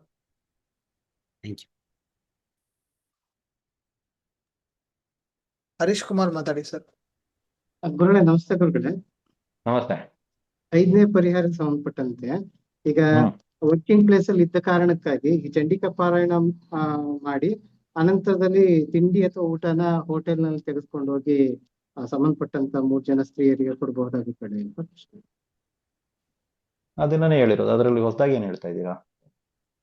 ಅದಕ್ಕೆ ಗುರುಗಳಿಗೆ ವರ್ಕಿಂಗ್ ಪ್ಲೇಸ್ ಅಲ್ಲಿ ನಾವು ಅಡಿಗೆ ಮಾಡ್ಕೊಂಡು ಸರ್, ನೀವು ಅಡಿಗೆ ಮಾಡಿ ತಗೊಂಡೋಗಿ ಊಟ ಕೊಡಿ ಅಂತ ನಾನು ಎಲ್ಲೂ ಹೇಳಲಿಲ್ಲ ಸರ್. ದಯವಿಟ್ಟು ನೀವು ವಿಡಿಯೋ ಕೇಳದೆ ಪ್ರತಿ ಸಲ ಪ್ರಶ್ನೆಗಳು ಹಾಕ್ತಾ ಇರ್ತೀರಾ. ವಿಡಿಯೋ ಪೂರ್ತಿ ಕೇಳಿಸ್ಕೊಳ್ಳಿ ಸರ್. ನಾನು ಯಾರಿಗಾರು ಹೇಳದ್ನ ಮನೆಯಲ್ಲಿ ಅಡಿಗೆ ಮಾಡ್ಬಿಟ್ಟು ತಗೊಂಡೋಗಿ ಊಟ ತಿನ್ಸಿ ಅಂತ? ನಾನು ಹೇಳದಿರೋ ವಿಷಯಗಳಿಗೆ ದಯವಿಟ್ಟು ಪ್ರಶ್ನೆ ಕೇಳಬೇಡಿ. ರೇಣುಕಾ ಪ್ರಸಾದ್ ಮಾತಾಡಿ ಮೇಡಮ್. ನಮಸ್ತೆ ಸರ್. ನಮಸ್ತೆ ಮ್ಯಾಮ್. ಇಲ್ಲಿ ಹಳ್ಳಿನಲ್ಲಿ ಇರೋದು ನಾವು, ಮಠ ಆ ತರದ್ ಯಾವ್ದು ಇಲ್ಲ. ಒಂದ್ ದೇವಸ್ಥಾನ ಇದೆ, ಅದ್ರ ಪುರೋಹಿತರಿಗೆ ಪ್ರಾಯಶ್ಚಿತ ಸಂಕಲ್ಪ ಕೊಡ್ಬೋದಾಗ್ತದೆ? ಗುರುಗಳ ದೇವಸ್ಥಾನನೂ ಇಲ್ವಾ ಮ್ಯಾಮ್ ನಿಮ್ಮ ಊರಲ್ಲಿ? ಇಲ್ಲ ಸರ್, ಇಲ್ಲ ಗುರುಗಳೇ. ಸಾಯಿಬಾಬಾ, ಇಲ್ಲ. ದತ್ತ, ರಾಯರು ಇಲ್ಲ. ಯಾರು ಇಲ್ಲ ಅಂದ್ರೂ ಒಬ್ಬ ಗುರು ಸಿಗ್ತಾನೆ ಮೇಡಮ್. ಎಲ್ಲಾ ಕಡೆನೂ ಸಿಗುವಂತ ಏಕೈಕ ಗುರು ನಮ್ ಬಾಸು ಗಣಪತಿ ಸಿಕ್ಕೇ ಸಿಗ್ತಾನೆ ನೋಡಿ. ಗಣಪತಿ ದೇವಸ್ಥಾನನೂ ಇಲ್ಲ ಗುರುಗಳೇ. ಗಣಪತಿ ದೇವಸ್ಥಾನ ಇಲ್ದಿರೋ ಊರೇ ಇಲ್ಲಮ್ಮ. ಯಾವ ಊರು ಅದಂತ ಹೇಳಿ, ನಾವು ಸರ್ಕಾರಕ್ಕೆ ಇದ್ರ ಬಗ್ಗೆ ನಾವು ಇದು ಮಾಡ್ತೀವಿ, ಕೇಳ್ಕೊಂಡಾದ್ರೂ ಒಂದು ದೇವಸ್ಥಾನ ಸ್ಥಾಪನೆ ಮಾಡಿಸ್ತೀವಿ. ಗಣಪತಿ ಇಲ್ದಿರುವಂತ ದೇವಸ್ಥಾನ ಇದೆಯಾ? ಇಂಡಿಯಾದಲ್ಲಿ ಇದೀರಾ? ಹಿಂದೂ ಸಾಮ್ರಾಜ್ಯ ಅಂತ ಕರಿತೀರಾ? ಗಣಪತಿ ಇಲ್ದಿರೋ ದೇವಸ್ಥಾನ ಇದೆ ಅಂತ ಯಾರೋ ಒಬ್ರು ಯೂಟ್ಯೂಬ್ ಅಲ್ಲಿ ಧೈರ್ಯವಾಗಿ ಹೇಳ್ತಾವ್ರು. ಹೇಳಿ ಮೇಡಮ್ ಊರ ಹೆಸರು. ಆ ತುಮಕೂರ್ ಹತ್ರ ತೊಂಡಗೆರೆ ಅಂತ. ಈ ತುಮಕೂರು ಹತ್ರನೇ ಬಂದ್ಬಿಟ್ಟು ದೇವಸ್ಥಾನ ಇಲ್ವಾ? ಗಣಪತಿ ದೇವಸ್ಥಾನ ಇಲ್ಲ, ಬೇರೆ ಯಾವ ದೇವಸ್ಥಾನ ಇದೆ? ಶಿವಂದ ಹಾ ಇದೆ, ಶಿವಂದಿದೆ. ಕೊಡಿ ಮೇಡಮ್. ಹಾ ಓಕೆ ಸರ್. ಗುರುವಿಗೆಲ್ಲ ಗುರು ಅಲ್ವಾ ಅವರು? ಹಾ ಓಕೆ. ಯಾರು ಸಿಗದಿದ್ದ ಪಕ್ಷದಲ್ಲಿ ನಿಮ್ಮ ಹತ್ರದಲ್ಲಿ ಯಾವ್ದಾದ್ರು ದೇವಸ್ಥಾನ, ಮ್ಯಾಮ್ ಅವ್ರು ಕೇಳಿದ್ರು ಚೆನ್ನಾಗಿದೆ, ದೂರ ಇದೆ ಸರ್ ನಮ್ಗೆ ಅಲ್ಲಿಗೆ ಹೋಗಕ್ಕಾಗಲ್ಲ, ಇಲ್ಲಿ ದೇವಸ್ಥಾನ ಇಲ್ಲ ಅಂದ್ರು, ಕೆಲವರಿಗೆ ಅದು ದೂರ ಇದೆ ಹೋಗಕ್ಕಾಗಲ್ಲ ಅಂತ ಏನಾದ್ರು ಬಂತು ಅಂದ್ರೆ ನಿಮ್ಮ ಹತ್ತಿರದಲ್ಲಿರುವಂತ ದೇವಸ್ಥಾನದಲ್ಲಿರುವಂತ ಅರ್ಚಕರಿಗೆ ಅದನ್ನ ಕೊಡಬಹುದು. ಗುರುಗಳಿಗೆ ಕೊಡೋದಕ್ಕೂ ಇಲ್ಲಿಗೆ ಕೊಡೋದಕ್ಕೆ ಏನಾದ್ರು ವ್ಯತ್ಯಾಸ ಇದೆಯಾ ಅಂದ್ರೆ 100% ವ್ಯತ್ಯಾಸ ಆಗುತ್ತೆ. ಓಕೆ, ಈ ಫಲ ನೀವು ಅನುಭವಿಸ್ತೀರಾ ಅಷ್ಟೇ. ಅದು ಪೂರ್ತಿ ಪ್ರಮಾಣದಲ್ಲಿ ಫಲ ಕೊಡುತ್ತಾ ಸರ್ ಅಂದ್ರೆ ಕೊಡಲ್ಲ. ಗುರುಗಳಿಗೆ ಮಟ್ಟಕ್ಕೆ ತಾಂಬೂಲವನ್ನ ಕೊಡೋದಕ್ಕೂ ಈ ತರ ನೀವು ತಾಂಬೂಲವನ್ನ ಕೊಡೋದಕ್ಕೂ ತುಂಬಾ ಲಾಟ್ ಆಫ್ ಡಿಫ್ರೆನ್ಸ್ ಇದೆ. ಇದು ಕೆಲಸ ಮಾಡುತ್ತಾ ಅಂದ್ರೆ ಗ್ಯಾರಂಟಿ ಇಲ್ಲ, ಅದು ಬೇಕಾದ್ರೆ ಹೇಳ್ಬಲ್ಲ. 7 ದಿವಸನು ಹೊಸ ತಟ್ಟೆನೆ ಇರ್ಬೇಕಾ ಸರ್? ಮೇಡಮ್, ಆ ತಟ್ಟೆ ವಾಪಸ್ಸೇ ತಗೊಂಡ್ಬರ್ಬೇಡಿ ಅಂತ ಹೇಳಿದ್ರೆ ಯಾವ ತಟ್ಟೆ ಮತ್ತೆ ಹಿಂದ್ಗಡೆ ಹೋಗಿ ನೀವು ತಗೊಂಬಂದು ಅದ್ರಲ್ಲಿ ತುಂಬಿಸ್ಕೊಡ್ತೀರಾ ಹೇಳಿ ನೀವು? Okay sir, thank you. Smitha ಮಾತಾಡಿ ಮೇಡಮ್. ನಮಸ್ತೆ ಗುರುಗಳೇ. ನಮಸ್ತೆ. ಇದು ಬಾಲಕಿಯರಿಗೆ ಕೊಡೋದಿದೆಯಲ್ಲ, ಅದು 30ರಿಂದ 2ನೇ ತಾರೀಕು ತನಕ ಮಾಡಕ್ ಹೇಳಿದ್ರ, ಅಂದ್ರೆ 3 ದಿನ. ಮಡ್ಲಕ್ಕಿನ ಪ್ರತಿದಿನ ಅಂದ್ರೆ 7 ದಿನಾನು ಕೊಡಕ್ ಹೇಳಿದ್ರ. ಇದು ಈ ಪ್ರಯೋಗ ಮಾಡೋದಾದ್ರೆ 3 ದಿನ 30, 1, 2 ಸ್ಟಾರ್ಟಿಂಗ್ 3 ದಿನ 3 ದಿನಕ್ಕ 3 ದಿನ ಅಷ್ಟೇ ಮಡ್ಲಕ್ಕಿ ಕೊಡೋದು. ಸರಿ ಸರ್. ಹಂಗೆ 25ನೇ ತಾರೀಕು ನಾವು ಪ್ರಾಯಶ್ಚಿತ್ತ ಸಂಕಲ್ಪ ಕೊಡೋದಾದ್ರೆ ಅವತ್ತಿನ ದಿನ ತಲೆ ಸ್ನಾನ ಮಾಡಿ ನಂತರದ 7 ದಿವಸನೂ ನಾವು ಬರೀ ಮೈ ಸ್ನಾನ ಮಾಡ್ಕೋಬೋದಲ್ಲ ಸರ್? ಕಂಠಸ್ಥಾನ ಅಂತ ಕರಿತೀವಿ ನಾವು, ಅದ್ರಲ್ಲಿ ಮಾಡ್ಕೋಬಹುದು. ಸರಿ ಸರ್, ಥ್ಯಾಂಕ್ ಯು ಗುರುಗಳೇ. ಅಷ್ಟೇ.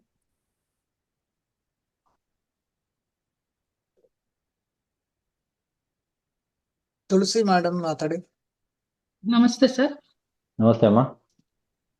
ಸರ್, ಇವಾಗ ಬಾಲಕಿಯರ ಅನಾಥಾಶ್ರಮ ಇಲ್ಲ ಅಂತ ಅಂದಾಗ ಅಂಧರ ಅನಾಥಾಶ್ರಮ ಇದೆ ನಮ್ಮ ಮನೆ ಹತ್ರ, ಅಲ್ಲಿರೋ ಬಾಲಕಿಯರಿಗೆ ಕೊಡ್ಬೋದಾ ಸರ್? ಕೊಡ್ಬೋದು ma'am. Okay, thank you sir. Pushpa ಮಾತಾಡಿ ಮೇಡಮ್.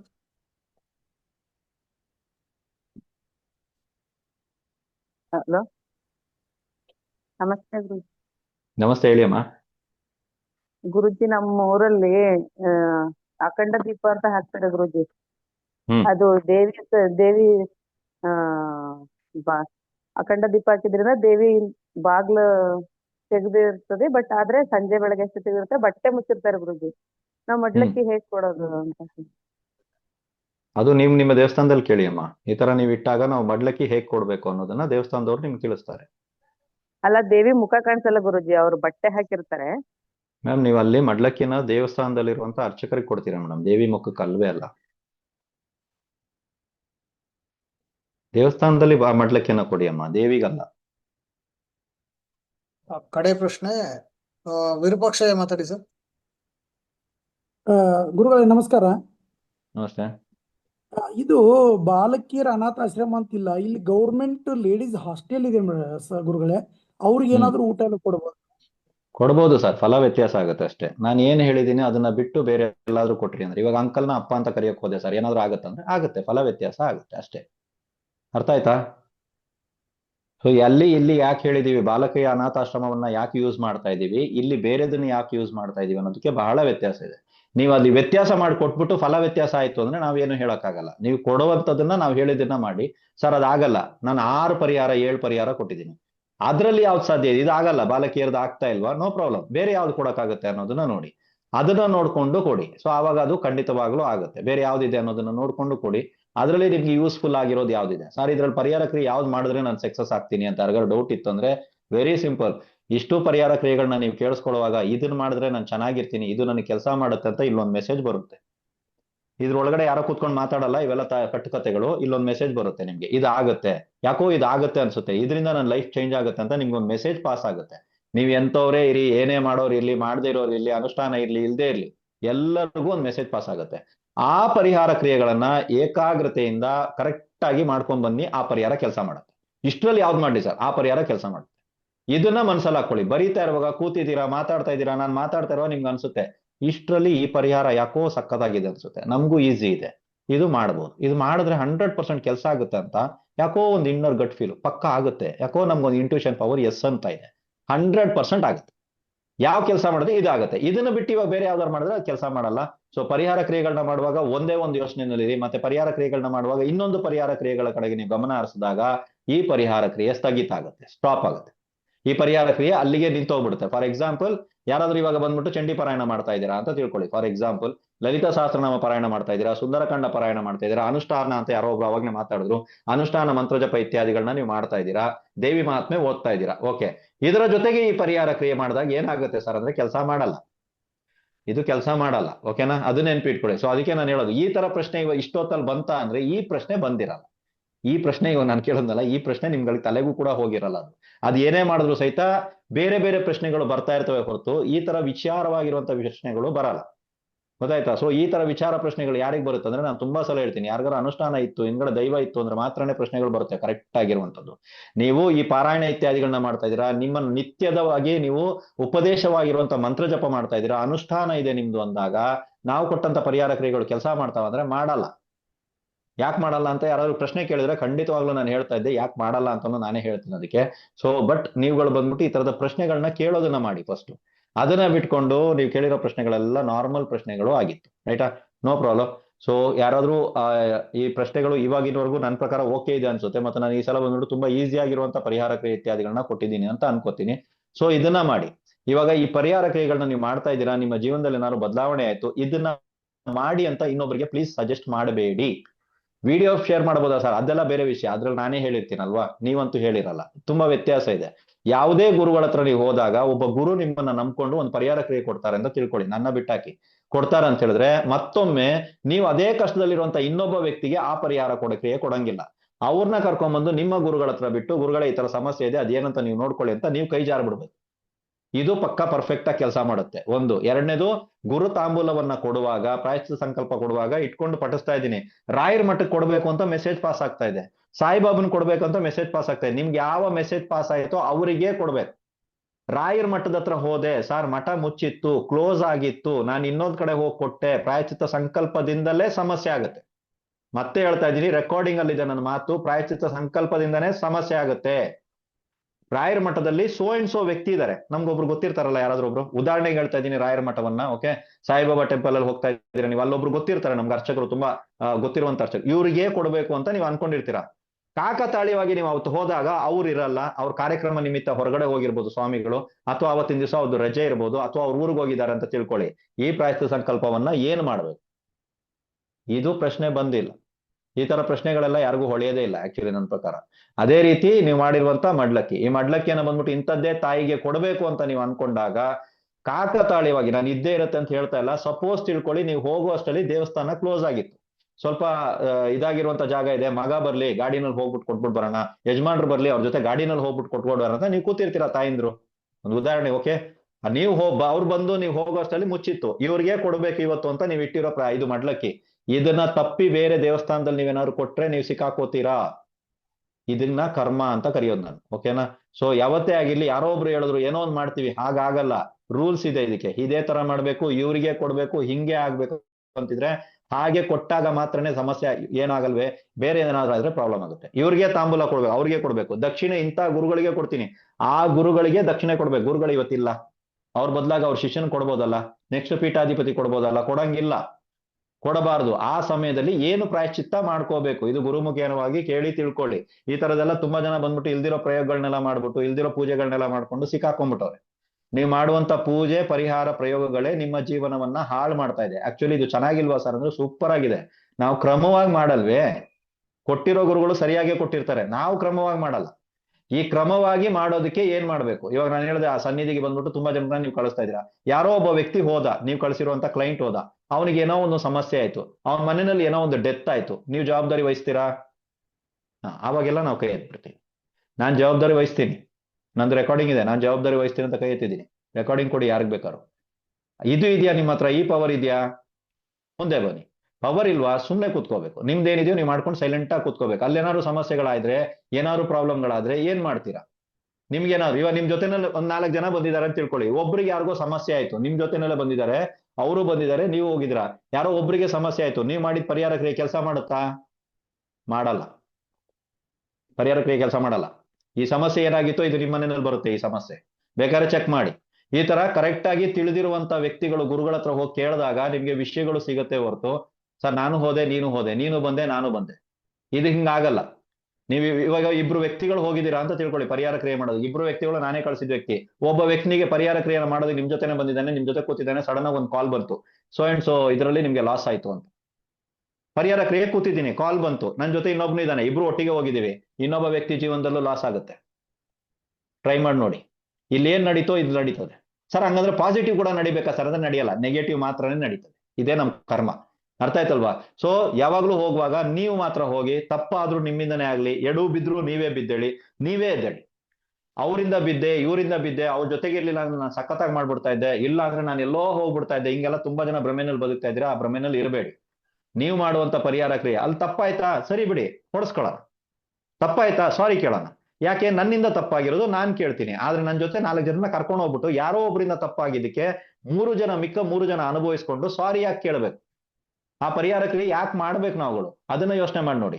ತುಂಬಾ ಜನ ಏನ್ ಮಾಡ್ತಾರೆ, ನಮ್ ರಿಲೇಟಿವ್ಸ್ ಇದ್ದಾರೆ, ನಮ್ಮ ಅಕ್ಕ ಇದ್ದಾರೆ, ನಮ್ಮ ತಂಗಿ ಇದ್ದಾರೆ, ನಮ್ಮ ಅಣ್ಣ ಇದ್ದಾರೆ, ನಮ್ಮ ಚಿಕ್ಕಪ್ಪ ಇದ್ದಾರೆ, ದೊಡ್ಡಪ್ಪ ಇದ್ದಾರೆ, ಎಲ್ರಿಗೂ ಕೊಟ್ಬಿಡೋದು, ತಗೊಳ್ಳಿ ಹಿಂಗ್ ಹೋಗ್ಬಿಡಿ, ಹಿಂಗ್ ಆಗೋಗ್ಬಿಡ್ತದೆ. ನಾಳೆ ಅವ್ರ ಮನೆ ಪ್ರಾಬ್ಲಮ್ ಆದಾಗ ಅವ್ರು ಏನ್ ಮಾಡ್ತಾರೆ ಗೊತ್ತಾ? ನಿಮ್ಮನ್ನ ಹಿಡಿತಾರೆ ಫಸ್ಟ್. ನೀನ್ ಹೇಳಿದ್ಯಾ ಹಿಂಗ್ ಮಾಡು ಅಂತ. ನಾವ್ ಇಲ್ಲಿ ಯಾರ ಹತ್ರನೂ ಹೋಗಿ ಪ್ರಶ್ನೆ ಹಾಕಿದ್ವಿ, ಅದರಿಂದಾನೇ ಸಮಸ್ಯೆ ಆಗಿದೆ ಅಂತ ಹೇಳಿದ್ರು. ನಮ್ಮನೆ ಹಾಳು ಮಾಡಿ ಇಟ್ಟಿದ್ದೀರಾ ನೀವು ಅಂತಾರೆ. ಆವಾಗ ನಿಮ್ಮ ಹತ್ರ ಉತ್ತರ ಇದೆಯಾ? ಅವ್ರು ಕೊಡುವಂತ ಉತ್ತರ ನಿಮಗೆ ಗೊತ್ತಾ ಏನ್ ಕೊಡ್ಬೇಕು ಅಂತ? ನಾನು ಕೇಳಿದ್ರೆ ನಾ ಉತ್ತರ ಹೇಳ್ತೀನಿ ಅದಕ್ಕೆ. ನನ್ನ ಹತ್ರ ಉತ್ತರ ಇದೆ ಅದಕ್ಕೆ. ನಿಮ್ಮ ಹತ್ರ ಉತ್ತರ ಇದೆಯಾ? ಇಲ್ಲ. ಇನ್ನು ಆ ಜಾಗದಲ್ಲಿ ಬಂದು ನೀವು ಕೂತಿದ್ದೀರಾ? ಖಂಡಿತ ಕೂತಿಲ್ಲ.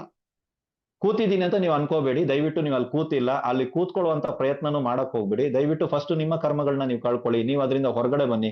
ನಾನ್ ಚೆನ್ನಾಗಿದ್ದೀನಿ, ನೀವು ಚೆನ್ನಾಗಿರ್ತೀರಾ, ಬನ್ನಿ ಅಂದ್ರೆ ಎಲ್ಲರೂ ಬರ್ತಾರೆ. ನಾನು ಹಾಳಾಗೋಗ್ಬಿಟ್ಟಿದ್ದೀನಿ, ಬನ್ನಿ ನಿಮ್ಮನ್ನೆಲ್ಲ ಉದ್ಧಾರ ಮಾಡ್ತೀನಿ. ಯಾರು ಸರ್ ಬರ್ತಾರೆ? ಯಾರು ಮಾಡ್ತಾರೆ ಇದನ್ನೆಲ್ಲ? ಫಸ್ಟ್ ನಮಗಿದ್ಯಾ ಆ ಕೆಪಾಸಿಟಿ? ನಮಗಿದ್ರೇನೆ ನಾವು ಇನ್ನೊಬ್ರಿಗೆ ಕೊಡಕ್ ಸಾಧ್ಯ. ನಮ್ಮ ಹತ್ರನೇ ಇಲ್ಲ ಅಂದ್ರೆ ಎಲ್ಲಿಂದ ಕೊಡ್ತೀರಾ ನೀವು? ಇವನ್ನೆಲ್ಲ ಕ್ಲೀನ್ ಆಗಿ ನೋಡ್ಕೊಂಡು ಕ್ಲೀನ್ ಆಗಿ ಮಾಡ್ಕೊಳ್ಳಿ. ಬಹಳಷ್ಟು ಜನ ಬಂದ್ಬಿಟ್ಟು ತಪ್ಪಾಗಿರುವಂತ ದಾರಿ ತೋರಿಸ್ತಾ ಇದ್ದಾರೆ, ತಪ್ಪಾಗಿರುವಂತ ವಿಷಯಗಳನ್ನ ಮಾಡ್ತಾ ಇದ್ದಾರೆ. ದಯವಿಟ್ಟು ಈ ಸಲ ನವರಾತ್ರಿನಲ್ಲಾದ್ರೂ ಕ್ರಮಬದ್ಧವಾಗಿ ತಾಯಿಯ ಆರಾಧನೆಯನ್ನ ಮಾಡ್ಕೊಳ್ಳಿ. ತಾಯಿ ಉಗ್ರ ರೂಪದಲ್ಲಿ ಇರ್ತಾಳೆ. ಈ ಟೈಮಲ್ಲಿ ಯುದ್ಧಕ್ಕೆ ಹೋಗಿರ್ತಾಳೆ. ತಾಯಿ ವಿಶ್ರಾಂತಿ ತಗೊಳ್ಳುವಂತ ಟೈಮ್ಗಳಿದೆ. ಆಮೇಲೆ ತಾಯಿ ಬಂದ್ಬಿಟ್ಟು ವರ್ಡ್ ಅಲ್ಲಿ ಪಟ್ಟಕ್ಕೆ ಕೂತಿದ್ದಾರೆ ಅಂತಾರೆ. ಅಂದ್ರೆ ದೇವತೆಗಳು ಕೆಲಸ ಮಾಡಲ್ಲ ಅಂತ ಕೆಲವರು ಹೇಳ್ತಾ ಇರ್ತಾರೆ. ಬಹಳಷ್ಟು ಒಬ್ಬೊಬ್ರು ಒಂದೊಂದು ತಮಗೆ ಗೊತ್ತಿರುವಂತ ಅನುಭವವನ್ನ, ತಮ್ಮ ಗುರು ಮುಖೇನ ಬಂದಿರುವಂತ ವಿಷಯವನ್ನ ನಿಮ್ ಜೊತೆ ಹಂಚ್ಕೊಂಡಿರ್ತಾರೆ. ಇದ್ರಲ್ಲಿ ಯಾವ ಸರಿ? ಅದ್ರಲ್ಲಿ ಹೋಗಿ ಕೂತ್ಕೊಳ್ಳೋದು ಬೇಡ. ನಮ್ಗೆ ಯಾಕೆ ಬೇಕು? ಸರಿ ತಪ್ಪು ಆ ಗುರು ಮೂಲವನ್ನ ಯಾಕೆ ಹುಡುಕುವಂತದ್ದು ಮಾಡ್ಬೇಕು? ನಾನ್ ಜೀವನದಲ್ಲಿ ಉದ್ಧಾರ ಆಗ್ಬೇಕು, ನಾನ್ ಮುಂದೆ ಹೋಗ್ಬೇಕು. ನಾನೇನ್ ಮಾಡ್ಬೇಕು? ಸರ್ ಇಲ್ಲಿ ಎಲ್ಲರೂ ತಪ್ಪು ಇದಾರ ಅಂದ್ರೆ ಎಸ್. ಸರ್ ಇಲ್ಲಿ ಎಲ್ಲರೂ ಸರಿ ಇದಾರ? ಎಸ್. ಇಲ್ಲಿ ಯಾರು ಹೇಳಿದ್ರು ಸತ್ಯ ಇದೆ ಗೊತ್ತಿಲ್ಲ, ಯಾರು ಹೇಳಿ ಸುಳ್ಳು ಇದೆ ಗೊತ್ತಿಲ್ಲ. ನಮ್ಗೆ ಈ ಗೊತ್ತಿಲ್ಲ ಅನ್ನೋದನ್ನ ಬಾಯಿ ಬಿಟ್ಟು ಒಪ್ಕೊಳ್ಳಲ್ಲ. ನಾವೇನ್ ಅಂದ್ಬಿಡ್ತೀವಿ, ನಮ್ಗೆಲ್ಲ ಗೊತ್ತಿದೆ, ನಮಗ್ ಗೊತ್ತಿರೋದು ಜಗತ್ತಲ್ಲಿ ಯಾವ ನನ್ನ ಮಕ್ಕಳು ಗೊತ್ತಿಲ್ಲ. ಅಪ್ಪ ಈ ತರದೆಲ್ಲ ಆಗ ಚಾನ್ಸೇ ಇಲ್ಲ. ಸೊ ಅದಕ್ಕೋಸ್ಕರ ನಾನು ಹೇಳ್ತಾ ಇದ್ದೀನಿ, ಆದಷ್ಟು ಇವುಗಳನ್ನ ನೋಡ್ಕೊಳ್ಳಿ. ಮನೆಯಲ್ಲಿ ಶ್ರೀಚಕ್ರ ಇತ್ಯಾದಿಗಳನ್ನ ಇಟ್ಟಿದ್ದೀರಾ, ದೇವಿ ಚಕ್ರ ಇತ್ಯಾದಿಗಳನ್ನ ಇಟ್ಟಿದ್ದೀರಾ, ನಿಮ್ಗೆ ಪೂಜಾ ಕ್ರಮ ಬೇರೆ ಇರುತ್ತೆ ನವರಾತ್ರಿಗಳಲ್ಲಿ. ನಾವು ಯಾರು ಏನ್ ಮಾಡ್ತಾವೋ ಅವು ಏನ್ ಮಾಡ್ತಾವೋ ಅದನ್ನೇ ನಾವು ಮಾಡ್ತೀವಿ. ಯಾವ ಚಕ್ರಗಳು ಇಲ್ಲದೆ ದೇವಿ ಆರಾಧನೆ ಮಾಡೋವರೆಗೂ ಕೂಡ ನವರಾತ್ರಿಗಳಲ್ಲಿ ಪೂಜಾ ಕ್ರಮ ಬೇರೆ ಇರ್ತದೆ. ದಯವಿಟ್ಟು ಯಾವ ಗುರುಗಳು ಕೊಟ್ಟಿದಾರೋ ಪ್ಲೀಸ್ ಅವ್ರನ್ನ ಹೋಗಿ ಮಾತಾಡಿಸಿ, ಅವರಿಗೆ ತಾಂಬೂಲ ಕೊಡಿ, ಕೂತ್ಕೊಳ್ಳಿ. 10 ನಿಮಿಷ ಟೈಮ್ ಕೊಟ್ಟಿಲ್ಲ, 1 ಅವರ್ ಕೂತ್ಕೊಳ್ಳಿ, 2 ಅವರ್ಸ್ ಕೂತ್ಕೊಳ್ಳಿ, ತಗೊಳ್ಳಿ ಗುರುಗಳ ಸಮಯವನ್ನ. ಆ ವ್ಯಕ್ತಿನ ಬಿಡಬೇಡಿ, ಗಟ್ಟಿಯಾಗಿ ಇಡ್ಕೊಳ್ಳಿ. ನನಗ್ ಗೊತ್ತಿಲ್ಲ, ನೀವು ಕೊಟ್ಟಿದ್ದೀರಾ ನವರಾತ್ರಿಗಳಲ್ಲಿ ಪೂಜಾ ಕ್ರಮ ಬೇರೆ ಇದೆಯಂತೆ, ಒಬ್ಬ ಹೇಳೋನೆ, ತಗೊಳ್ಳಿ ಅವ್ನ ವಿಡಿಯೋ ಹಿಡ್ಕೊಳ್ಳಿ. ನೀವು ದಯವಿಟ್ಟು ಗುರುಗಳೇ ನೀವು ನಂಗೆ ದಾರಿ ತೋರಿಸಿ. 101% ಹೇಳ್ತೀನಿ ಕೇಳಿ. ನೀವು ಎದ್ದೋಗೋಷ್ಟಲ್ಲ ಆ ಗುರು ಹೇಳ್ತಾರೆ. ಅವ್ರು ಹೇಳಲಿಲ್ಲ ಅಂದ್ರೆ ನಂಗೆ ಫೋನ್ ಹಾಕಿ. ಅವ್ರು ಹೇಳಲಿಲ್ಲ ನಮ್ಮ ಕಚೇರಿಗೆ ಫೋನ್ ಮಾಡಿ, ನಾವು ಮಾತಾಡ್ತೀವಿ. ಆಯ್ತಾ? ಎಲ್ಲಾ ಗುರುಗಳು ಹೇಳ್ತಾರೆ, ನಾವು ಕೇಳಲ್ಲ, ನಮ್ಗೆ ಆ ಸಮಯ ಇಲ್ಲ. ನನ್ನ ಟೈಮ್ ಕರೆಕ್ಟಾಗಿ ಗುರು ಸಿಗ್ಬೇಕು. ನಾನು ಫ್ರೀ ಇದ್ದಾಗ ಗುರು ಮಾತಾಡ್ಬೇಕು. ಯಾಕಂದ್ರೆ ನನ್ಗೆ ಬರುತ್ತೆ 1:30-2 ಗಂಟೆ ನೈಟಲ್ಲಿ ಕಾಲ್ ಬರುತ್ತೆ ನಮ್ಗೆ. ಅವು ಫ್ರೀ ಇರ್ತಾವಂತೆ, ಅವಾಗ ನೋಡ್ತವೆ ಗುರು ಭಕ್ತಿನ. ರೈಟ್. ಸೊ ಈ ತರದೆಲ್ಲ ಬರ್ತವೆ. ನಾನೇನಂತೀನಿ, ಗುರುಗಳನ್ನ ಆ ಲೆವೆಲ್ ಅಲ್ಲಿ ತಗೊಂಡು ಹೋಗ್ಬೇಡಿ. ನನ್ನ ಬಿಟ್ಟಾಕಿ ನಿಮ್ಮ ಗುರುಗಳನ್ನ ಆ ಲೆವೆಲ್ ಅಲ್ಲಿ ತಗೊಂಡು ಹೋಗ್ಬೇಡಿ. ಗುರು ಸಿಕ್ಕದ ಅಂತ ಹೇಳ್ಬಿಟ್ಟು ಕೂತ್ಕೋಬೇಡಿ. ನಿಮ್ಮ ಕಷ್ಟಗಳಿಗೋಸ್ಕರ ಗುರುಗಳು ಇರ್ತಾರೆ. ಗುರುಗಳು ನಿಮ್ಗೆ ಮಾರ್ಗದರ್ಶನ ಮಾಡೇ ಮಾಡ್ತಾರೆ. ಸರ್ ಇನ್ನು ಕೆಲವರು ಬರ್ತಾರೆ, ಸರ್ ನಮ್ಮ ಗುರುಗಳಿಗೆಲ್ಲ ನೀವು ಹೇಳಿದಷ್ಟು ವಿಷಯಗಳೇ ಗೊತ್ತಿಲ್ಲ ಸರ್, ಇವು ಕಲ್ತೇ ಇಲ್ಲ ಸರ್. ಈ ತರದೆಲ್ಲ ಮಾತಾಡ್ತೀರಾ. ಆ ತರದೆಲ್ಲ ಮಾತಾಡಕ್ ಹೋಗ್ಬೇಡಿ. ಯಾಕಂದ್ರೆ ಇವತ್ತು ನಿಮ್ಮ ಗುರುಗಳಿಗೆ ನೀವು ಮರ್ಯಾದೆ ಕೊಡ್ತಾ ಇಲ್ಲ, ನನ್ನ ಹತ್ರ ಬಂದು ನಿಂತಿದ್ದೀರಾ ಅಲ್ವಾ, ನಾಳೆ ನೀವು ನನಗೂ ಮರ್ಯಾದೆ ಕೊಡಲ್ಲ. ಇನ್ನೊಬ್ರ ಹತ್ರ ಹೋಗ್ಬಿಟ್ಟು ನನ್ನ ಬಗ್ಗೆ ಮಾತಾಡ್ತಾ ಇರ್ತೀರಾ. This is reality.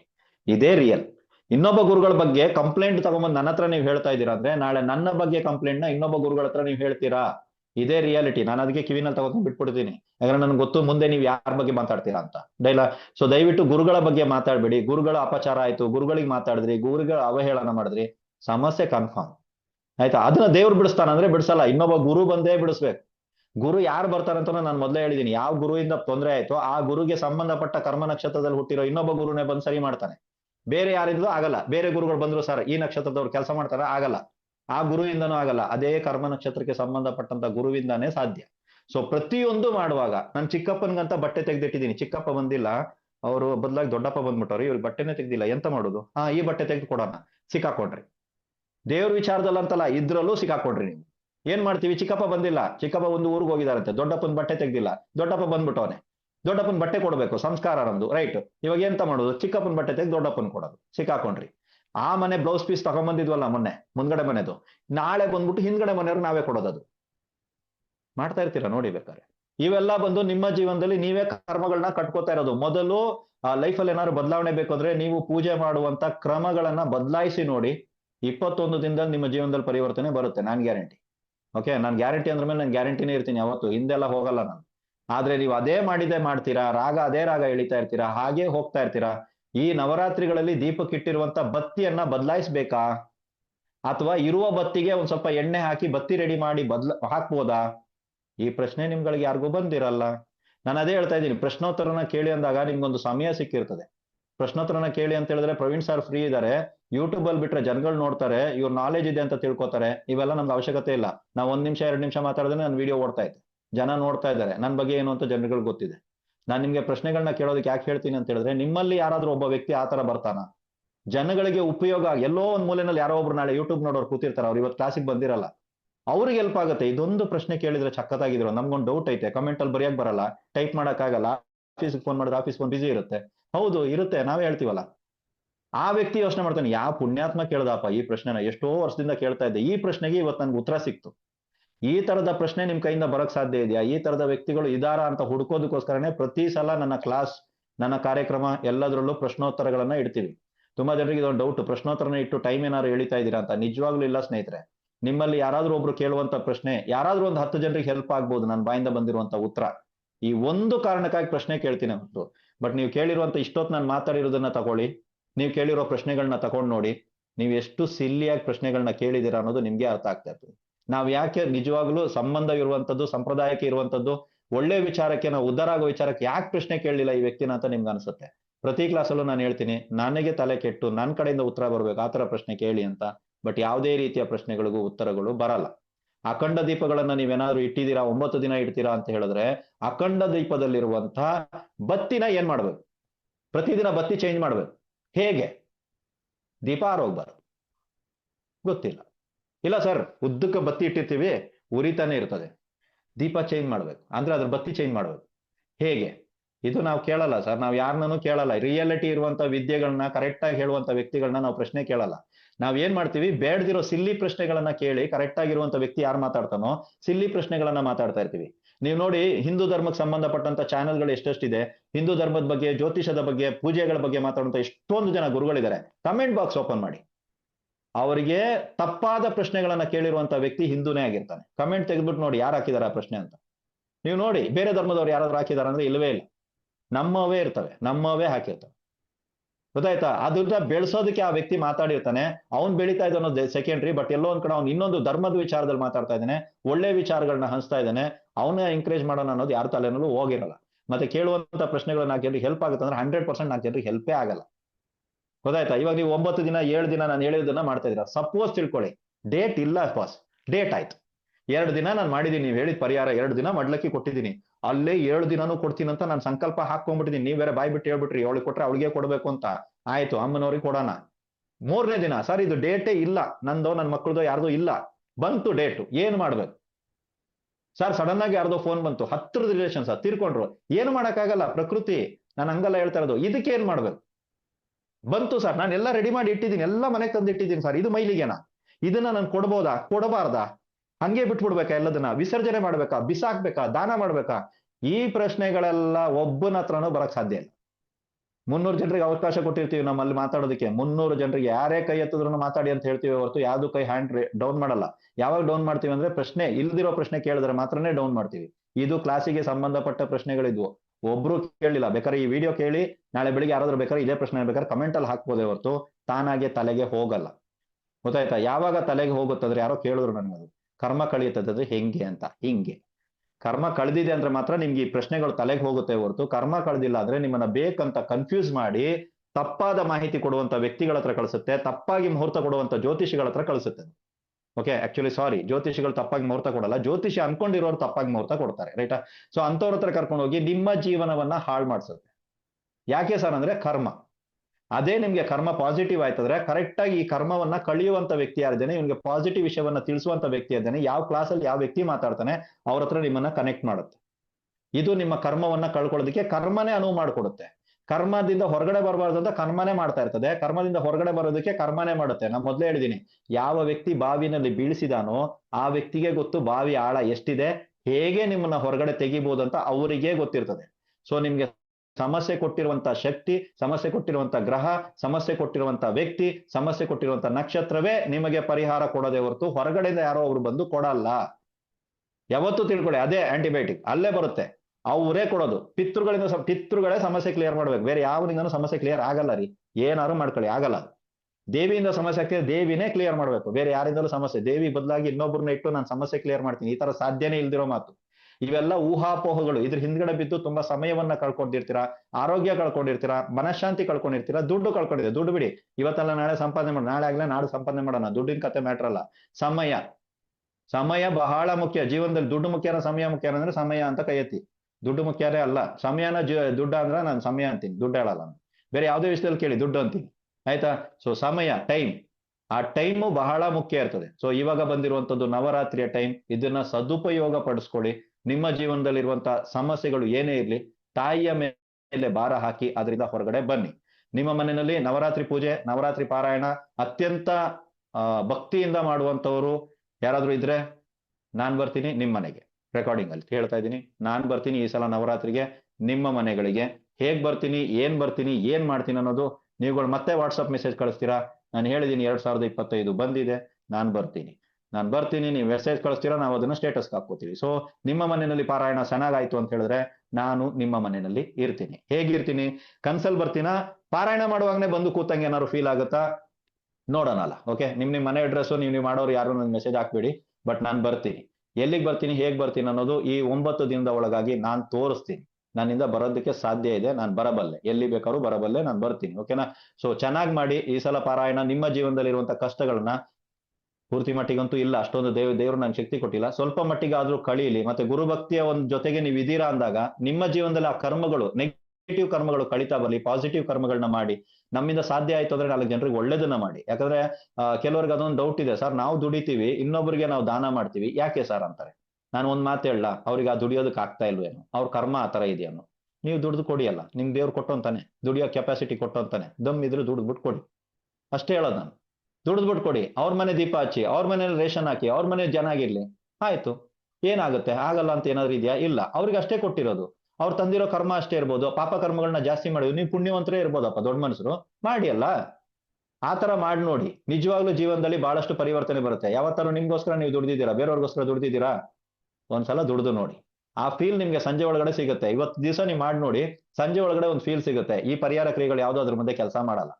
ಆ ಫೀಲೇ ಬೇರೆ ತರ ಇರುತ್ತೆ. ಯಾವ್ದಾದ್ರು ಒಂದ್ ದಿವಸ ಬೇರೆಯವ್ರಿಗೋಸ್ಕರ ಬದುಕಿ ತೋರಿಸಿದೀರಾ, ಬೇರೆಯವ್ರಿಗೋಸ್ಕರ ಬದುಕಿ ತೋರಿಸಿ. ನಿಮ್ಗೋಸ್ಕರ ನೀವು ಬದುಕಿತೀರಾ, ನಿಮ್ಮ ಮನೆಯವ್ರಿಗೋಸ್ಕರ ಬದುಕಿರ್ತೀರಾ, ಇದೆಲ್ಲರೂ ಮಾಡುವಂತ ನಾರ್ಮಲ್ ವಿಷಯ. ಬೇರೆಯವ್ರಿಗೋಸ್ಕರ ಯಾವತ್ತಾರು ಬದುಕಿ ತೋರಿಸಿದೀರಾ? ಬೇರೆಯವ್ರಿಗೋಸ್ಕರ ಯಾವತ್ತಾರು ಜೀವನ ಒತ್ತಿಟ್ಟಿದ್ದೀರಾ? ಇಟ್ಟು ನೋಡಿ. ಸರ್ ಬೇರೆಯವ್ರಿಗೋಸ್ಕರ ನಾವ್ ಯಾಕೆ ಸೇರೋಣ, ನಮ್ಮ ಮನೆಯವ್ರಿಗೋಸ್ಕರ ಇಡ್ತೀವಿ, ನಾವು ಇಡ್ತೀವಿ ಬೇರೆಯವ್ರಿಗೋಸ್ಕರ ಜೀವನ. ಸಾಯಂಕಾಲದೊಳಗಡೆ ನಮ್ಗೊಂದು ಫೀಲ್ ಇರುತ್ತೆ, ಏನೋ ಒಂದು ಖುಷಿ ಇರುತ್ತೆ, ಮನುಷ್ಯರಾಗಿ ಹುಟ್ಟಿದಕ್ಕೆ ಏನಾದ್ರು ಒಂದು ಸಾರ್ಥಕತೆ ಇರುತ್ತೆ. ಇದನ್ನ ಮಾಡಿ ನವರಾತ್ರಿನಲ್ಲಿ. ಸರ್ ನನಗೆ ಬರಲ್ಲ, ಯಾರೋ ಹೇಳಿದ್ರು ಸರ್ ಪ್ರೊನೌನ್ಸಿಯೇಷನ್ ಬರಲ್ಲ, ನಾನು ಹೇಳಿದೆ ಪ್ರಥಮಂ ಶೈಲಪುತ್ರಿ ಚ ಅಂತ ಸ್ಟಾರ್ಟ್ ಮಾಡಿದೆ ಅಲ್ವಾ. ಇದನ್ನ ಮಾಡಿ, ಇದು ಮನಸಾರೆ ಇರುತ್ತೆ. ಕನಿಷ್ಠ ಪಕ್ಷ ಇದನ್ನು ನಿಮ್ಗೆ ಮಾಡಕ್ ಸಾಧ್ಯ ಇಲ್ವಾ? ನಿಮ್ಮ ಮನೆ ಅಕ್ಕಪಕ್ಕದಲ್ಲಿ ಯಾವ್ದಾದ್ರು ಚಿಕ್ಕ ಚಿಕ್ಕ ಮಕ್ಳು ಇರ್ತವೆ, ಹತ್ರದಲ್ಲಿ ಅಂತ ಯಾವ್ದಾದ್ರು ಅಂಗಡಿಗೆ ಕರ್ಕೊಂಡು ಹೋಗ್ಬಿಟ್ಟು ಅವ್ರನ್ನ ಸರ್ಪ್ರೈಸ್ ಮಾಡಿ, ಅಲ್ಲಿರುವಂತದ್ದು ಏನಾದ್ರು ವಸ್ತುಗಳನ್ನ, ತಿನ್ನೋವಂತ ವಸ್ತುಗಳನ್ನ ಅವ್ರಿಗೆ ಕೊಡ್ಸಿ.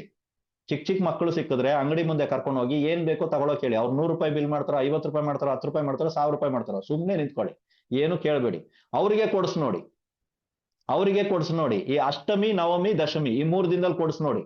ನಿಮ್ಮ ಜೀವನ ಪರಿವರ್ತನೆ ಆ ಮಗು ಮಾಡುತ್ತೆ. ಚಿಕ್ಕ ಮಗು ಮಾಡುತ್ತೆ, ನಿಮ್ಗೆ ಸಂಬಂಧವೇ ಇಲ್ದಿರುವಂತ ಆ ಮಗು ಮಾಡ್ಬಿಡುತ್ತೆ. 100% ಮಾಡುತ್ತೆ. ಓಕೆನಾ? ಸೊ ಅದಕ್ಕೆ ನಾನು ಹೇಳೋದು, ನಿಮ್ಮಂದ್ರನ್ನ ಹಂಚ್ಕೊಂಡು ತಿನ್ನೋದಕ್ಕೆ ಪ್ರಾರಂಭ ಮಾಡಿ ನೋಡಿ, ಲೈಫ್ ಚೆನ್ನಾಗಿರುತ್ತೆ. ಲೈಫ್ 100% ಚೆನ್ನಾಗಿರುತ್ತೆ. ಹಂಚ್ಕೊಂಡು ತಿನ್ನೋದಕ್ಕೆ ಪ್ರಾರಂಭ ಮಾಡಿ, ಚೆನ್ನಾಗಿರುತ್ತೆ. ದಾನ ಅಂತ ಬಂದಾಗ ನೆನ್ಪಿಟ್ಕೊಳ್ಳಿ, ತನ್ನದೇನೂ ಇಲ್ಲದೆ ನಿಸ್ವಾರ್ಥ ಭಾವನೆಯಿಂದ ಇದು ಕೊಟ್ಟಾಗ ಅದು ಸಿಗುತ್ತೆ ಅನ್ನೋ ಭಾವನೆನೇ ಇಲ್ಲದೆ ಯಾರಾದ್ರೂ ಏನಾದ್ರು ಕೊಡ್ತಾ ಇದಾರೆ ಅಂದ್ರೆ ದಟ್ಸ್ ಕಾಲ್ ದಾನ. ತುಂಬಾ ಜನ ತಪ್ಪು ತಿಳ್ಕೊಂಡ್ಬಿಟ್ಟಿದ್ದೀರಾ. ದಾನ ಅನ್ನೋ ವರ್ಡಿಗೆ ಅರ್ಥನೇ ಗೊತ್ತಿಲ್ಲ. ದಾನ ಅನ್ನೋದೇನು ಅಂತ ಹೇಳಿದ್ರೆ ನನಗೆ ರಿಟರ್ನ್ ಬರಲ್ಲ, ಕನ್ಫರ್ಮ್ ಆಗಿ ಗೊತ್ತು. ನಾನ್ ಕೊಡ್ತಾ ಇದ್ದೀನಿ, ಇದು ಬರಲ್ಲ, ಆ ವ್ಯಕ್ತಿ ಕೊಡಲ್ಲ, ಮತ್ತೆ ಇದರಿಂದ ನನ್ಗೆ ಯಾವುದೇ ರೀತಿಯ ಪ್ರಯೋಜನ ಇಲ್ಲ ಅಂತ ಯಾರು ಅನ್ಕೊಂಡು ಆದ್ರೂ ಸಹಿತ ದಾನ ಮಾಡ್ತೀವಲ್ಲ, ಇದನ್ನ ದಾನ ಅಂತೀವಿ ನಾವು. ಗೊತ್ತಾಯ್ತಾ? ಇವಾಗ ನಾನೊಂದು ಪಾರಾಯಣ ಮಾಡ್ತೀನಿ, ಅದಕ್ಕೆ ಬದಲಾಗಿ ಒಂದು ದಾನ ಕೊಡ್ತೀನಿ, ಇದು ದಾನ ಅಲ್ಲ. ದಿಸ್ ಇಸ್ ನಾಟ್ ದಾನ, ಇದು ದಾನ ಅಲ್ಲ. ಓಕೆನಾ? ನಾನು ಇವತ್ತೇನೋ ಒಂದು ಪಾರಾಯಣ ಮಾಡಿದ್ದೀನಿ, ಅದಕ್ಕೆ ಸಾಯಂಕಾಲ ಹೋಗ್ಬಿಟ್ಟು ಒಂದು ದಾನ ಕೊಡ್ತಾ ಇದ್ದೀನಿ, ಇದು ದಾನ ಅಲ್ಲ. ಪ್ರಾಯಶ್ಚಿತ್ತ ಸಂಕಲ್ಪದಲ್ಲಿ ದುಡ್ಡಾಗಿ ಕೊಡ್ತೀನಿ, ಅದು ದಾನ ಅಲ್ಲ. ಯಾವತ್ತೂ ಇದನ್ನ ತಿಳ್ಕೊಬೇಡಿ. ಇಲ್ಲಿ ಏನಾಗುತ್ತೆ ಸರ್, ಪ್ರಾಯಶ್ಚಿತ್ತ ಸಂಕಲ್ಪ ಅಂತ ಹೇಳಿದ್ರೆ ನನಗೂ ಮತ್ತು ಸಮಸ್ಯೆಗೂ ಮಧ್ಯದಲ್ಲಿ ಪೂಜ್ಯರು ಬರ್ತಾರೆ, ಗುರುಗಳು. ಅಂದ್ರೆ ನಾನು ಅವ್ರನ್ನ ಮಧ್ಯದಲ್ಲಿ ಕರೆದು ನನ್ನ ಸ್ವಾರ್ಥಕ್ಕಾಗಿ ಯಾರೋ ಒಬ್ರ ಹತ್ರ ಕೆಲಸ ಮಾಡಿಸ್ಕೊತಾ ಇದ್ದೀನಿ ಬಾಸ್, ಇದು ದಾನ ಅಲ್ಲ. ದಾನ ಅನ್ನೋದು ನಿಮ್ಗೆ ಸಂಬಂಧನೇ ಇಲ್ದಿರೋ ವ್ಯಕ್ತಿಗೆ ನಿಮ್ಮ ಜೀವನದಲ್ಲಿ ವಾಪಸ್ ಸಿಗಲ್ಲ ಅಂತ ಗೊತ್ತಿದ್ರು ಕೂಡ ನೀವೇನಾದ್ರೂ ಒಂದು ಫಲಾಪೇಕ್ಷೆ ಏನು ಇಲ್ಲದೆ ಏನಾದ್ರು ಕೊಡ್ತಿರಲ್ವಾ, ಏನಾದ್ರು ಮಾಡ್ತಿರಲ್ವಾ, ಚಿಕ್ಕ ಕೆಲಸ ಮಾಡ್ಕೊಡ್ತಿರಲ್ವಾ. ದಾನ ಅಂದ್ರೆ ಏನೋ ಕೊಡ್ತೀವಿ ಅಂತಾನೆ ಅಲ್ಲ, ಚಿಕ್ಕ ಕೆಲಸ ಮಾಡ್ಕೊಡ್ತಿರಲ್ಲ, ಅದು ದಾನ. ನನ್ನ ಮನೆಗೆ ಪೇಂಟ್ ಹೊಡಿಯಕ್ ಬರ್ತಾನೆ, ನನ್ನ ಮನೆಯಲ್ಲಿ ಕೆಲಸ ಮಾಡೋದಕ್ಕೆ ಬರ್ತಾರೆ, ಅವ್ರಿಗೆ ಪೇಮೆಂಟು ಕೊಡ್ತೀನಿ, ಮಧ್ಯದಲ್ಲಿ ಬಂದ್ಬಿಟ್ಟು ಒಂದು 5,000 ಕೊಡ್ತೀನಿ, ಮಧ್ಯದಲ್ಲಿ ಬಂದ್ಬಿಟ್ಟು ಹಣ್ಣುಗಳು ಕೊಡ್ತೀನಿ, ಅದು ದಾನ ಅಂದ್ರೆ 100% ದಾನ ಅಲ್ಲ ಅದು. ಗೊತ್ತಾಯ್ತಾ? ನನ್ನ ಮನೆ ಕೆಲಸಕ್ಕೆ ಬರಲ್ಲ ಇವರು, ನನ್ನ ಮನೆ ರೋಡಲ್ಲಿ ಗುಡ್ಸಲ್ಲ ಇವರು, ಯಾರ್ದೋ ಬೇರೆ ರೋಡಲ್ಲಿ ಗುಡ್ಸುವಂತವ್ರಿಗೆ ನೀವು ಹೋಗಿ ಮಾಡ್ತಿರಲ್ಲ, ಅದು ದಾನ. ನಿಮ್ಮನೆ ಮುಂದ್ಗಡೆ ಗುಡ್ಸೋರಿಗೆ ನೀವು ಹೋಗಿ 100 ರೂಪಾಯಿ ಕೊಡ್ತಿರಲ್ಲ, ಅದು ದಾನ ಅಲ್ಲ. ಅದು ದಾನ ಅಲ್ಲ. ನೀವು ಕೊಟ್ರು ಕೊಡಿ, ಬಿಟ್ರು ಬಿಡಿ, ಅದು ದಾನ ಅಲ್ಲ. ಸೊ ಈ ರೀತಿ ಒಂದು ಕೊಡುವಾಗ ನಿಮ್ಗೆ ಖುಷಿ ಅನ್ಸ್ಬೇಕು, ಕೊಟ್ರ ಮೇಲೆ ಇಲ್ಲಿ ಖುಷಿ ಅನ್ಸ್ಬೇಕು. ಪರಮಾತ್ಮ ಖುಷಿ ಪಟ್ಟಿದ್ದಾನೆ ಅಂತ ಅರ್ಥ. ಇದಕ್ಕೆ ಏನಾದ್ರು ದೇವರನ್ನ ಕನ್ಸಲ್ ಬಂದು ಏನಾದ್ರು ಹೇಳ್ತಾರ ಸರ್ ಅಂದ್ರೆ ಏನು ಹೇಳಲ್ಲ. ಇಲ್ಲಿ ಖುಷಿ ಆಗ್ಬೇಕು. ಆ ತರದ್ ಏನಾದ್ರು ಒಂದು 4 ಕಾರ್ಯಗಳನ್ನ ಈ ನವರಾತ್ರಿಗಳಲ್ಲಿ ದಯವಿಟ್ಟು ಮಾಡಿ.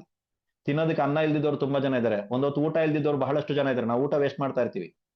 ತುಂಬಾ ಜನ ಇದ್ದಾರೆ, ಹುಡುಕಿ ಖಂಡಿತ ಸಿಗ್ತಾರೆ, ಅವ್ರಿಗೆ ಕೊಡಿ. ಒಪ್ಪತ್ತು ಊಟ ಮಾಡ್ತೀರಾ, ಒಂದೊತ್ತು ಊಟ ಮಾಡಿ, ಒಂದೊತ್ತು ಊಟ ಬಿಡಿ ಅಂತ ನಾವೇ ಹೇಳ್ತೀವಿ, ಸತ್ಯ ಅದು, ಇಲ್ಲ ಅಂತಲ್ಲ. ಬಟ್ ಆ ಒಂದೊತ್ತು ಊಟ ನೀವು ಬಿಡ್ತಿರಲ್ಲ ಸರ್, ಆ ಒಂದೊತ್ತು ಊಟನೂ ಇಲ್ದಿರುವಂತವ್ರು ಎಷ್ಟು ಜನ ಇದ್ದಾರೆ ಗೊತ್ತಾ ನಿಮ್ಗೆ?